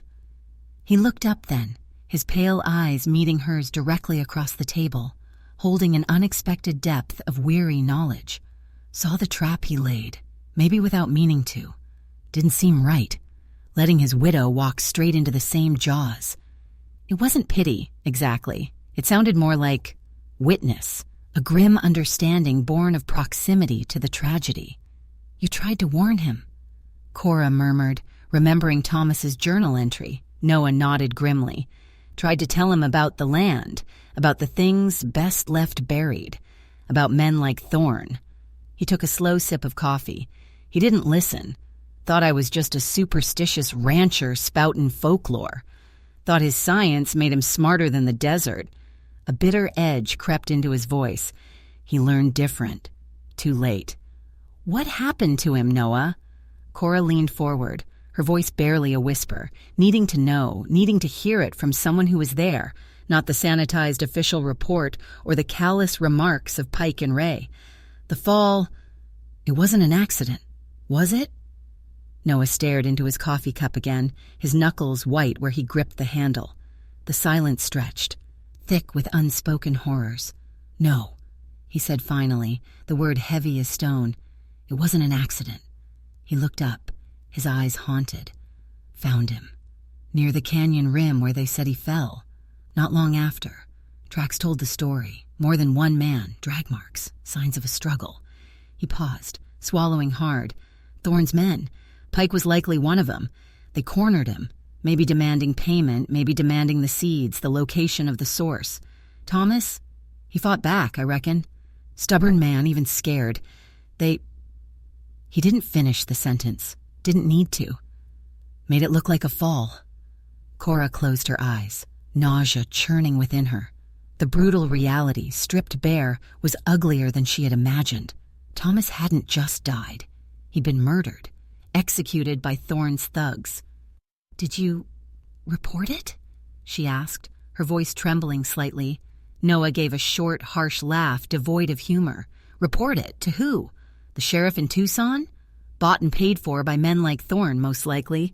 Who'd believe a half-breed rancher's word based on tracks in the dust, against the official story backed by Thorne's influence? He shook his head. Out here, sometimes justice ain't found in a courthouse. Sometimes you just gotta survive. And try to keep the poison from spreading further. His words hinted at a deeper cynicism, a harsher understanding of the world shaped by his own experiences. Perhaps by his mixed heritage, placing him outside the accepted structures of power and law. And the scar? The question slipped out before she could stop it, driven by the sudden intimacy of his confession, the raw honesty in his haunted eyes. His hand instinctively went to his face, fingers tracing the jagged line across his cheek. The guarded mask slammed back down, his eyes turning cold, distant. "Old business?" he said curtly, his tone flat, shutting down the inquiry. "Nothing to do with Ashton." But Cora wasn't so sure. The timing, the connection to Thorne, the violence inherent in such a wound, it felt connected somehow. Another secret held close, another scar deeper than skin. She didn't press him, letting the silence fall again, but the unanswered question lingered. Noah pushed his chair back abruptly, standing up. "You need sleep, real sleep." He gestured towards the narrow bedstead in the corner. "Take the bed. I'll use the rolls by the fire." "Noah, I couldn't," Cora began, flustered by the offer, unwilling to displace him. "Don't argue," he cut her off, his tone leaving no room for debate. "You're injured. Need to heal." He turned away, busying himself with banking the fire for the night, clearly considering the matter closed. Hesitantly, Cora rose, leaning heavily on the table, then hobbled towards the bed. It was narrow, the mattress firm, but the blankets smelled clean, of wood smoke and fresh air. Sinking onto it felt like collapsing into heaven. She eased herself down, trying to find a position that didn't aggravate her injuries, pulling the thick wool blankets up around her shoulders. The simple comfort was overwhelming after the hardship of the trail and the terror of the cave. From the bed, she watched Noah settle himself into his bedroll near the hearth, facing the door, his rifle propped nearby, easily within reach. Even in rest, he seemed vigilant, a guardian at the threshold. The firelight cast his profile in stark relief, highlighting the harsh angles of his face, the prominent line of the scar. Who was this man? A wary protector? A silent witness carrying his own burdens? A man capable of violence, yet showing unexpected gentleness? He was an enigma, wrapped in layers of solitude, resilience, and perhaps regret. He had confessed the truth about Thomas's death, a grim offering laid bare in the firelight. yet he held his own history, his own wounds, tightly guarded. "Noah?" she whispered into the quiet cabin. He turned his head slightly towards her, a silhouette against the dying embers. "Yeah?" "Thank you," she said softly. "For everything. For telling me." He didn't reply for a moment, just the crackle of the fire filling the space between them. "Get some sleep, Cora," he said finally, his voice low, rough. Tomorrow we figure out how to fight monsters, both the ones in the garden and the ones who walk on two legs." He turned away again, settling into his bedroll, leaving Cora alone with her thoughts, the lingering scent of wood smoke and the fragile, tentative trust beginning to take root in the treacherous soil of her heart. Outside, the midnight wind whispered through the pines, carrying secrets only the desert truly knew, while inside the small cabin, two strangers, bound by circumstance and shared danger, sought solace in the uneasy quiet before the dawn. The confession offered and received had shifted something between them, forging a connection as tentative and potentially dangerous as the path ahead. Mutters 17, the price of forgotten truths. Cora woke slowly, reluctantly, surfacing from a deep, dreamless sleep unlike any she'd experienced since arriving in Arizona. The exhaustion and pain had dragged her down into oblivion, a blessed respite from the relentless tension and fear. For a few disoriented moments, she didn't know where she was. The low, timbered ceiling, the unfamiliar weight of thick wool blankets, the lingering scent of wood smoke. It wasn't the dusty tomb of the Promise Creek ranch house, nor the cold, damp blackness of the cave. Then memory returned, sharp and sobering. Noah's cabin. The confession by firelight, the stark truth of Thomas's murder, the grim reality of Julian Thorne's claim, the weight of the seeds now somewhere in Noah's possession. She pushed herself up carefully, testing her injuries. The throbbing in her ankle had subsided to a dull ache, stiff but more manageable. Her hand, thanks to Noah's salve and ministrations, felt less inflamed, the burning replaced by a persistent soreness. Healing had begun, fragile but definite. Sunlight streamed through the small eastern-facing window, illuminating dust motes dancing in the air. The cabin was quiet, empty. Noah was gone. His bedroll near the hearth was neatly tied, his rifle leaning against the wall beside it. The fire had been banked, leaving only warm embers. A pot of coffee sat on the hearthstone, kept warm, and beside it, a plate covered with a cloth held fresh biscuits and jerky. Thoughtful gestures, practical and unobtrusive, typical of the man himself.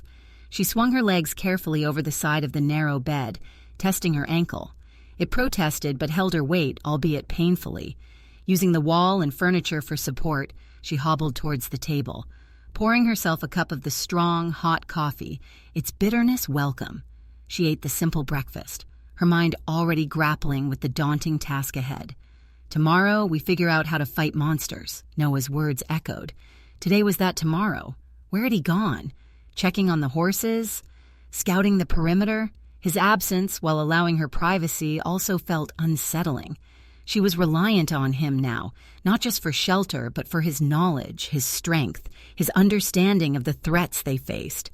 This dependence chafed against her innate self-reliance, yet she couldn't deny its necessity. After finishing her coffee, she felt a growing restlessness. She couldn't simply wait, passive and helpless. There had to be something she could contribute, some way to prepare for the fight Noah spoke of. Her eyes fell on the saddlebags near the hearth, her own and Noah's, which held the seeds. Beside them lay the collection of Thomas's journals, the ledger, the sketches she had salvaged from the ranch house. Knowledge. That was her strength, her domain. While Noah understood the land, the fighting, the survival, she understood botany, observation, analysis. Perhaps within Thomas's scattered, chaotic notes lay clues they had overlooked, keys to understanding the garden's vulnerabilities, weaknesses Noah's grandmother's lore might corroborate. Carefully, she lowered herself to the floor beside the hearth, leaning against the warm stones, and pulled the saddlebags closer. She started with the earliest field notes, the ones detailing Thomas's initial excitement, his discovery at the Badger Hole mine. She reread the entries slowly, searching for nuances she might have missed in her earlier, more frantic perusal. His descriptions of the peculiar seed pods, their resilience, their potency. His dismissal of Noah's warnings as superstitious folklore. The seeds of his downfall were planted long before the actual garden took root. Then she moved to the later journal, the one filled with increasingly erratic script, chemical formulas, and cryptic references to the project. Compound N7, soil enhancers, emergency containment materials.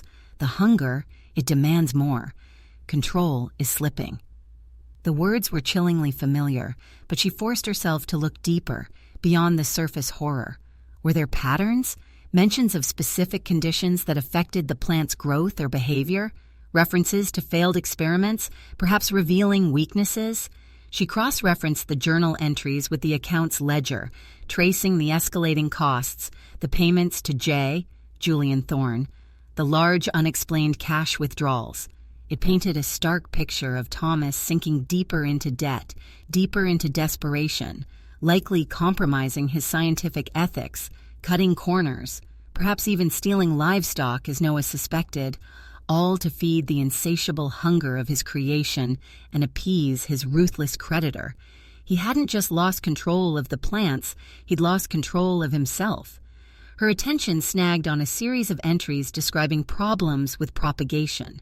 Attempts at grafting fail consistently. Root cuttings wither unless supplied with N7. Seed germination erratic, requires specific scarification and prolonged exposure to source-irradiated soil. Source-irradiated soil? Another piece of the puzzle. The soil near the badger hole, perhaps enhanced by the strange minerals or energies Noah hinted at, was crucial for germination. This suggested the plants might not spread easily on their own, requiring specific, unnatural conditions found only near the source, or artificially replicated through Thomas's enhancers. A potential vulnerability. If they couldn't easily propagate naturally, perhaps containment was possible. Another entry detailed a near disaster. Unexpected hyperallergenic reaction during pruning of crimson bell. Rapid dermal necrosis, respiratory distress, neutralized with alkali solution formula B12. Extreme caution advised. Protective gear essential. Dermal necrosis, respiratory distress, vulnerability to alkali solutions. More clues. The plants weren't invulnerable. They had weaknesses, specific chemical sensitivities. If only she could find formula B12 among Thomas's notes. She sifted through the pile of loose sketches, detailed renderings of the plant structures, fanged blooms, barbed tendrils, glistening leaves. Among them, she found several pages filled with complex chemical diagrams. One page, tucked hastily between sketches of root systems, was labeled Neutralizing Agents and Inhibitors, Experimental. Below it were several formulas. One, marked B12, listed components including potash lye, a strong alkali, sulfur, and several other compounds she didn't immediately recognize. Beside it, Thomas had scrawled, effective against dermal contact, moderate success inhibiting localized growth, insufficient for large-scale control, further research needed. It wasn't a magic bullet, but it was something, a weapon, however limited. A way to fight back if contact occurred, a potential means of controlling small outbreaks. Carefully, she copied the formula into her own small notebook she carried for botanical observations. As she worked, absorbed in deciphering Thomas's tortured legacy, the cabin door creaked open. Noah stood silhouetted against the bright morning light, holding a brace of rabbits in one hand, his rifle resting comfortably in the crook of his other arm. He paused, taking in the scene. Cora surrounded by papers, engrossed in her task. "Find anything useful?" he asked, stepping inside, closing the door behind him. He deposited the rabbits near the hearth. "Maybe," Cora said, looking up, pushing a stray strand of hair from her forehead. Vulnerabilities, propagation difficulties, sensitivity to alkali solutions. She held up her notebook.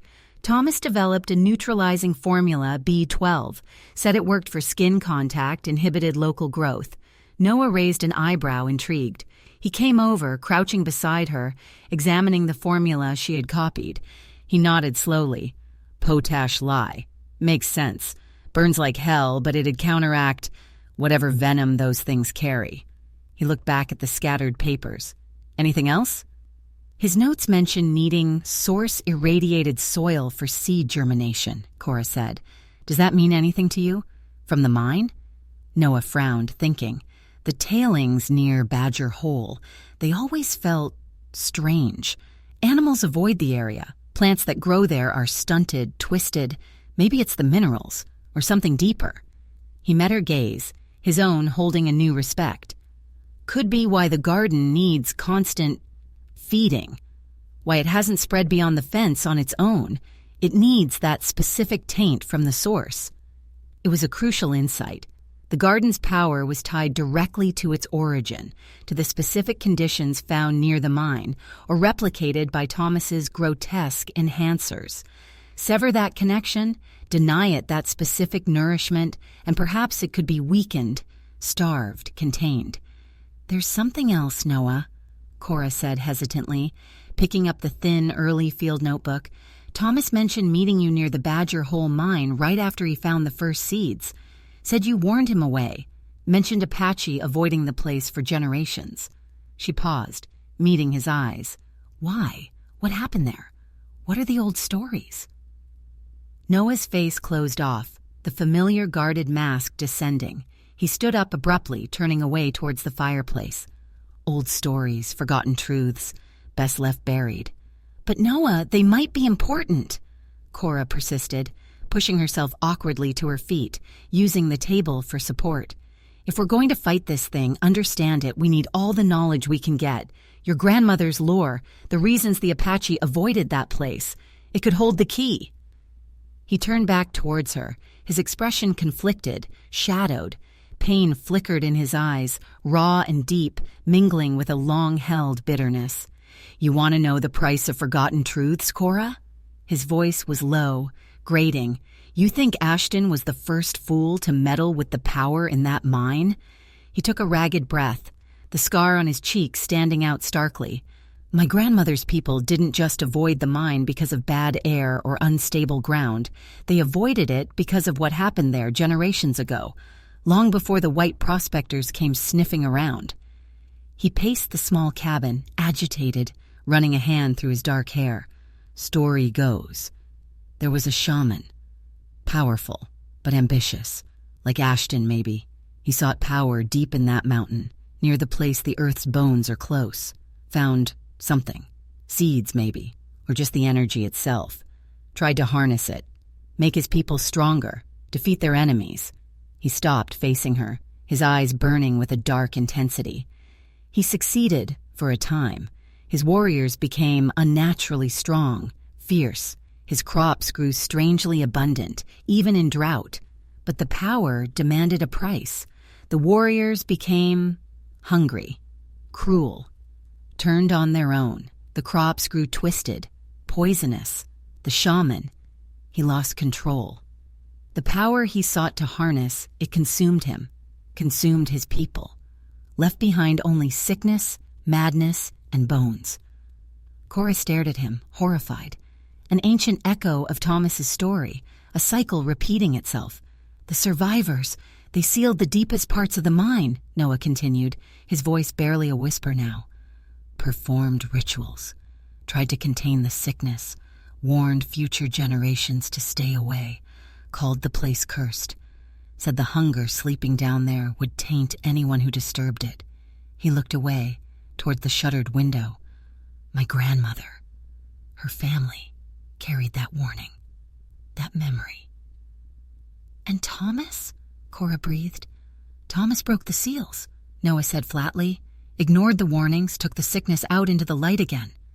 And history repeats itself. The weight of this forgotten truth settled heavily in the small cabin. It wasn't just about strange botany or a greedy creditor. It was about an ancient cycle, a dangerous power embedded in the land itself, a power that preyed on human ambition and left devastation in its wake. Thomas hadn't just made a scientific error. He had violated a taboo, unleashed a curse his modern sensibilities couldn't comprehend. "Why didn't you tell Thomas this story?" Cora asked, needing to understand his silence. Noah's face hardened, pain flashing in his eyes again. "I tried to tell him the place was bad medicine, that the old stories held truth." He laughed, called me ignorant, superstitious, said his science would tame it. His voice roughened with remembered frustration and hurt. "After a while, you stopped trying to warn a man who's determined to stick his hand in the fire." He sank back down into the chair, burying his face in his hands for a moment, a gesture of profound weariness and long-held grief. Maybe I should have tried harder," he mumbled into his hands. "Maybe."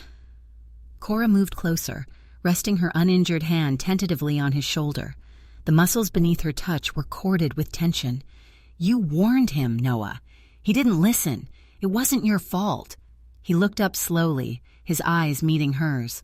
The raw vulnerability she saw there startled her. The guarded mask was gone, replaced by the deep, aching pain of remembered loss, of warnings unheeded, of witnessing a descent he couldn't prevent. In that moment, the wary distance between them dissolved, replaced by a shared understanding of the tragedy, the shared burden of its consequences. "The price, Cora," he whispered, his voice thick with emotion. "The price of forgetting, it's always paid in blood. Ashton's blood. Maybe mine, maybe yours, if we're not careful." The fragile trust between them deepened, cemented not by promises or confessions of personal history, but by the shared weight of this ancient, dangerous truth. They were no longer just a widow seeking answers and a reluctant protector. They were allies, bound together against a multifaceted threat: Thorne's greed, the garden's hunger, and the echoes of a forgotten history that demanded a reckoning. Understanding the past wouldn't guarantee their future, but it illuminated the treacherous path ahead, revealing the true depth of the monstrous power they had to confront. The fight wasn't just for survival. It was a fight against a cycle doomed to repeat itself, unless they could find a way to break it. Armed with Thomas's flawed science, Noah's inherited wisdom, and the fragile, hard-won trust blooming between them in the heart of the perilous land. Chapter 18. Tangled Vines, Tangled Fates. The days that followed settled into a tense, watchful rhythm at Noah's secluded ranch. A fragile truce held sway, built on shared danger, hard-won truths, and the unspoken acknowledgement of their mutual dependence. Cora's injuries slowly began to heal under Noah's pragmatic care and her own determined recuperation. The swelling in her ankle subsided enough for her to limp around the cabin and yard with the aid of a sturdy stick Noah fashioned for her. Her hand remained sore, scarred by the chola's brutal embrace, but the angry inflammation eased, thanks largely to Noah's grandmother's potent salve and his diligent rebandaging. The physical healing mirrored the tentative mending of trust between them, scarred, imperfect, yet functional. Their focus became singular, understanding the enemy. The garden, Cusboak, the monstrous offspring of Thomas's ambition and the ancient power lurking beneath the Badger Hole mine. They couldn't risk returning to Promise Creek yet, not knowing if Thorne's men were watching, waiting. Instead, they pored over Thomas's notes, sketches, and journals in the relative safety of Noah's cabin, seeking patterns, vulnerabilities, anything that might offer an advantage.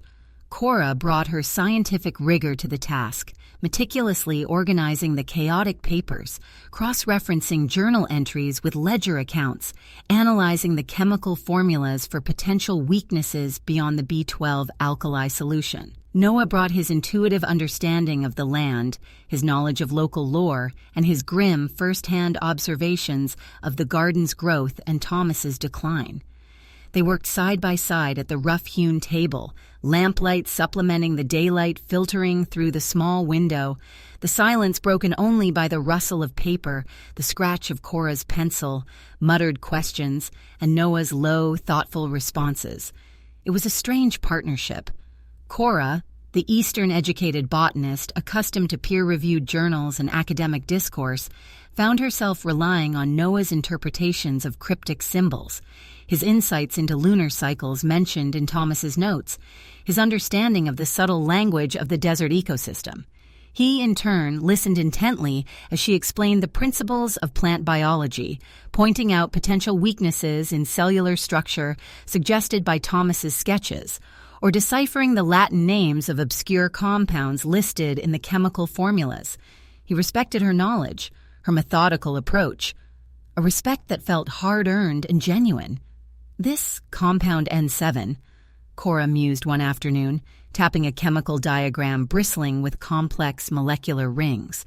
Thomas called it the primary enhancer, derived from source material. It appears in almost every formula related to feeding or propagation. Noah leaned closer, studying the diagram, his brow furrowed. Source material, he echoed grimly. From the mine. Not just the irradiated soil, then. Something else. Something potent. He pointed to a specific cluster of symbols within the diagram. They look like the carvings in the cavern, related to the growth symbols. It suggests N7 isn't just a chemical fertilizer, Cora reasoned. It's more like a catalyst, something that carries the specific energy, the taint you spoke of, from the source itself. It's what makes the garden different, what fuels its unnatural hunger and growth. And what Thorn likely wants almost as much as the seeds, Noah added darkly. Control the enhancer, control the growth. They began to piece together a clearer picture of the garden's life cycle, its dependencies. It needed the specific energy signature provided by compound N7, derived from the source. It needed supplemental feeding, particularly protein-rich, blood-based nourishment, to sustain its rapid growth and predatory functions. Hence, Thomas's desperate measures with livestock. Its propagation was difficult, requiring specific soil conditions and scarification, suggesting it wasn't likely to spread wildly without deliberate cultivation or contamination with N7. And it possessed vulnerabilities, sensitivity to strong alkali solutions, potential reactions during pruning or handling. But the biggest question remained: how to destroy it safely. Burning felt too risky, potentially scattering seeds or spores or triggering unforeseen reactions. Starving it by denying it the N7 enhancer or the blood feeding seemed logical. But how long would that take? And could it adapt, find other sources, become even more aggressive in its hunger? Noah believed the answer might lie in the old ways, in the lore passed down by his grandmother. She spoke of counteragents, he admitted reluctantly one evening, staring into the flickering flames of the hearth. Plants native to this land, tough, resilient. Plants the Apache used for cleansing, for protection against bad medicine. He named a few: creosote bush, known for its strong scent and resilience; desert sage, used in purification rituals; dadara, the sacred thorn apple, powerful, dangerous, but believed to hold sway over spirits and poisons. Maybe introducing these, disrupting the garden's unnatural balance with the desert's own defenses, maybe that could weaken it from within, without scattering its essence. It was a concept far removed from Cora's scientific training, bordering on the folk magic Thomas had dismissed. Yet Noah spoke with such quiet conviction, rooted in generations of observation and belief, that she couldn't entirely discount it. Perhaps the answer lay not in pure chemistry or brute force, but in understanding the deeper ecological and spiritual balance Thomas had so violently disrupted. Their shared focus, the long hours spent in close proximity, began to subtly erode the barriers between them.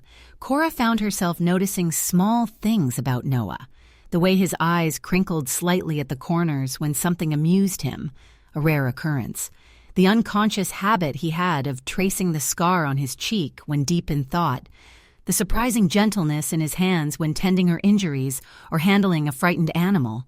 She saw glimpses of the man beneath the guarded exterior, a man marked by hardship but not broken by it, possessing a quiet integrity and a fierce, protective loyalty to the land he belonged to. Noah, in turn, seemed to relax slightly in her presence. The silences between them grew more comfortable. He began to share small snippets of his past, stories of growing up between two worlds, learning Apache ways from his grandmother while navigating the often hostile prejudices of the nearby white settlements. He spoke of his time serving as an army scout, hinting at battles fought, traumas witnessed, skills honed, experiences that likely contributed to his vigilance, his competence, and perhaps some of his deeper scars. He never spoke directly of the prominent scar on his face, and Cora learned not to ask, respecting the boundary he clearly maintained around that particular pain. One evening, while cleaning his rifle by the firelight, the conversation took a more personal turn. "Why did you come back here, Cora?" Noah asked suddenly, his voice quiet, catching her off guard. "After Ashton died, after you knew, or suspected, it wasn't just a simple ranch he left you." Cora hesitated, tracing the rim of her coffee cup. "I suppose I needed answers," she admitted softly. "About Thomas, about his work, about his death. It felt unfinished, a mystery I couldn't leave unsolved." She looked up, meeting his gaze, and maybe a part of me hoped to find the man I thought I married still existed somewhere in his work before the obsession took over. "And did you?" Noah asked gently. Cora shook her head, a sad smile touching her lips. "No, I found a ghost. Someone driven, brilliant, yes, but also reckless, compromised, lost." She sighed. "Unearthing him hasn't brought peace, only more danger, more questions." "Sometimes answers don't bring peace," Noah observed, carefully oiling the rifle mechanism. "Sometimes they just show you the true depth of the trouble you're in."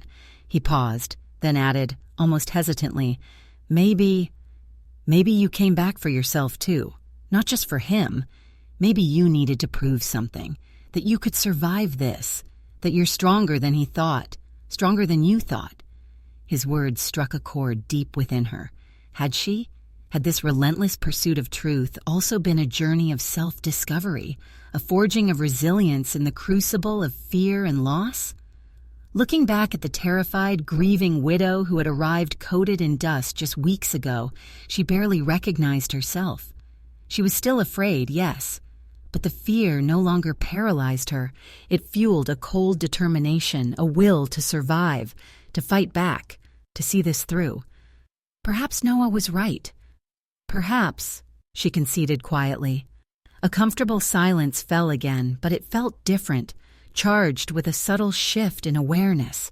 Noah's perception of her, her tentative glimpse into his own guarded thoughts.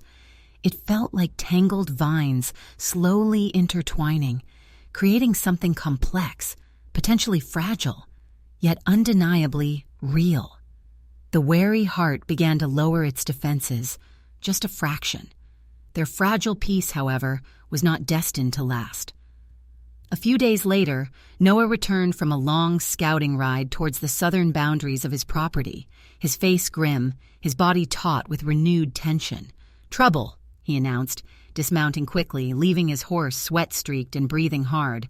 "Found tracks, shod horses, 3 or 4 riders, not pike and raise mounts. Different. They weren't heading this way, not directly. More like fanning out, searching, systematically." Cora's blood ran cold. "Thorn?" Noah nodded grimly. "Has to be. He's broadened the search, looking for the source maybe, or looking for us." He strode towards the cabin. "They're miles away yet, heading southeast. But they're methodical. If they keep covering ground like that, they'll stumble this way eventually. Maybe a day, maybe 2. The temporary sanctuary was breached. Thorn's net was tightening. They were running out of time. "We can't stay here," Cora said, her voice tight with urgency. "No," Noah agreed. "Can't run forever either, and we can't let them find this place." He paused, his gaze distant, calculating. "We have to go back." "Back?" Cora stared at him. "To Promise Creek?" "It's the one place Thorn knows," Noah reasoned, thinking aloud. "It's the nexus. The garden is there. Ashton's main research notes are likely still hidden somewhere in that house, things Thorne would want. It's where they'll concentrate their search eventually. He looked at her, his eyes intense. And it's where we might have the best chance to make a stand, on ground we understand. Near the weapon we need to control or destroy. It sounded insane. Returning deliberately to the place Thorne's men had already ransacked, the place overshadowed by the hungry garden. Yet, Noah's logic held a grim kind of sense. They couldn't keep hiding. They had to confront the threat, both human and botanical. And Promise Creek, the heart of the problem, might also be the place where the solution, however dangerous, could be found. "We need a plan," Cora said, her mind already racing, cataloging the potential weapons, the alkali formula, Noah's knowledge of native plants, their combined understanding of the garden's vulnerabilities. "We need more than a plan," Noah countered gravely. "We need to understand the garden's current state. Has it been fed? Has it changed since Thorne's men were there? We need to observe it closely before they arrive." He looked towards the east, towards the hidden ranch. "We need to go back tonight, under cover of darkness. See what we're truly up against before Thorne's new dogs arrive on the scent." The prospect was terrifying. Returning to that haunted place, deliberately approaching the monstrous garden in the dead of night when its hunger was awake, it felt like walking willingly into the devil's snare. Yet sitting here, waiting for Thorne's men to inevitably find them, felt like passive surrender. "All right," Cora agreed, meeting Noah's steady gaze. The fragile trust forged in shared danger and tentative confessions held firm. "Tonight we go back. We face the hunger." Their fates, already tangled by Thomas's actions and Thorne's greed, felt inextricably bound now to the fate of the garden itself. The tangled vines of past secrets, present dangers, and uncertain alliances were drawing them back to the source of the poison, forcing a confrontation that felt both inevitable and potentially lethal. The price of forgotten truths had been paid in blood. The price of confronting them remained terrifyingly unknown. Chapter 19. The Poison Kiss of Revelation. The return to Promise Creek Ranch under the cloak of a moonless, star-dusted night felt like descending into a half-forgotten nightmare. Every shadow seemed deeper, every familiar landmark. The skeletal silhouette of the collapsed corral, the dark, gaping maw of the barn, the jagged line of the distant foothills, imbued with a heightened sense of menace. The silence was profound, broken only by the soft tread of their horses' hooves on the dusty ground and the dry whisper of the night wind carrying the faint, sickly sweet scent from the direction of the garden. That scent alone, heavier, more cloying than Cora remembered, was an ominous portent. They left the horses tethered a good distance from the house, hidden in a shallow arroyo, and approached the ranch on foot, moving like ghosts through the darkness. Noah led the way, his rifle held ready, his senses stretched taut, scanning the perimeter, listening for any sound out of place. Cora followed close behind, her walking stick providing unsteady support, her own nerves frayed raw, the derringer clutched tightly within her pocket. The ransacked house stood silent and dark, its broken door like a wound gaping open to the night. They didn't risk entering, not yet. Their objective lay elsewhere, the garden. Keeping low, using the dilapidated outbuildings and scattered debris for cover, they circled around towards the fenced enclosure. As they drew nearer, the sweet narcotic fragrance intensified, thick enough to taste, making Cora's head swim despite the kerchief she held pressed against her nose and mouth. Noah seemed less affected, though his expression was grim. His eyes narrowed as he surveyed the dark rectangle ahead. Even in the near-absolute darkness, the garden pulsed with a low, unnatural energy. It was larger. The realization hit Cora with sickening force. The enclosure seemed fuller, the bizarre plants taller, denser, their tendrils reaching higher, their fleshy leaves glistening with a disturbing phosphorescence that wasn't visible from a distance, but became apparent up close. A faint, internal, unhealthy glow, similar to the spectral fungi in the cavern, but tinged with the lurid hues of the blooms themselves. The growth rate was astonishing, terrifying. Had Thorne's men done something? Or was this a natural cycle, accelerated by whatever phase the moon was in, or by some other environmental trigger? Noah motioned for her to stay back, hidden behind the rusted carcass of an old water trough, while he crept closer to the brittle fence, moving with incredible stealth. He crouched low, observing, listening. Cora watched him, her heart pounding, straining her own eyes to make out details in the gloom. The crimson bell-shaped flowers, the ones Noah called crimson bells based on Thomas's notes, were wide open, gaping mouths turned towards the star-dusted sky. Their inner luminescence pulsed faintly, rhythmically. The hooked tendrils of the other plants swayed slowly, deliberately, questing in the darkness. But it was the plum-colored, glistening leaves of the plants Thomas had called Devil's Snare in one sketch that drew Cora's horrified attention. They seemed engorged, thicker, stickier, and clustered near the base of the fence on the side facing the house. And tangled amongst them, half obscured by the pulsating leaves, were dark shapes, ragged cloth, a glint of metal, a belt buckle, the unmistakable, horrifying outline of human remains. Not ancient bones like the small animal skulls scattered throughout. These were fresh, recent. Cora stifled a gasp, pressing her hand against her mouth, bile rising in her throat. Someone had fallen victim to the garden, recently. One of Thorne's men? Pike? Or Ray? Had they returned after the firefight at the cave, perhaps injured, seeking shelter or revenge, only to stumble too close to the fence, drawn in by the scent, ensnared by the grasping leaves? The image of the pale thing disappearing into the leaves in the moonlight flashed in her mind, magnified now into human-scale horror. The garden hadn't just been fed livestock, it had tasted human blood. Noah had clearly seen it too. He remained crouched for a long moment, utterly still, then slowly, carefully backed away, melting back into the shadows towards her hiding place. His face, when he reached her, was a mask of grim fury and cold determination. "One of 'em," he breathed, his voice barely a whisper, rough with suppressed emotion. Got too close, didn't heed the warnings. Or perhaps, Cora thought with a shudder, he had been pushed. The revelation was sickening, terrifying. The garden wasn't just passively dangerous, it was actively predatory on a scale they hadn't fully grasped. And its recent feeding seemed to have fueled this explosive growth, this heightened energy. It felt more awake, more aware, more hungry than ever before. "We need to know how," Cora whispered back, forcing down her revulsion, the scientist in her battling the horror. How did it get him? Did he climb the fence? Did the tendrils reach out? Understanding the method of attack was crucial. Noah shook his head.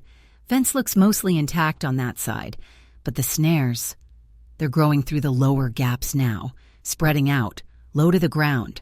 He looked towards the house, then back at the garden. Maybe he was injured, crawling, or maybe the scent drew him right in. They watched the enclosure for several more minutes from their concealed position. The rhythmic pulsing of the blooms seemed hypnotic. The slow weaving of the tendrils felt deliberate, menacing. The air thrummed with a silent, expectant hunger. It felt like standing on the edge of a living trap, baited and ready. "The neutralizing formula," Cora murmured, thinking of the B12 alkali solution. "If we could get close enough to spray it—" "Too risky," Noah countered immediately.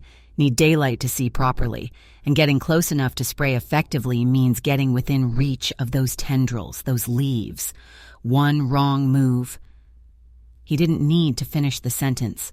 The fate of Thorne's man was a stark warning. Besides, Ashton said it only inhibited local growth, wouldn't kill the whole thing, might just make it angrier. He scanned the area again, his gaze sharp, analytical despite the horror. "We need a different approach, something that attacks the root, the connection to the source." He looked back at Cora. "The lore. My grandmother spoke of disrupting the ground around cursed places, creating a barrier, using plants that repel the sickness. Creosote? Sage?" Cora recalled their earlier conversation. Could we plant them around the enclosure? Maybe, Noah conceded, but it would take time. Time we don't have before Thorn's other men arrive. We need something faster, something definitive. He fell silent, staring intently at the garden, his mind clearly working, sifting through knowledge both practical and esoteric. Suddenly, his eyes narrowed, focusing on something near the center of the enclosure. In the faint, pulsating luminescence, Cora could just make out the tallest plant, the one Thomas had sketched with the fanged maw, the one whose bloom seemed larger, more dominant than the others. A king bloom, Thomas had tentatively labeled it in one margin note. The main bloom, Noah breathed. The first one Ashton cultivated, maybe? The one tied most directly to the source? He looked at Cora intently. In the old stories, sometimes the only way to kill a blight is to strike at its heart. Destroy the king bloom? Cora felt a chill despite the cloying air. It seemed impossibly dangerous. The plant was central, likely heavily defended by the surrounding growth. Not just destroy it, Noah said slowly, thinking aloud. Poison it. Feed it something that counteracts the N7, something that severs its connection to the source. He paused, his gaze distant. My grandmother used a specific preparation. From the Dadara root, sacred thorn apple. Handled wrong, it's deadly poison to man or beast. But used right, she claimed it could break curses, drive out unnatural influences. Datura, a powerful hallucinogen, a potent poison. Using it sounded incredibly dangerous, steeped in the very folk magic Thomas had scorned. Yet desperation gnawed. The image of the engorged leaves, the half-consumed body, they couldn't let this continue. How? Cora asked. How could we even get close enough to administer it? Noah's gaze shifted, moving from the garden to the dilapidated ranch house. Ashton's notes. The chemical sprayer he must have used for the N7 for his experiments. Is it still here? Intact? Hope, fragile and sharp, pierced through Cora's fear. Thomas's meticulous records, his chemical obsession, might provide the very tools they needed to undo his creation. I don't know. Thorne's men ransacked the place, but they seemed focused on papers, seeds, money. Maybe they overlooked equipment. We need to check, Noah decided swiftly. Now, before daylight. If the sprayer's there and if we can find the right components for the alkali neutralizer and something potent enough to poison the king bloom at its root, we might have a chance. He looked back at the garden, then at Cora. It's dangerous. We'll have to move fast. Thorne's men could arrive any time after dawn. Let's go, Cora agreed, pushing herself upright with her stick, ignoring the protest from her ankle. The risk felt enormous, but inaction felt like a death sentence. They moved quickly, silently, back towards the house, slipping through the broken doorway into the moonless, dark interior. Noah lit a small, shielded lantern he carried, keeping the light low, casting long, dancing shadows across the ransacked room. They began a methodical search amidst the chaos. Cora focused on the area where Thomas kept his chemical supplies, carefully righting overturned crates, sifting through broken glassware. Noah searched the attached shed where tools and larger equipment might have been stored. Minutes stretched into an agonizingly long time, the silence punctuated only by their quiet movements and the distant, unsettling hum that seemed to emanate from the garden outside. Finally, a low grunt of satisfaction from Noah in the shed. He emerged holding a canister-style metal sprayer with a long nozzle, dented but seemingly intact. Found it. Still has residue inside. Smells wrong, like N7. Meanwhile, Cora, rummaging carefully behind a pile of discarded sacks near the hearth, found a sturdy wooden box overlooked by the intruders. Inside, miraculously preserved, were several glass jars containing powdered chemicals, sulfur, potash lye, copper sulfate, and several smaller vials of liquids, labeled with Thomas's precise script. Cross-referencing with her copied notes, she identified the components for the B12 neutralizing solution. There was enough to make a small batch, perhaps enough for protection or localized control. But the datura, or something equally potent to strike at the King Bloom's heart? Thomas's supplies seemed geared towards growth and control, not outright destruction using traditional poisons. Nothing strong enough here to poison the main root system directly, Cora reported, disappointment heavy in her voice. Just the alkali neutralizer. Noah examined the sprayer, then looked towards the box of chemicals. He picked up the jar of potash lye, then the sulfur. His expression was thoughtful, intense. Maybe we don't need datura. He looked at Cora. What did Ashton's notes say happened when he over-applied certain compounds? Were there any adverse reactions mentioned besides the allergy? Cora quickly scanned the relevant pages again. He notes, instability when N7 concentration is too high, caused wilting in younger specimens, and, wait, she pointed to a margin note, accidental over-application of sulfur-copper compound, fungicide test G3, near Crimson Bell root system resulted in rapid desiccation and localized soil sterility. Potentially useful? Requires further study. Sulfur and copper, Noah murmured. Scorched earth.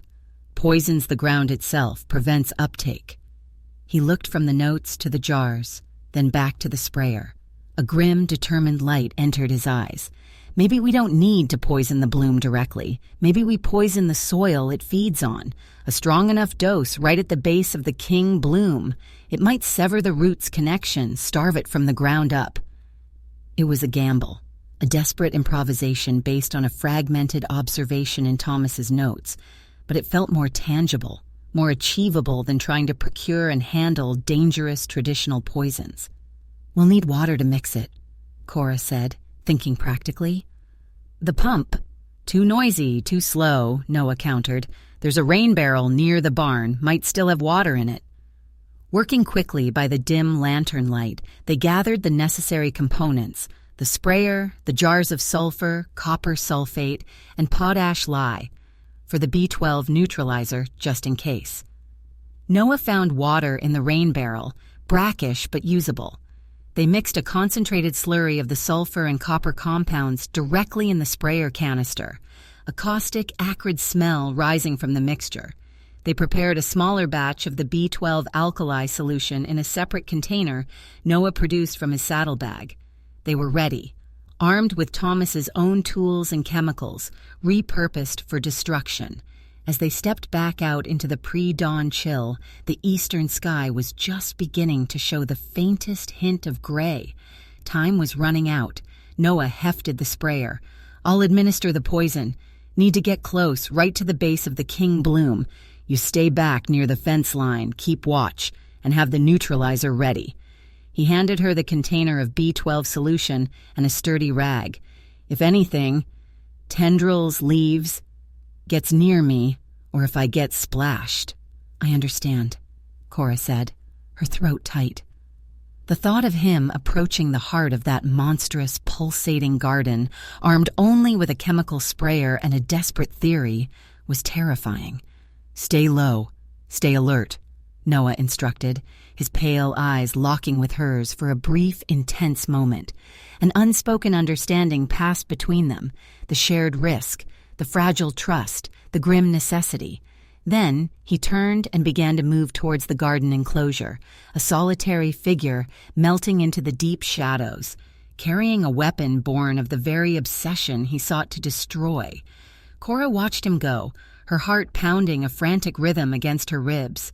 She took her position near the fence, hidden behind the water trough again, the container of alkali solution, feeling woefully inadequate in her trembling hand. The garden waited, silent, pulsing, radiating its unnatural hunger. The air was thick with its poisonous perfume. The faint light of dawn crept closer, threatening to expose them. Somewhere, miles away, Thorne's men were riding closer. The final confrontation, the poison kiss of revelation, was upon them. And everything depended on Noah reaching the heart of the bloom before its hunger, or Thorne's greed consumed them all. Chapter 20. What grows in the Garden of Bones? The pre-dawn air hung thick and still, unnaturally warm near the garden enclosure, saturated with the cloying sweetness that now seemed less like perfume and more like a warning, a soporific lure into the heart of danger. Cora crouched behind the rusted water trough, her body trembling, not just from the chill of the approaching dawn, but from a profound, bone-deep fear. Every sense was stretched taut, straining against the oppressive gloom. She watched the indistinct shape of Noah moving with almost supernatural stealth towards the center of the horrifyingly vibrant garden. He moved low, using the denser clumps of alien vegetation for cover, skirting the patches where the glistening plum-colored leaves of the devil's snare spread like deadly traps across the dark soil.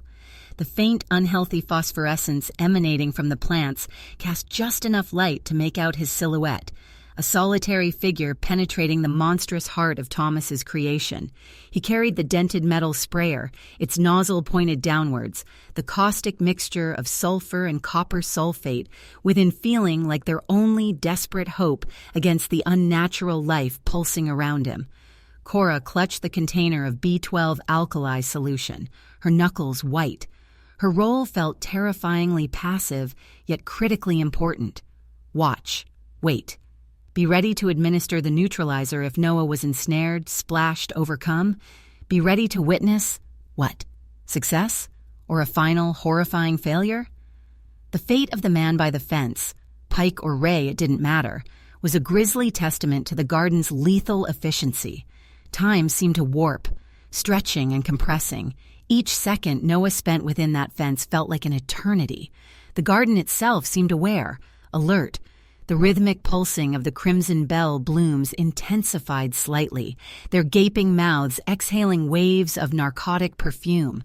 The long, hooked tendrils of the taller plants swayed, not randomly in the faint breeze, but with a slow, deliberate rotation, as if scanning their domain, sensing the intrusion. Cora held her breath, praying they wouldn't detect Noah's careful passage. He was nearing the center now, approaching the dominant plant, the king bloom that seemed to anchor the entire grotesque ecosystem. It stood taller than the others, its main stalk thick as a man's arm, its primary bloom larger, somehow more menacing, its fanged maw seeming to glint even in the deep shadows. Subsidiary blooms and grasping tendrils surrounded it like loyal, deadly courtiers. This was the heart of the sickness, the direct conduit to the source's power. Noah paused, crouching low behind a cluster of pulsating, fleshy leaves, seemingly gathering himself. Assessing the final approach, Cora could imagine the concentration on his face, the rigid control he exerted over his own fear, the weight of the task ahead. He had to get close, right to the base, to douse the root system thoroughly with the sulfur-copper poison. Suddenly, one of the hooked tendrils near the king bloom whipped through the air, startlingly fast, striking the ground inches from where Noah knelt. Had it sensed him? Or was it just a random, searching movement? Noah froze, becoming utterly still, melting into the shadows of the surrounding plants. The tendril probed the air, swayed, then slowly retracted. Cora let out a breath she hadn't realized she was holding, her heart hammering against her ribs. Noah waited another long moment, then began to move again, inching forward with painstaking slowness. He reached the base of the king bloom.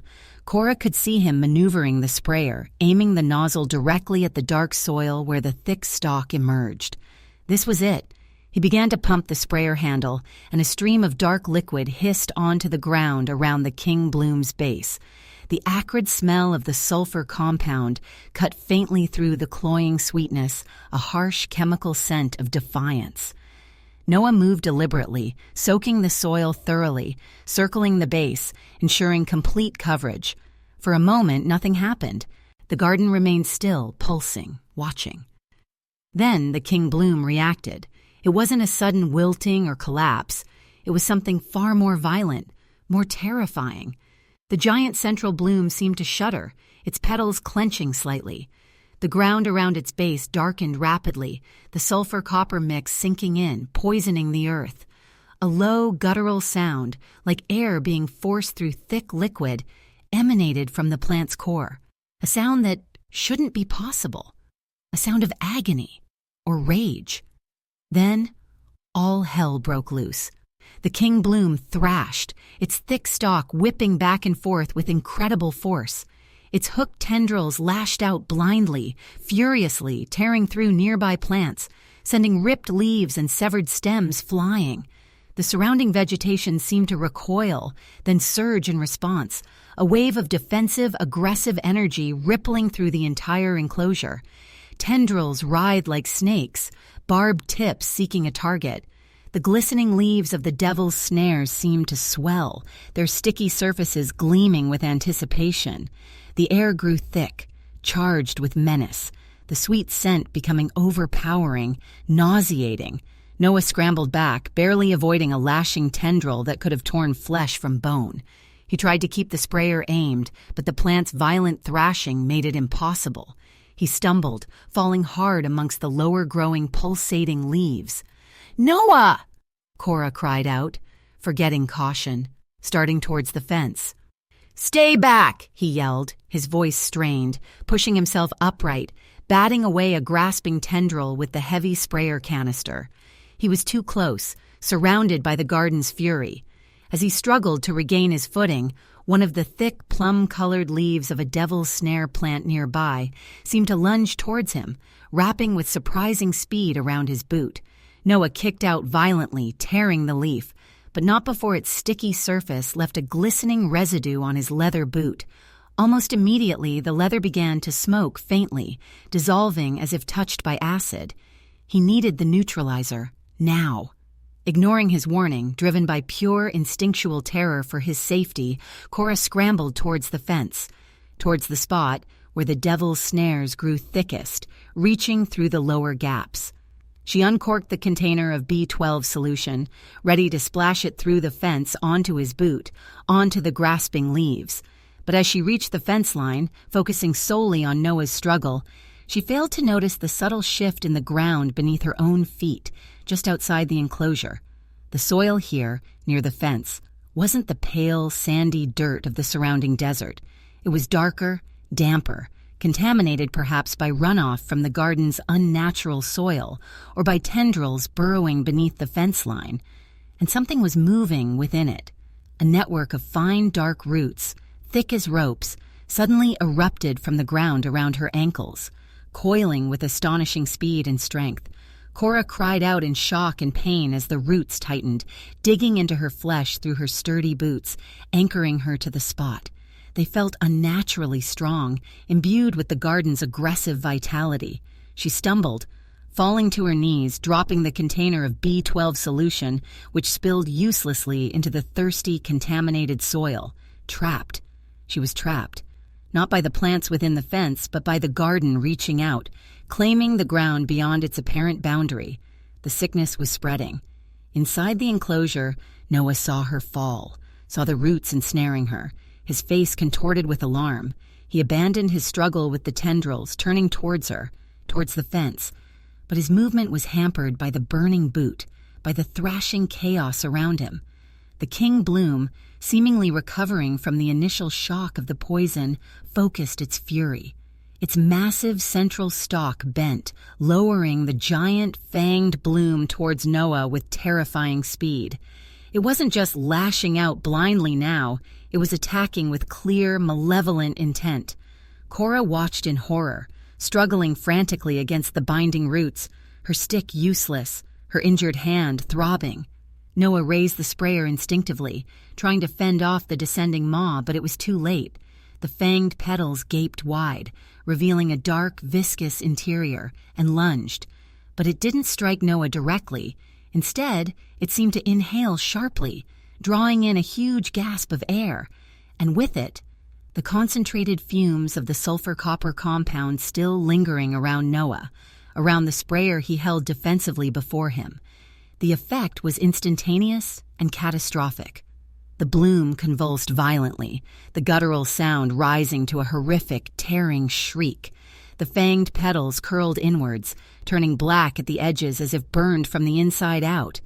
The entire plant shuddered, a deep tremor running down its thick stalk to the poisoned roots. It began to wilt, collapsing in on itself with stunning rapidity, the vibrant colors fading to a sickly gray-brown, the proud stalk buckling. The death of the king bloom sent a shockwave through the entire garden. The thrashing tendrils went momentarily still. The pulsing luminescence dimmed. The narcotic scent abruptly lessened, replaced by the acrid stench of the sulfur compound and something else. The smell of decay, potent and immediate. The connection was broken.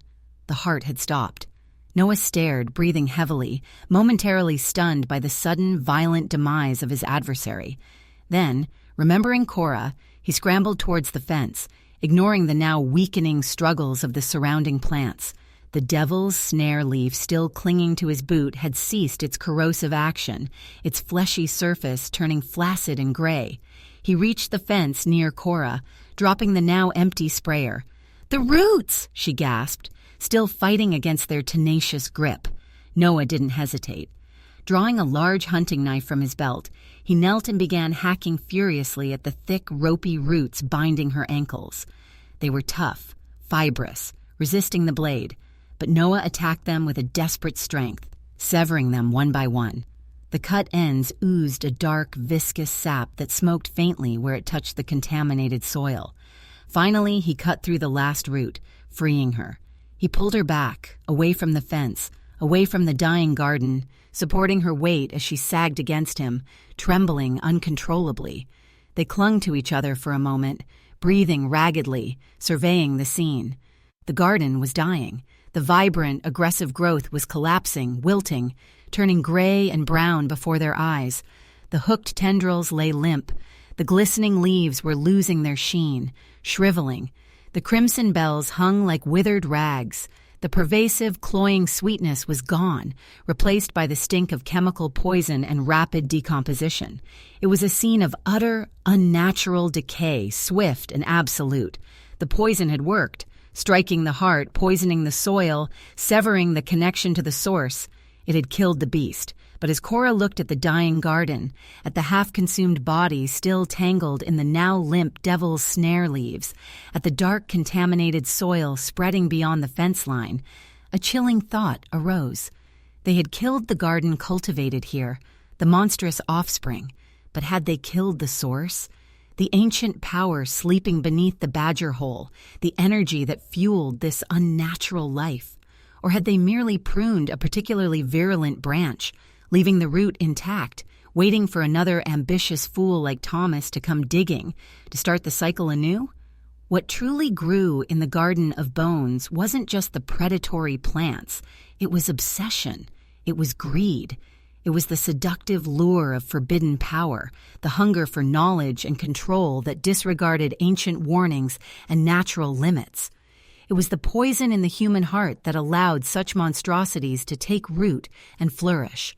Thomas had cultivated the plants, but Thorne's greed provided the fertile ground, and the land itself held the deep, slumbering potential for corruption. Noah seemed to share her somber thoughts.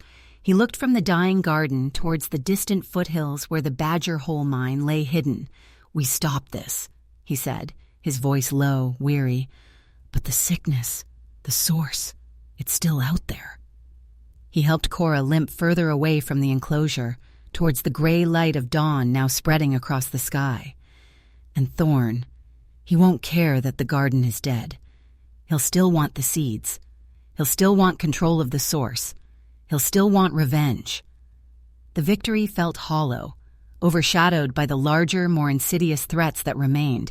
They had survived the garden's hunger, but the human monsters were still closing in. As the first rays of the sun touched the ravaged landscape of Promise Creek Ranch, Cora knew their fight was far from over. They had won a battle, but the war for survival, against both the remnants of Thomas's legacy and the ruthlessness of Julian Thorne, had just entered a new, perhaps even more dangerous phase.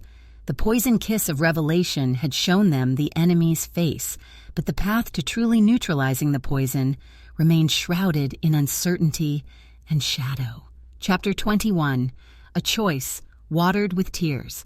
dawn broke fully over Promise Creek Ranch, painting the sky in hopeful streaks of pink and gold that felt cruelly discordant with the scene of grotesque decay within the garden enclosure. The rising sun illuminated the wilting, gray-brown remnants of Thomas's monstrous creation, the stench of chemical poison and rapid decomposition hanging heavy in the cool morning air. The immediate threat, the garden's active hunger, was extinguished, leaving behind a battlefield strewn with unnatural corpses and unanswered questions. Cora leaned heavily on Noah near the corner of the ransacked ranch house, watching the final, pathetic shriveling of the king bloom. The victory felt Pyrrhic, tainted by the horror of what the garden had become, the human cost tangled in its leaves, and the chilling knowledge that the source of the poison remained untouched, potent, deep within the earth miles away. And somewhere, under the same brightening sky, Julian Thorne's men were riding closer, bringing a different, perhaps more relentless, kind of hunger. Noah retrieved the container of alkali solution she had dropped, his expression grim. He carefully applied some to his own boot where the devil's snare had touched it, the leather still pitted and weakened. Then, gently but firmly, he checked the angry red welts left by the roots on Cora's ankles, cleaning them and applying the soothing salve. His touch, as always, was efficient, impersonal, yet held an undercurrent of care that resonated deeper than words. "We need to move," he said, his voice low, weary but firm, straightening up and scanning the surrounding terrain. "Can't stay here. Too exposed. They could arrive any time." Cora nodded, her own exhaustion immense, but her mind sharp with the urgency of their situation. "Where do we go? Back to your cabin?" It felt like the only sanctuary they had, however temporary. Noah hesitated, his gaze sweeping from the dying garden to the distant foothills, then back towards the house. "My cabin. They might find it eventually if they're thorough. It's hidden but not invisible." He looked at her, his pale eyes serious. "There's another place. Older, more remote. A place my grandmother used sometimes. High in the canyons. Difficult to reach, easy to defend, offers a better view of the approaches." He paused. "It's rough living, little more than a cave with a good spring, but it might be our best chance to lie low, figure out our next move." Trusting his judgment, his knowledge of the land felt like the only viable option. "All right," Cora agreed. "Lead the way." Before they left, however, there were grim necessities to attend to. Noah, his face set like stone, used his knife and shovel retrieved from the shed to deal with the horrifying remains tangled in the devil's snare leaves.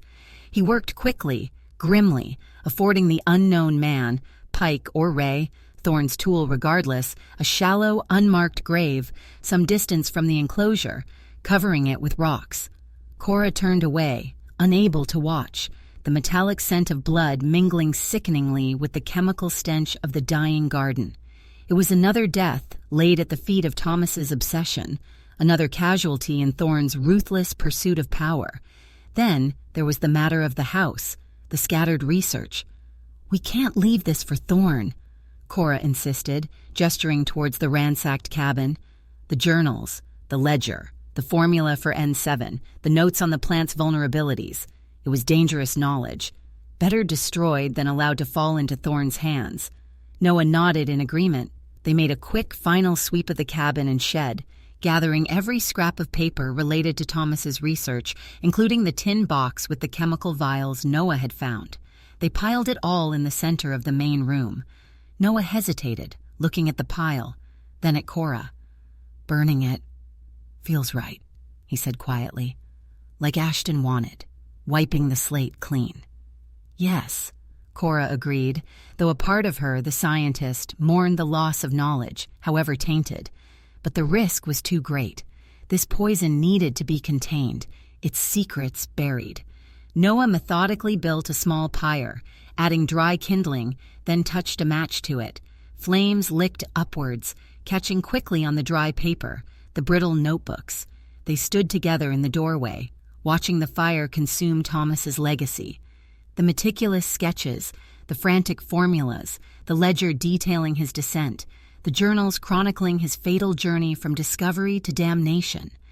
Acrid smoke filled the small cabin, pouring out the broken door and empty windows.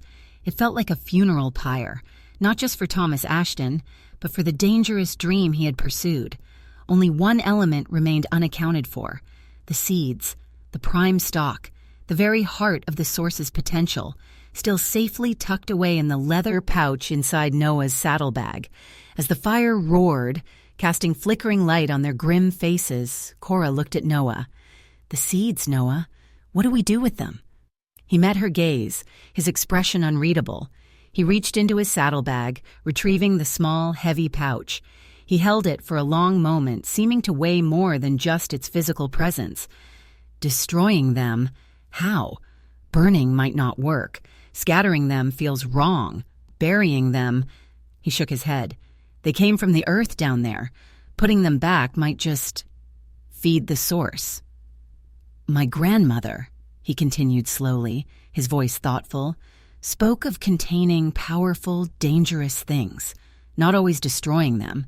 Sometimes placing them where they can do no harm, in consecrated ground, maybe, or somewhere the specific energy they need is absent. He looked towards the high peaks shimmering in the distance. There are places high up, barren rock, extreme cold, where nothing like this could possibly take root or draw power, places the sickness from the source can't reach. It was a desperate idea, born of lore and uncertainty, hiding the seeds rather than destroying them, taking them far away to a place where their monstrous potential would remain dormant, locked away by nature itself.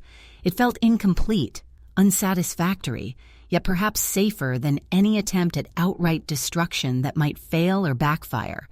"Is that wise?" Cora questioned, hesitant. "Leaving them intact? What if someone else finds them?" "No one goes where I'm thinking," Noah said firmly. "Too high, too remote, and better hidden than destroyed uncertainly." He tucked the pouch back into his saddlebag, the decision apparently made, at least for now. Containment, not annihilation. It felt like a truce with the devil, not a victory. They retrieved the horses, Cora mounting Methuselah with difficulty, Noah swinging onto his bay. They cast one last look back at Promise Creek Ranch, the smoking ruin of the cabin, the gray, decaying wasteland of the garden, the shallow, unmarked grave, a place of broken promises, fatal obsessions, and lingering poison.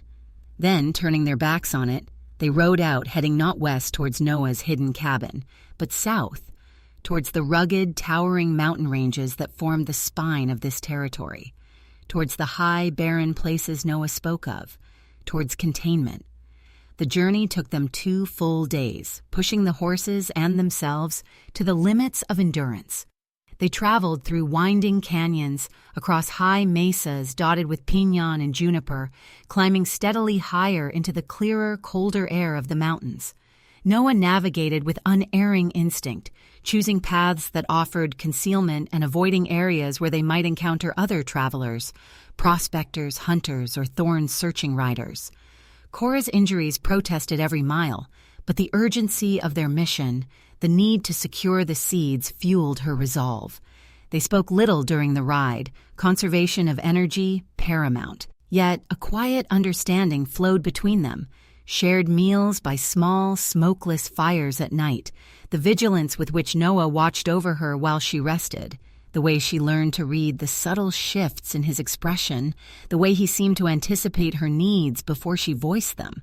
It all wove the threads of their fragile trust into something stronger, more resilient. She found herself relying on his strength, his knowledge, his quiet presence, not just for survival, but for a sense of grounding in the midst of the chaos. And she sensed, in his watchful protection, in the rare moments his guard slipped revealing weariness or concern, that her presence had become something more than just a duty to him as well. Finally, late on the second day, they reached their destination, a high, desolate plateau, well above the timberline, swept by a relentless, chilling wind. Nothing grew here but lichen clinging to weathered granite boulders and patches of hardy alpine tundra. The air was thin, cold, crystalline. The views were immense, stretching for miles across jagged peaks and shadowed valleys. It felt like the top of the world, remote, sterile, untouched by the sickness festering in the foothills below.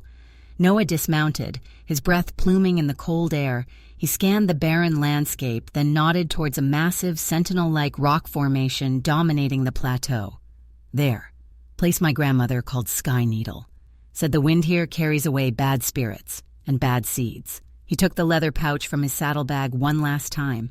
He looked at Cora, his pale eyes questioning, offering her a final chance to object, to suggest another course.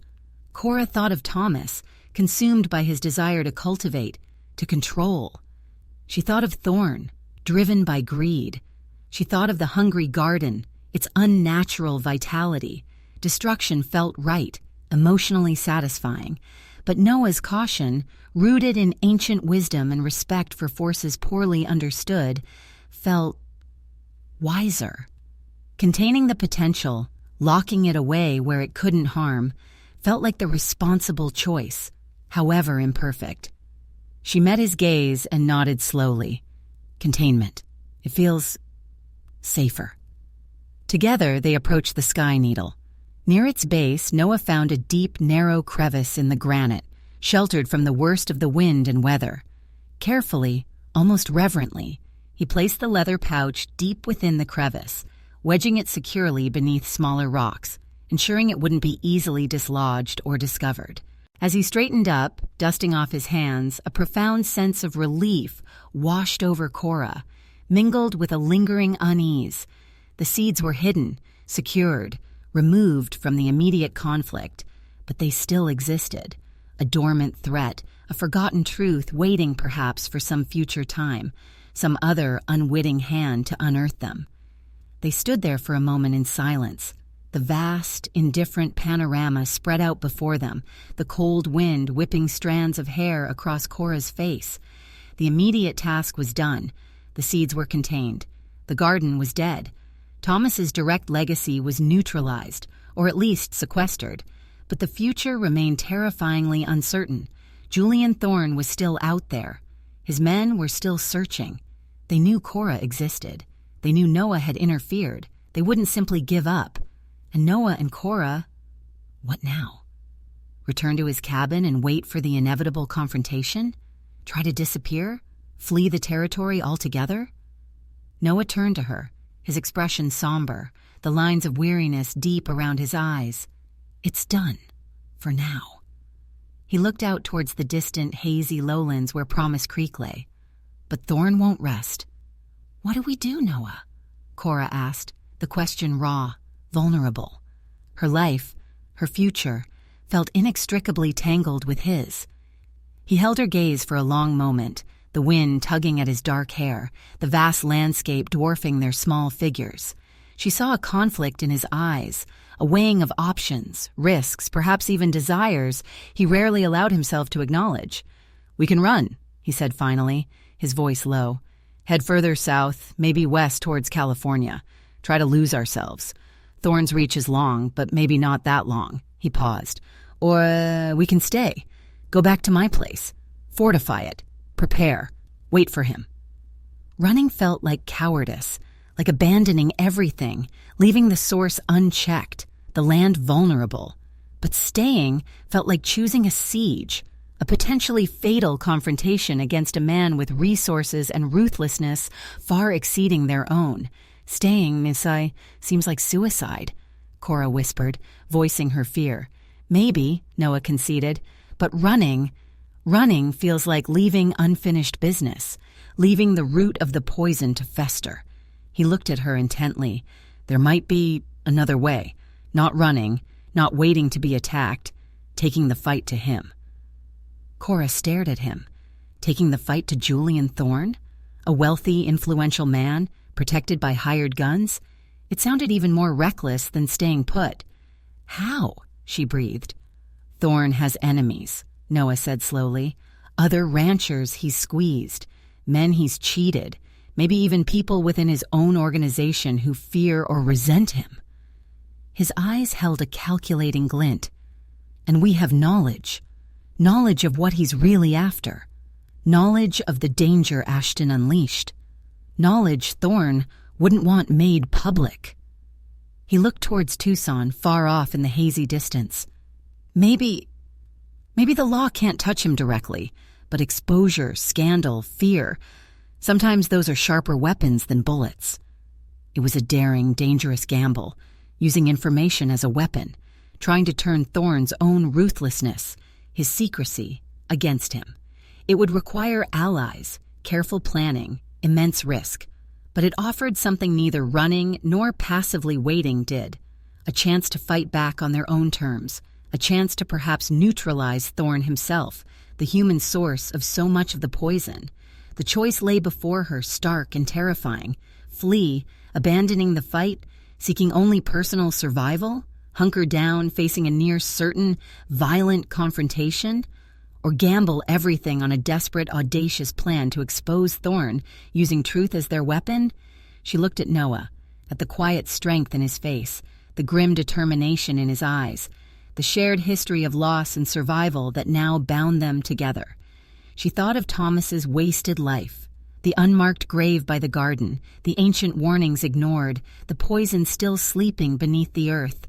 Running felt like a betrayal. Waiting felt like surrender. Tears welled in her eyes, tears of fear, exhaustion, grief, but also tears of a fierce, newly forged resolve. She met Noah's gaze, the fragile trust between them solidifying into a shared purpose. "We fight back," she said, her voice trembling but clear, the choice watered with tears but rooted in courage. "We expose him. We finish this." A flicker of something, surprise, respect, perhaps even fierce pride, lit Noah's pale eyes. He gave a single, sharp nod. The decision was made.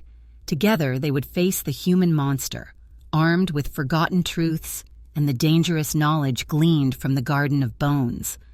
The path ahead was perilous, the outcome uncertain, but for the first time since arriving in this treacherous land, Cora felt not just like a survivor, but a fighter, standing beside an ally she was finally, fully, beginning to trust. Chapter 22. Reckoning Under the Watchful Moon. The decision to fight back, to take the battle to Julian Thorn himself, hung heavy in the thin mountain air. It was a choice born of desperation and a grim sense of responsibility, a shared understanding that running or hiding would only delay the inevitable, leaving the root of the poison, both Thorn's greed and the slumbering power beneath the badger hole, unchecked. As they descended from the high, windswept plateau where the seeds lay hidden, leaving the sterile purity of the peaks behind and returning to the tangled dangers of the lower elevations, a new, purposeful tension settled between Cora and Noah. The fear hadn't lessened, but it was now tempered by resolve, channeled into the daunting task of formulating a plan audacious enough to challenge a man like Thorn. Their strategy, sketched out during hushed conversations by meager campfires during the careful journey back towards the relative shelter of Noah's cabin, was fraught with risk. It relied on disseminating dangerous knowledge, leveraging fear and potential betrayal within Thorn's own sphere of influence, and ultimately luring Thorn himself, or at least his primary enforcers, into a confrontation on ground of their choosing. Noah's cabin, remote and defensible, became the designated stage for this potential reckoning. Thorn values secrecy above all, Noah reasoned, his voice low as they rode side by side through a shadowy canyon. His legitimate businesses provide a veneer of respectability. Exposure of his involvement with Ashton, the nature of the garden, the murders, that could damage him more than losing a few hired guns. "So we leak the information?" Cora questioned. "But how? And to whom? We have no contacts in Tucson, no way to ensure it reaches the right ears, or that it isn't simply suppressed." "Not a wide leak," Noah countered, "a targeted one. There are certain individuals, rival ranchers Thorn has crossed, maybe even lawmen outside Thorn's pocket if any exist, who might listen if the information is compelling enough, dangerous enough to Thorn." He paused, his expression grim. "And there's the Pima and Apache tribes. They know Thorn's reputation for stealing land and resources. They know the old stories about the badger hole, confirmation that Thorn is meddling with that cursed place, that his actions led to Ashton's death, that might stir up trouble Thorn can't easily control. And how do we deliver this information? Cora pressed. Noah's plan was audacious. He proposed using Jedediah, the taciturn freighter who had brought Cora to Promise Creek, as an unwitting messenger. Jedediah travels back and forth to Tucson regularly. He's close-mouthed, generally minds his own business, but he listens. A carefully worded message, seemingly overheard or discovered, hinting at Thorn's involvement, the danger of the Ashton project, the location of the source. Enough to pique interest, start whispers in the right circles. And Thomas's research? Cora added, thinking of the detailed notes, the formulas, the ledger. Physical evidence would be more compelling than whispers. Too dangerous to send originals, Noah stated firmly, but copies, transcribed summaries of the most damning parts. Enough to prove the nature of the work, the financial ties to Thorn, the warnings about the plant's dangers. He looked at her. Your hand, is it steady enough to write? Over the next few days, back in the relative security of Noah's cabin, which they meticulously fortified, reinforcing the door, shuttering the windows more securely, clearing lines of sight around the perimeter, Cora painstakingly transcribed key sections from Thomas's journals and ledger. Writing was slow, painful work with her still healing hand, but the importance of the task drove her on. She focused on the entries detailing the payments from J.E. Thorn, the escalating costs, the references to the source, the dangerous nature of the plants, Thomas's growing fear, and his explicit warnings. She copied the formula for N7 and the B12 neutralizer, adding Thomas's notes about toxicity and containment failures. It formed a damning narrative, painting Thorn not just as a ruthless creditor, but as the knowing sponsor of a dangerous, potentially catastrophic experiment. Noah, meanwhile, disappeared for a full day, riding out towards the settlements closer to Tucson. He returned near dusk, grim-faced but successful. He had intercepted Jedediah on his route, planting the seeds of rumor, handing off a carefully sealed anonymous packet containing Cora's transcribed summaries, addressed vaguely to a known rival of Thorn's, with instructions for Jedediah to deliver it discreetly. Dropped enough hints about trouble brewing over Ashton's legacy and Thorn biting off more than he can chew, Noah reported. Jedediah looks spooked but curious. He'll deliver the packet, whether he talks. We'll see. The fuse is lit. Now they could only wait. Wait for the whispers to reach Thorn. Wait for his reaction. They anticipated fury, paranoia, and an escalation of his efforts to silence them and secure the source. They prepared Noah's cabin for a siege, stockpiling water and food, checking weapons, planning defense strategies. The waiting was nerve-wracking, each distant sound, each shadow, potentially signaling the arrival of Thorn's reckoning. During this tense interlude, the enforced proximity continued to reshape the dynamic between Cora and Noah. Working together towards a common, dangerous goal forged a deeper bond than mere shared hardship. They learned each other's rhythms, anticipated each other's thoughts. Cora saw Noah's fierce intelligence beneath his quiet exterior, his strategic mind, his unwavering resolve. He, in turn, witnessed her resilience, her meticulousness, her quiet courage that refused to buckle under fear or pain. The wary respect blossomed into something warmer, more complex. Glances lingered, hands brushed during shared tasks. Conversations delved, tentatively, into more personal territory. Hopes abandoned, losses endured, the scars left by life in this unforgiving land. One evening, sitting by the fire after a long day of reinforcing the cabin walls, Cora found herself studying the intricate pattern of the scar on Noah's face, no longer seeing just the mark of violence, but the map of a history she longed to understand. "Noah," she began softly, hesitantly, "that day by the cave, when you told me about Thomas, you said your scar was old business, nothing to do with him." She paused, gathering her courage. "Was that true?" He stiffened, his gaze dropping to the fire, the familiar guardedness returning. But this time, it seemed less absolute, more like a reflex battling a conflicting impulse. He didn't answer immediately. "It's all right if you don't want to talk about it," Cora added quickly, not wanting to breach the trust they had built. He drew a long, slow breath. "It wasn't directly because of Ashton," he said finally, his voice low, strained. "But it's tangled, part of the same web." He looked up, his eyes shadowed with old pain. "It happened years ago, before Ashton came here. I was younger, hot-headed maybe." He traced the scar unconsciously. There was a dispute over water rights, a spring on land bordering mine, land Thorn wanted. Cora's breath caught. Thorn. Again. Thorn's foreman at the time. Man named Caleb Pike, Noah continued, his voice flat, devoid of emotion now, as if reciting a history long buried. Cora realized with a jolt. Pike. The same name as one of the men at the cave. Perhaps the father or an older brother? Or maybe Thorn just favored men with that name and disposition. Pike tried to run my stock off, damn the spring. I confronted him. Alone. He gave a short, bitter laugh. Foolish. Pike wasn't alone. 3 of them, they made their point. He touched the scar again. Left me for dead. Took the spring. Thorn got the land eventually. The pieces clicked into place. Noah's deep-seated animosity towards Thorn wasn't just philosophical. It was personal, visceral, bought with blood and pain. His scar wasn't just a random mark of frontier violence. It was a direct result of Thorn's ruthless expansion, inflicted by the same kind of men Thorn still employed. His involvement now wasn't just about protecting Cora or containing the garden's poison.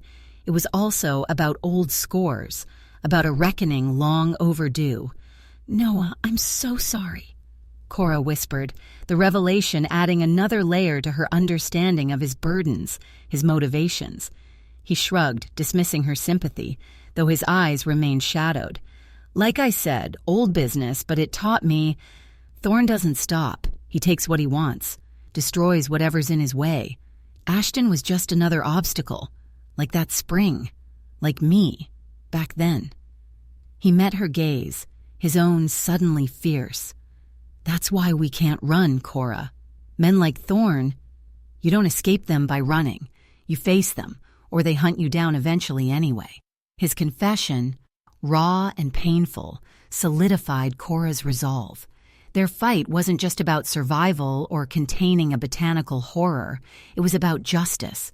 Justice for Thomas, however flawed he was. Justice for Noah, for the violence he had endured. Justice against the corrosive greed that men like Thorn represented. Their wait didn't last long. 3 nights later, under the cold, watchful light of a waning moon, Noah's vigilance paid off. Crouched near a high window, he signaled silently to Cora. Riders approaching. Not the scattered searching parties, but a determined group heading directly towards the cabin. At least 5, maybe 6, heavily armed. Thorn hadn't sent his usual thugs this time.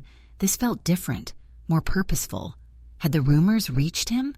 Was he moving to silence the source permanently? "They know we're here," Noah breathed, his voice tight. "Or they suspect strongly enough to commit." He checked his rifle, then glanced at Cora, his eyes grim but steady. "Stay down, away from the windows. Load the spare rifle if you can manage." Cora's heart hammered against her ribs, but her hands were surprisingly steady as she retrieved the spare rifle Noah kept loaded and ready. Her botany skills hadn't prepared her for a firefight, but the past weeks had forged a resilience she hadn't known she possessed. She crouched behind the overturned table they'd positioned as makeshift cover, the heavy rifle awkward but reassuring in her grasp, her bandaged hand protesting but functional.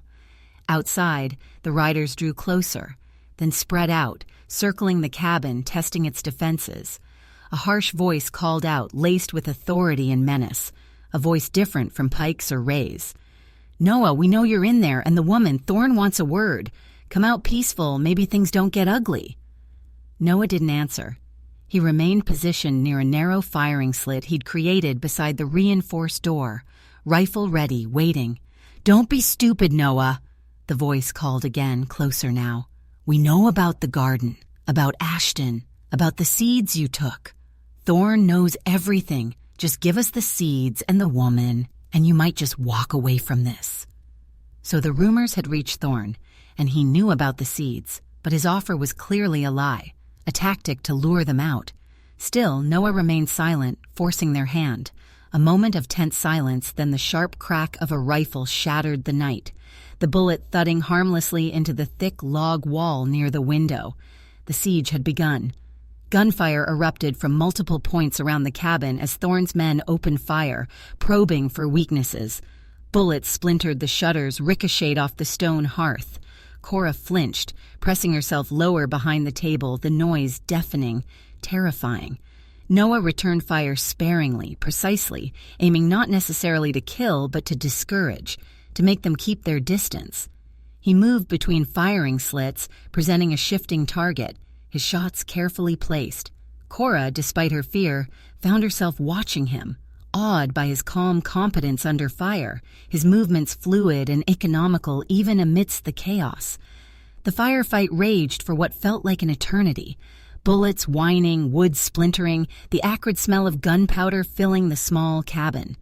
Thorn's men seemed content to lay siege, trying to wear them down, perhaps waiting for dawn to provide a clearer advantage. Then there was a lull in the firing. A new voice called out, smoother, colder, dripping with arrogance. "Noah, enough of this foolishness. You cannot win. My patience wears thin." Cora felt Noah stiffen beside his firing slit. He recognized the voice. "Thorn," Noah breathed, his voice barely audible, tight with a mixture of hatred and grim recognition. Julian Thorn himself was here. He hadn't just sent his men. He had come personally to oversee the final reckoning, to secure his prize. "Come out, Noah," Thorn's voice continued, closer now, perhaps just beyond the reinforced door. "Let us conclude our old business, and this new business concerning Ashton's interesting horticulture. Bring me the seeds. Bring me the woman. Cooperate, and perhaps I'll be lenient regarding your past insolence." Noah remained silent, gripping his rifle, his knuckles white. "No?" Thorn's voice hardened. "Very well, then we shall expedite matters." There was a scraping sound outside, then the distinct smell of kerosene mingling with the gunpowder. They were going to burn them out. Panic seized Cora. Trapped. Fire. It was the end, but Noah moved swiftly. "The back," he hissed at Cora. "There's a loose log near the floor, leads to a crawl space under the cabin. Used it as a boy. Get through, stay hidden under there." "What about you?" Cora cried, horrified at the thought of leaving him. "Go, now!" he ordered fiercely, already moving towards the hearth, grabbing something she couldn't quite see. "I'll hold them off, create a diversion, go!" There was no time to argue. Flames began to lick at the base of the cabin door, smoke starting to seep through the cracks. Choking back a sob, trusting him, Cora scrambled towards the back wall, found the cleverly disguised loose log Noah indicated, and squeezed through the narrow opening into the dark, damp crawl space beneath the cabin floor. Above her, she heard Noah shouting, firing his rifle rapidly towards the front. Then a tremendous crash, followed by an eruption of flames from the hearth area. He must have thrown kerosene onto the already burning logs, creating a sudden inferno directed outwards.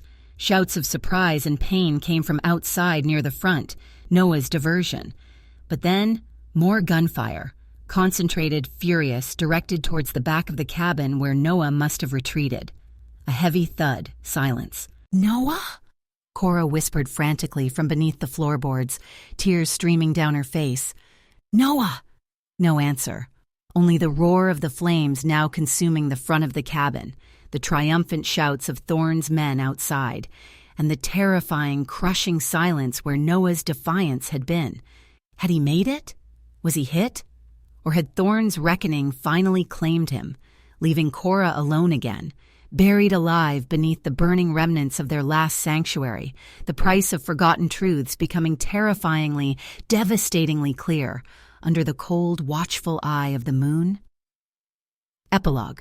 Where the wildflowers dare to grow, Months had passed since the fiery reckoning at Noah's cabin, months marked by slow healing, watchful vigilance, and the gradual, quiet settling of dust, both literal and metaphorical. Spring had breathed a fragile green life back into the high desert canyons, where Cora and Noah had taken refuge in the remote cave system Noah knew from his youth, the older place his grandmother had used. It wasn't a home, not truly, just a series of interconnected, dry caverns sheltered deep within the rock, warmed by a steady fire, provisioned by Noah's hunting skills and the meager supplies they salvaged. But it had been sanctuary, a place to mend broken bodies and frayed nerves while the consequences of their actions unfolded in the world below.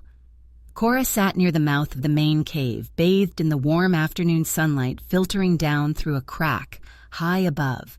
Her ankle, though still prone to stiffness, bore her weight now with only a faint reminder of the sprain. Her right hand, though scarred, had regained most of its dexterity. The angry inflammation long subsided thanks to Noah's diligent care and his grandmother's potent salve. She flexed her fingers, tracing the faint, silvery lines left by the cola, permanent souvenirs of her ordeal, reminders of the pain, the fear, and the unexpected resilience she had discovered within herself.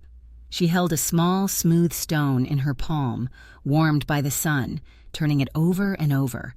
Below, the canyon floor was beginning to bloom with the fierce, ephemeral beauty of desert wildflowers, splashes of vibrant purple verbena, sunny yellow brittlebush, the delicate white trumpets of sacred datura clinging to rocky slopes. Life, tenacious and defiant, asserting itself even in the harshest soil. It felt like a mirror to her own battered spirit, slowly, cautiously unfurling after a long winter of fear. Noah had survived the firefight, though not unscathed. Cora had waited, hidden and terrified in the crawl space beneath the burning cabin, listening to the triumphant shouts of Thorne's men fade as they presumably searched the wreckage for Noah's body or any sign of the seeds. When silence finally fell, broken only by the roar and crackle of the consuming flames, she had cautiously emerged from her hiding place into the smoky dawn, expecting the worst. She found him near the back wall, unconscious, bleeding from a deep gash on his temple where a bullet had grazed him or debris had struck, and nursing a badly burned arm he'd used to shield himself while creating the diversion. His cabin was a smoldering ruin, but he was alive. Getting him away from the wreckage, onto his horse, and traveling the long, arduous miles to this hidden refuge had been an ordeal that tested Cora's newfound strength to its absolute limit.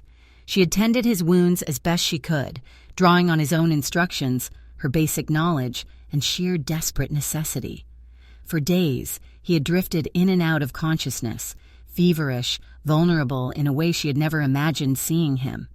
In those long hours, watching over him, bathing his face, forcing water between his cracked lips, the last vestiges of her wary distrust had burned away, replaced by a fierce, protective tenderness. She saw not the enigmatic protector or the scarred survivor, but simply Noah, the man who had risked everything for her, the man whose quiet strength had become her anchor.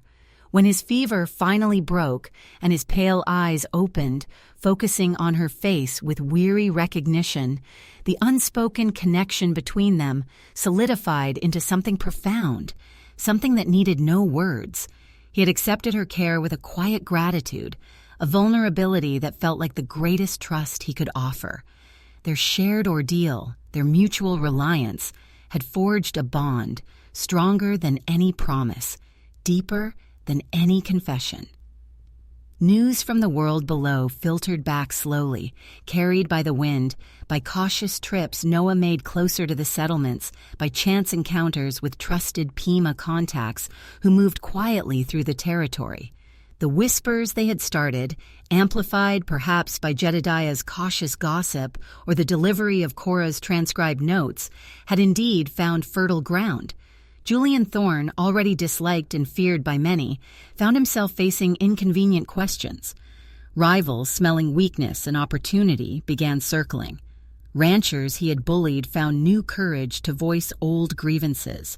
The story of his connection to the strange, failed Ashton project, the rumors of murder and dangerous botanical experiments began to circulate, tainting his carefully constructed reputation. Thorne, enraged and paranoid, had apparently overplayed his hand. In his fury to silence the rumors and reclaim the missing seeds, which he likely assumed Noah still possessed, he made mistakes. Threats were issued too openly. Bribes were offered too clumsily. His usual network of influence began to fray under the weight of suspicion and his own increasingly erratic behavior. The final act, according to the fragmented reports Noah gathered, involved a violent confrontation, not with the law, but with a coalition of rival ranchers, and perhaps even some of his own disillusioned men down near the border. Thorne disappeared. Some said he was dead, ambushed and buried in an unmarked grave. Frontier justice served cold. Others whispered he had simply vanished, fleeing south into Mexico with whatever fortune he could salvage, his empire crumbling behind him. Either way, Julian Thorne, the human engine behind so much greed and violence, was neutralized. His reign of predatory acquisition was over. The news brought a grim sense of closure, but no triumph. Too much blood had been spilled, too much poison seeped into the land, both literally and figuratively. Thorne's downfall felt less like a victory and more like the inevitable implosion of a corrupt structure, a process they had merely catalyzed. With Thorne gone, the immediate threat receded. They could have left the mountains then, gone their separate ways. Cora could have returned east, back to the familiar world of academia, lectures, and neatly labeled specimens in herbarium cabinets. The thought held a certain appeal: safety, predictability, distance from the harsh beauty and brutal realities of Arizona. But when Noah, his arms still bandaged but his strength returning, had quietly asked her what she intended to do, Cora found the prospect of leaving felt wrong, hollow. This land, despite its dangers, despite the ghosts it held, had become part of her. The challenges she had faced, the resilience she had discovered, the connection she had forged with Noah, they had irrevocably changed her. Returning east would feel like abandoning a crucial part of herself, like leaving a story unfinished. I don't know, she had answered honestly, looking around the rough beauty of their canyon refuge. Promise Creek. It feels tainted, haunted. I don't think I could ever live there. Noah nodded slowly, understanding dawning in his eyes. No, that place needs time, needs cleansing. Maybe the desert will take it back eventually. Maybe that's for the best. He paused. My cabin can be rebuilt. The land, my land, it endures. He looked at her then, a question in his steady gaze, vulnerability warring with his habitual reserve. There's room if you wanted to stay in Arizona. He wasn't offering marriage, not declarations of love. He was offering space, partnership, a shared future built on the foundations of shared survival, mutual respect, and the quiet understanding that had grown between them. It was an offer made in his own language, practical, understated yet deeply significant. Cora looked at his scarred face, at the pale eyes that held both guardedness and unexpected depths of loyalty and care. She thought of the vast, indifferent beauty of the desert, the tenacity of the wildflowers blooming on the canyon floor. She thought of the woman she had become, stronger, warier, yet more alive than she had ever been back east. Yes, she said softly, a tentative smile touching her lips. Yes, Noah, I think I will stay. And so they had stayed. As spring deepened into summer, they worked together, rebuilding Noah's cabin, log by sturdy log. They cleared the fire-damaged timber, salvaged what they could, felled new trees, shaped them with axe and adze. Cora, despite her healing injuries, worked alongside him, finding satisfaction in the physical labor, in the tangible act of creation after so much destruction. They worked in comfortable silence mostly, punctuated by practical instructions, shared observations about the weather or wildlife, and occasional brief exchanges that hinted at the deepening current beneath the surface. They visited Promise Creek Ranch only once, drawn by a grim necessity. The ransacked house stood derelict, the ashes within long cold, but it was the garden enclosure that demanded their attention. Nature was already beginning its reclamation. The gray, shriveled husks of the unnatural plants were decaying rapidly, collapsing into the poisoned soil. Yet even in death, the place felt wrong, tainted. Following the wisdom of Noah's grandmother, they gathered armfuls of creosote and desert sage. Noah built a small, intense fire within the enclosure, burning not the dead plants themselves, but bundles of the cleansing herbs, letting the pungent smoke drift over the contaminated ground, a ritual of purification, an acknowledgement of the lingering sickness. They didn't speak of the unmarked grave nearby. Some wounds, they understood, were best left undisturbed. They left the fence standing, a stark monument to broken promises and dangerous obsessions, a warning perhaps for any who might stumble upon it in the future. They didn't look back as they rode away. Life settled into a new rhythm at Noah's rebuilt homestead. It was a quiet life, dictated by the seasons, the needs of the land, the demands of survival. Cora found a new purpose, not in dissecting dead specimens, but in understanding the living desert. She began documenting the native flora on Noah's land, sketching the wildflowers, learning their names, both Latin and Apache, from Noah, understanding their uses, their resilience. She started a small garden near the cabin, planting the familiar seeds she had brought from Boston. Herbs, hardy vegetables, simple flowers. It felt like an act of faith, coaxing gentle life from the unforgiving soil, a counterpoint to the monstrous growth she had witnessed. Noah watched her efforts, initially with skepticism, then with quiet approval. He helped her rig a small irrigation ditch from the nearby spring, built a low fence to keep out rabbits and deer.